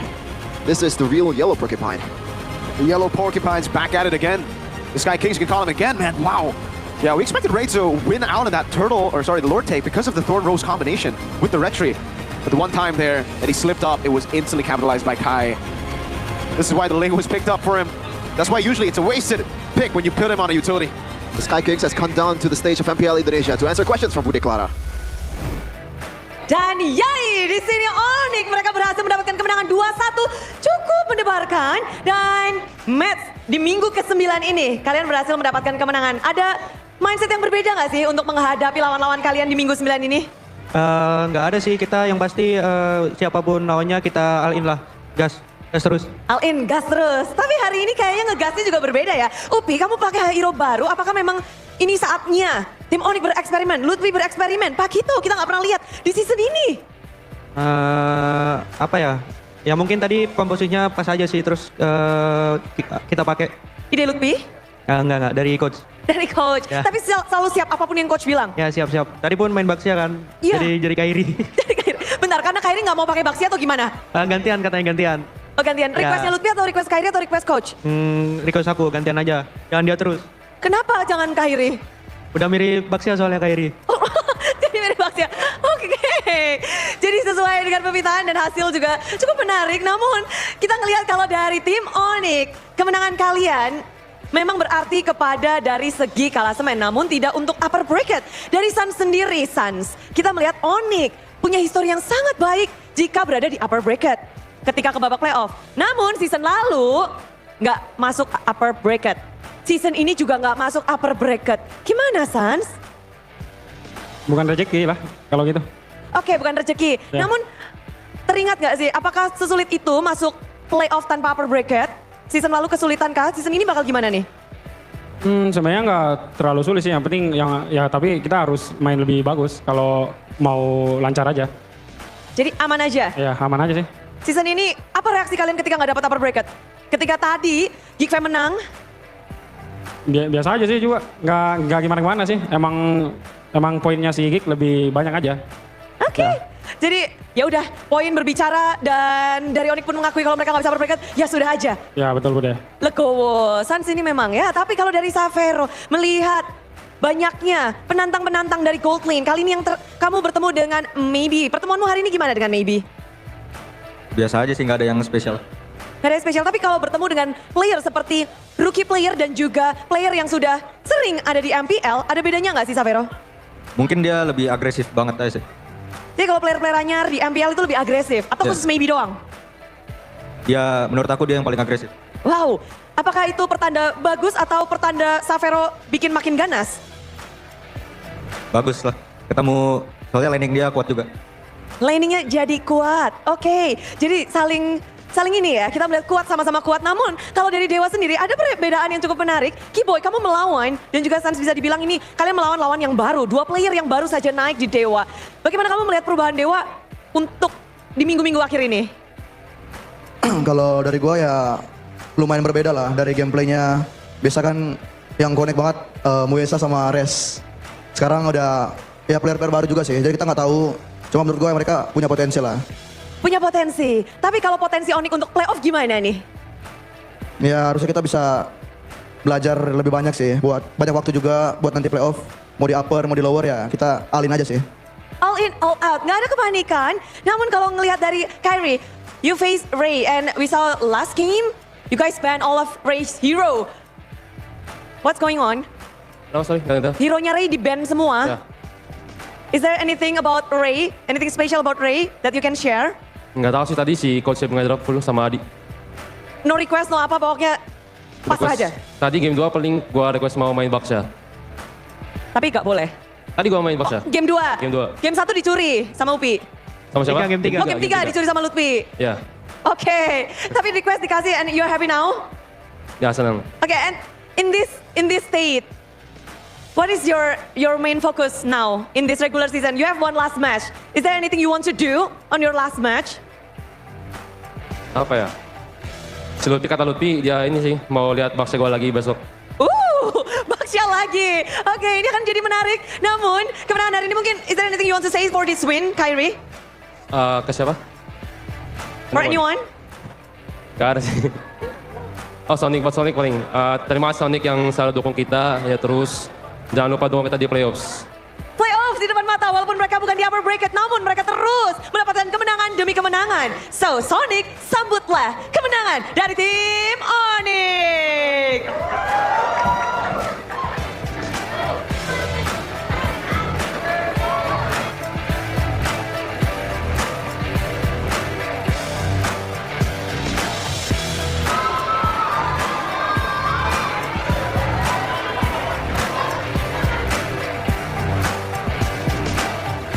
Itulah dia kemenangan dari tim Onic, walaupun mereka tidak bisa berjuang untuk upper bracket, namun mereka bisa mendapatkan posisi yang mungkin lebih baik, posisi menentukan prestasi. Dan maka dari itu, Bude mau ingetin buat kalian kalau jangan lupa, jangan sampai kalian ketinggalan kelewatan tiket playoff. Karena tim Onic ternyata mereka akan berjuang dari hari yang pertama. Jadi untuk batch pertama jangan lupa untuk dibeli, hari pertama, kedua, ketiga semuanya diborong. Dan pengumuman penting karena batch kedua akan dibuka untuk nanti tengah malam.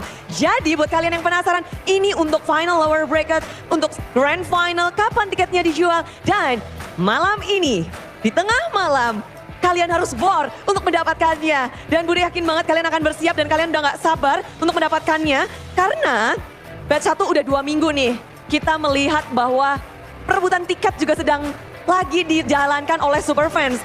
Dan ngebahas tentang lower bracket finals dan juga grand final, kalian juga yang udah bertanya-tanya, jawabannya adalah hari ini, malam ini, dibuka. Jadi siapkan diri kalian, jangan lupa alarm, jangan lupa ajakin teman-teman untuk war tiket di batch kedua ini. Karena kalian harus datang banget ke Velodrome. Di sana kita akan seru-seruan bareng, rame-ramean bareng. Ditambah lagi, nanti bakal ada MPL Festival Land of Wine. Di sana akan ada watch party, lalu ada meet and greet, ditambah juga ada performance, dan ditambah lagi, pokoknya banyak banget, ditambah, semuanya akan berkumpul bersama. Nggak hanya di dalam Velodrome, namun juga ada di luar, di MPL Festival. Dan pastikan kalian juga datang karena untuk yang pencinta Magic Chess khususnya ya, ada yang spesial karena MCNC Season 3 akan segera hadir di MPL Festival. Pemain MCGG pasti lagi nge-share ini. Karena Magic Chess setelah beralih ke Magic Chess Go-Go, rupanya kompetisi semakin tinggi. Semua player semakin kompetitif. Di Velodrome waktu itu juga rame banget. Bahkan sampai kita sudah selesai angkat piala, turnamen Magic Chess masih berlangsung dengan antusiasme yang lebih besar lagi. Pasti kita akan merangkul semua pemain Magic Chess. Dan di Magic Chess Go-Go, pastikan kalian juga berkompetisi di tentu saja di Velodrome. Dan pastikan dapatkan batch 1, batch 2, semuanya kalian harus punya. Karena kita tahu kita akan seru-seruan bareng, ditambah tim-tim akan beradu dari hari yang pertama, kedua, ketiga, keempat, kelima. Kita nggak akan tahu siapa yang akan bertanding. Namun pemain-pemain atau tim-tim yang berada di posisi 4-6, mereka akan bertanding di hari yang pertama. Jadi jangan sampai lewatkan.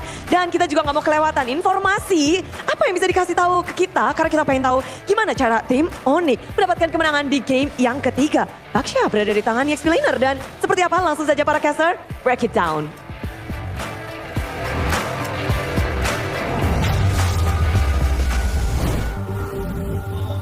What is that? What is that? Breaking Okay, it down. I'm breaking it down. We're Breaking it popping down. and locking here? Yeah. Okay.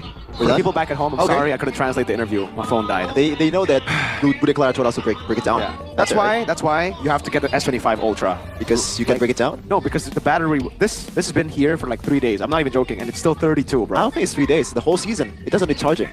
Nah, that's a lie actually. That's a lie. Yeah, that's a bit cray-cray, my friend. But it's the battery life is actually crazy. Just as crazy that it took Onic 3 games to beat Dewa United. 3 games, bro. That's like more than And they got spanked in game number 1. Schmackaroony. You gotta explain yourself. Hey, they direct their schmirk. Sometimes maybe good. Sometimes maybe Arsenal. Arsenal is a loser. Peak football club, all right? So yeah, moving on. Onic. Yeah, I mean, it's just, they slipped up. They slipped up game one, perhaps from the drafts and then the execution, but they repaired game two. It's classic Onic. Classic Onic, man. I think Classic Onic would be winning MPL, Onic. Would be in upper brackets. Even Bude asked the question to Sans, and Sans like, yeah, but we just didn't get points.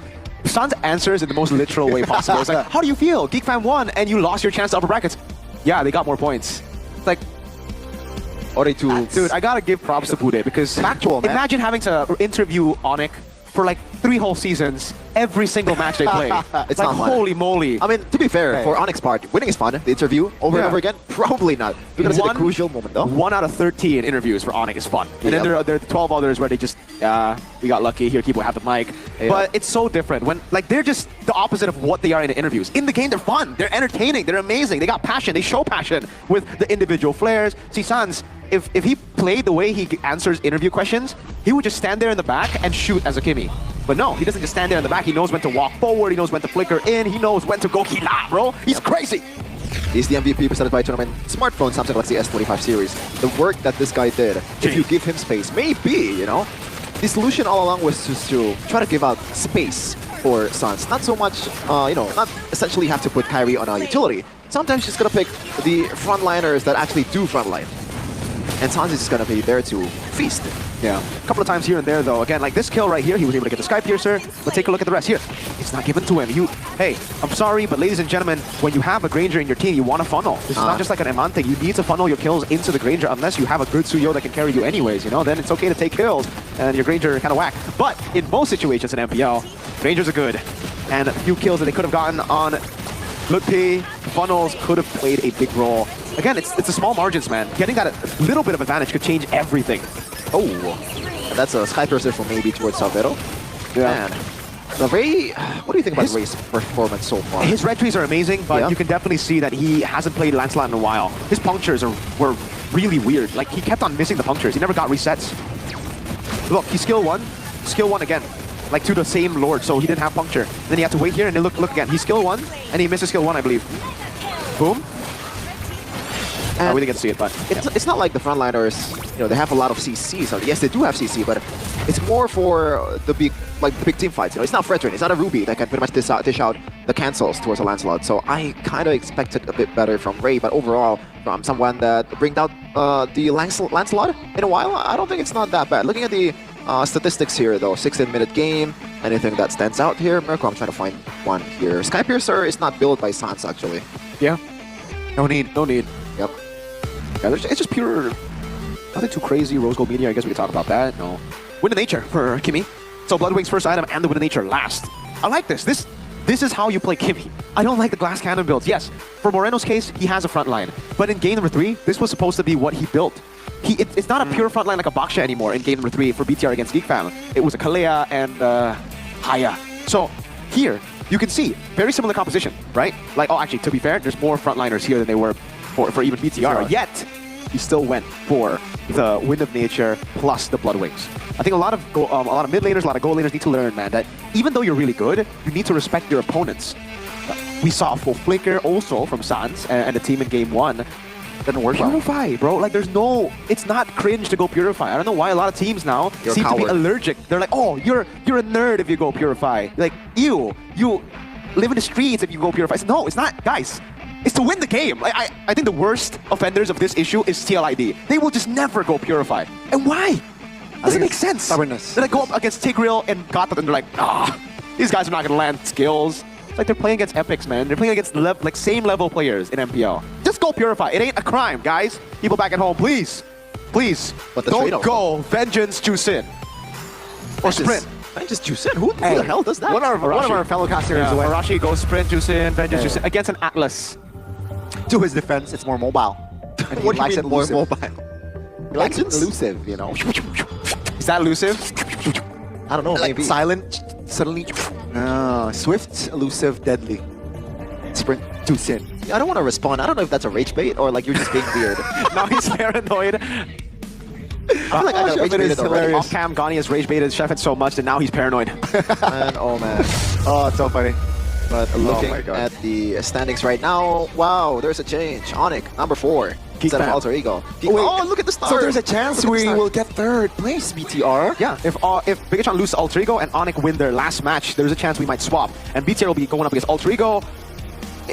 Right now, we don't know who's number 5 or number 6. And I honestly feel like who would you want to meet, Gani, in the playoffs if it's between BTR, Alter Ego, and TL? This current form, I'd rather them meet TL. But exactly. For me, which RRQ? RRQ will be with 6 and 3 or 6 and 3. Okay. Up top. So RRQ will be 6 and 3.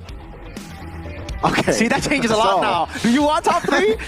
Okay. Looking at the tomorrow's schedule though, first game it's the movable wall versus the stoppable force. EVOS versus Navi. Then TLID versus RRQ, the rematch of last season's Grand Finals, and Onic versus Alter Ego. Now this match has a lot of stakes. Even TLID, man, against RRQ, they need to win that one if they want to get a better seeding. Yeah, and Onic needs to win this one, Gani, if they want to have a shot at third place. But the question is, do you even want third place now? It's either upper brackets or let's avoid RRQ. Isn't it weird that TLID needs to play RRQ to avoid RRQ?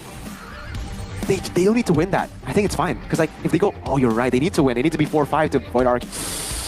Man, they need some precision. They gotta pray that it's Chen in jungle and Sutsujin in XP or something, some off-roll stuff. That is a possibility, just like the possibility of you dying in the road after getting smacked in a traffic accident if you don't wear your helmet. So how do you prevent that?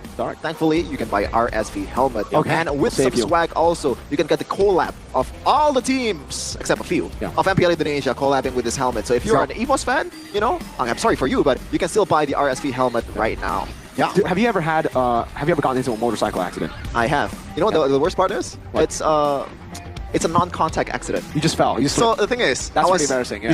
No. It's even worse. I was turning left, you know, and in my head, you watch Cars? Cars 1? Yes. You know Hudson Hornet turn? Yeah. You tried. In my head, I tried to do that. To drift. Yeah. And it was... Yeah, I'm not proud of that. Okay, but the point is, if he didn't have the RSV helmet, he'd probably have some brain injuries. You know? I mean, I already kind of have one anyway, but MPL ID Superfans League right now is here for you. And if you are Superfans, then what better way for you to kind of participate, quote unquote, Are you for your good at team, video games? You know? This competition serves as a platform to prove which team community is the best and most united across Indonesia, while also giving Superfans a stage to compete, unite, and show their pride for their favorite team. Trying to see. Let's take a look at the standings here, though, because you're going to be shocked. Yeah. You might think that quantity is actually a good thing. Whoa! Dude, I got troopers! Hey, Sonic Royal Makassar doing work. Sonic Kocak Siap. Not bad. Right, second. Hey. Look at the kingdom, though. I'm sorry, RRQ, but you got like 20 billion fans out there in Indonesia. These are the best for the Super... Surely you can find better 5 than this. What about the Geek Slayers, though? Wow. Hey, we are... Mid-table with Geek Osiris. I mean, as long as they got to the playoffs. Oh man, both the kingdoms, 8th and 9th. Call or contrast to what the team is doing right now. Yeah, this is pretty accurate though. Julagan Troopers and Sonic Royal Makassar, just like in the English talent pool. The Onic fan and the BTR fan are the best at the game. Sure. Then there are all you guys. Sure. You know what? I don't have an counter right now because I'm actually kind of washed at this point. Like seriously. And the others don't play. Oh my god. Hey, I don't think I'm the worst yet. You know, let's put it that way. I don't think you're the worst. You're the third best. Who do you think is the worst? Who do you think is the worst? I mean, we can battle it out in the Velodrome Jakarta to settle things out 11th to 15th of June 2025. Oh my goodness. And Gani can, you know, he has a lot of memories. Yeah, that was the season. Remind me again, Gani, what season? What was the Velodrome known guys, for? all right? Okay. EVOS, Miracle Run. EVOS are not even there. So it's already going to be different, Gani, right? Right? Exactly, but... So, okay, that's it. And Onic are not upper bracket, so it's different already. Oh. It's not going to happen. Oh man, we're going to close it out though. It has been a fun day. And tomorrow is going to be even better. MPL Indonesia Season 15 is here for you to watch. Me, Sheffin, Mirko, and Connie signing out. See you for more matches of MPL Indonesia in the next weeks. And also, don't forget to come to Jakarta International Velodrome for the playoffs. Tomorrow, stellar playoffs. matches again. We still have Onic tomorrow, in case you're wondering. Onic versus Alter Ego battle for top 3. Oh, okay. There's been some miscommunication. I was going to close it out there, but apparently we're not done just yet. You want to talk about something? Ranger Mas. I want to share a cringe story. Huh? I want to share a cringe story. Sure. Back then in high school, I was a socially inept teenager. So one of my friends' dad passed away. Okay. I tried to send her a message. Oh, no. Instead of saying I'm sorry or my condolences, I sent her in all caps, keep your spirits up, with 3 fire emojis in the back. Do you think that's cringe? I don't think so. Really? Yeah, I think it's pretty, like it's all right. It's a bit too high. It's positive. Yeah, but I mean, I'm trying to be positive, but we have a lot more positive things to look forward to in Season 15, and that is why you gotta watch or wait for the next matches to come because it's got to be much better than this. Goodbye.